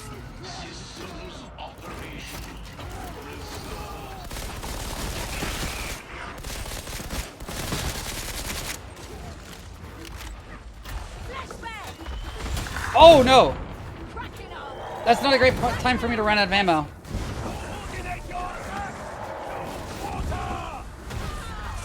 Stand in the fucking acid, you bitch.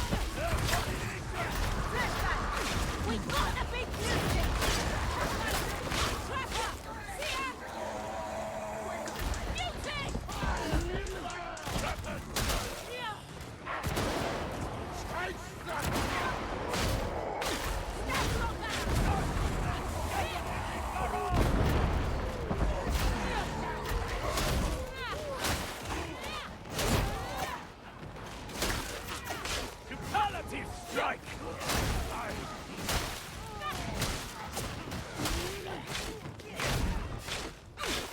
Woo! Kind of forgot how to use this weapon.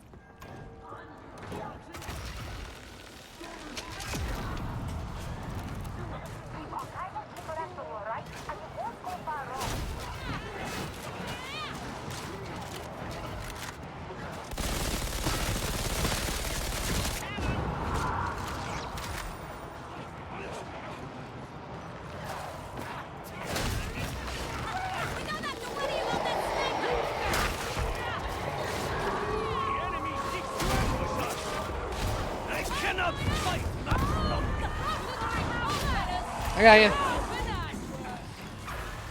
I see you, Gaiman.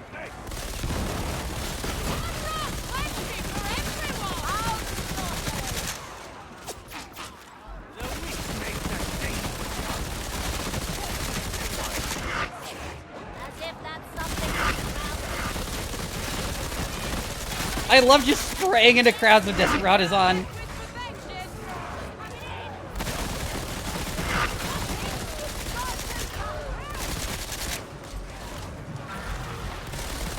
Hello, Eden Moore. Enjoy your lurk.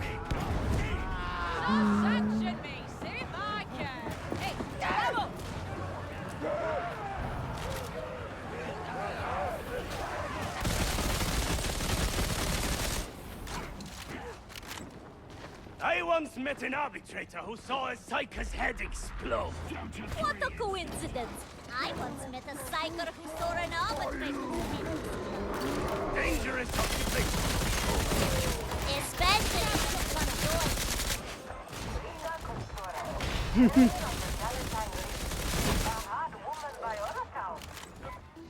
I will not lose control.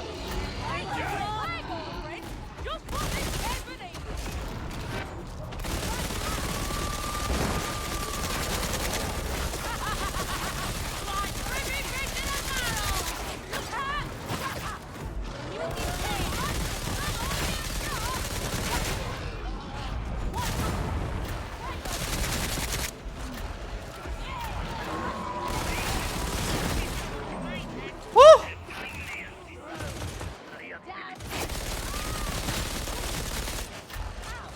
shit, I actually contributed that time. It's a miracle. Danger station! Head up! Shut that!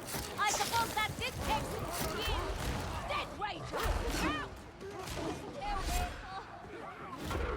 Oh, fuck. Yeah, there's a lot of good psycher lines.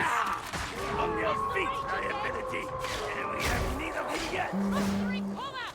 I need to change the fucking key bindings for dodging. God, my voice is like so strained now.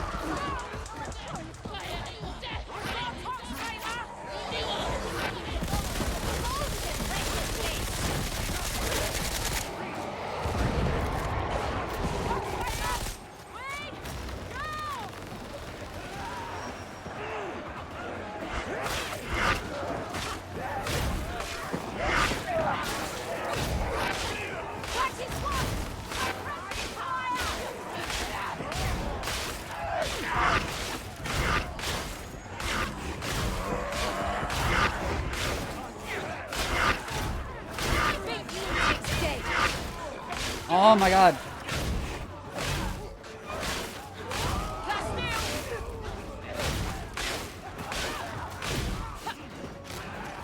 Oh, sniper leveling the scope.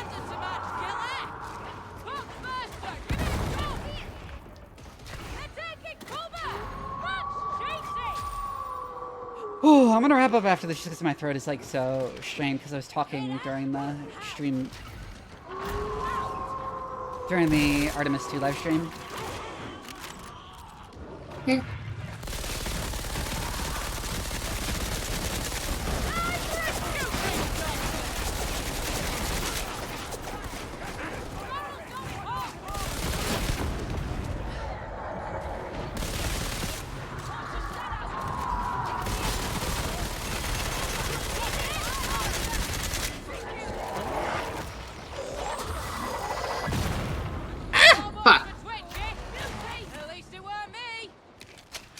I didn't see that fucker there.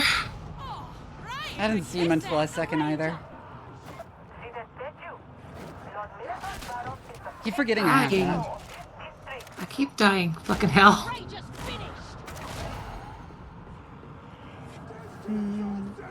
Change my key binding for dodging.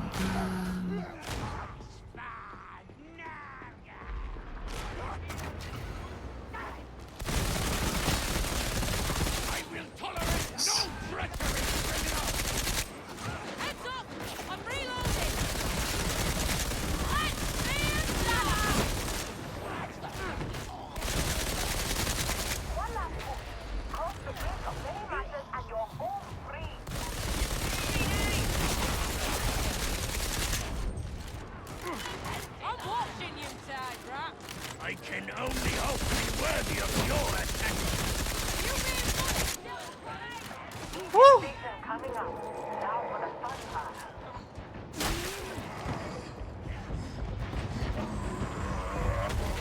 Oh shit. Ah!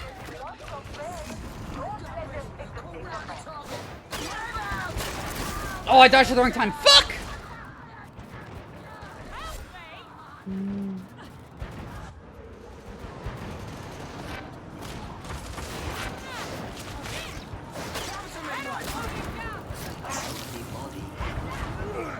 There's that other trap right here.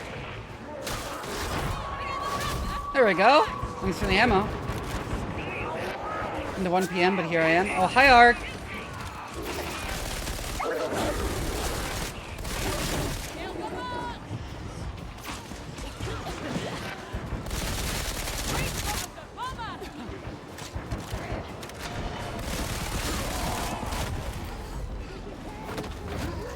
Oh my god, he's holding me in the fire! Fuck you!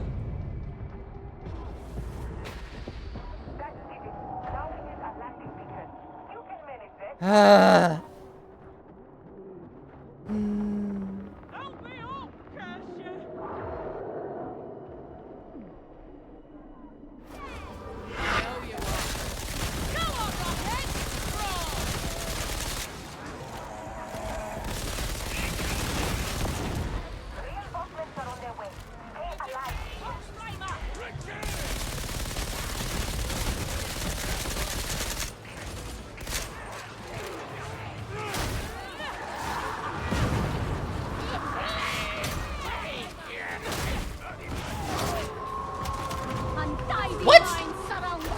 Oh my god.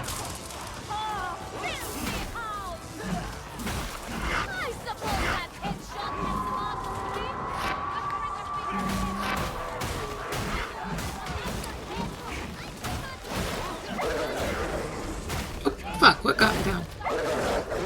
Hi, Paige. How you doing? Hello, Paige.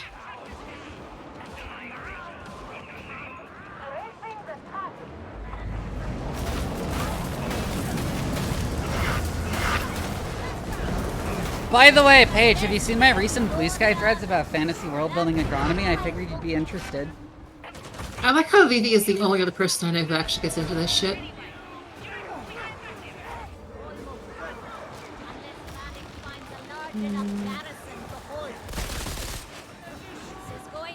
Last time I was doing world building with some friends, and I started getting all into the fucking agriculture they do. And Hey, don't you think all the cuisines derived from like how they grow crops and stuff is cool? It is. I can't see your Twitch chat, sorry.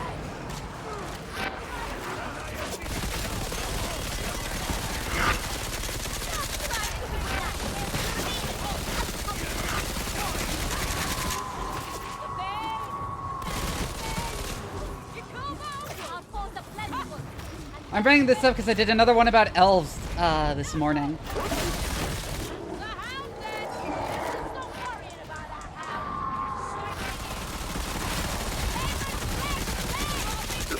And doing agroforestry.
Fell off the fucking walkway.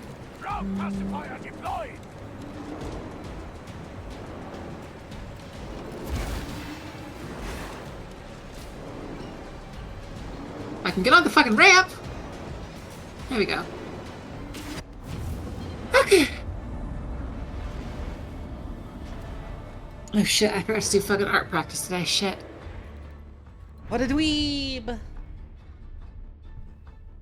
Well, I was gonna do it later this evening, but then there was a thing that was falling from the sky. Yeah.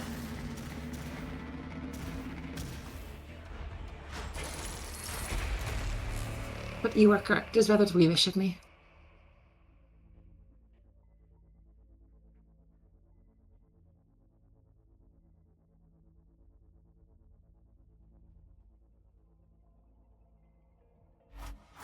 Oh, turn off more stuff. Okay. I have a penance. Okay, my throat is feeling scratchy and horrible, and I'm like wiped out because of allergies. I'm gonna head to bed. I will be doing that soon too, so. Y'all motherfuckers have a good night. You should join it. I draw porn. We both talk about science.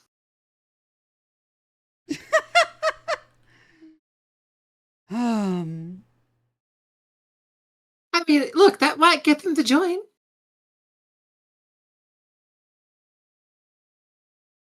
Thank you for the follow, XI. Sorry, Lola.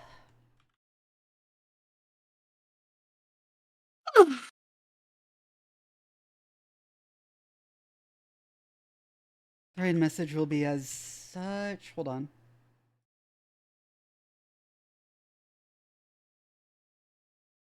Okay, copy this, paste it into Lola's chat when we raid. I will see you all tomorrow. I was going to do a coding stream, but I haven't figured out like the technical stuff I want to figure out. So I'm probably going to do something else.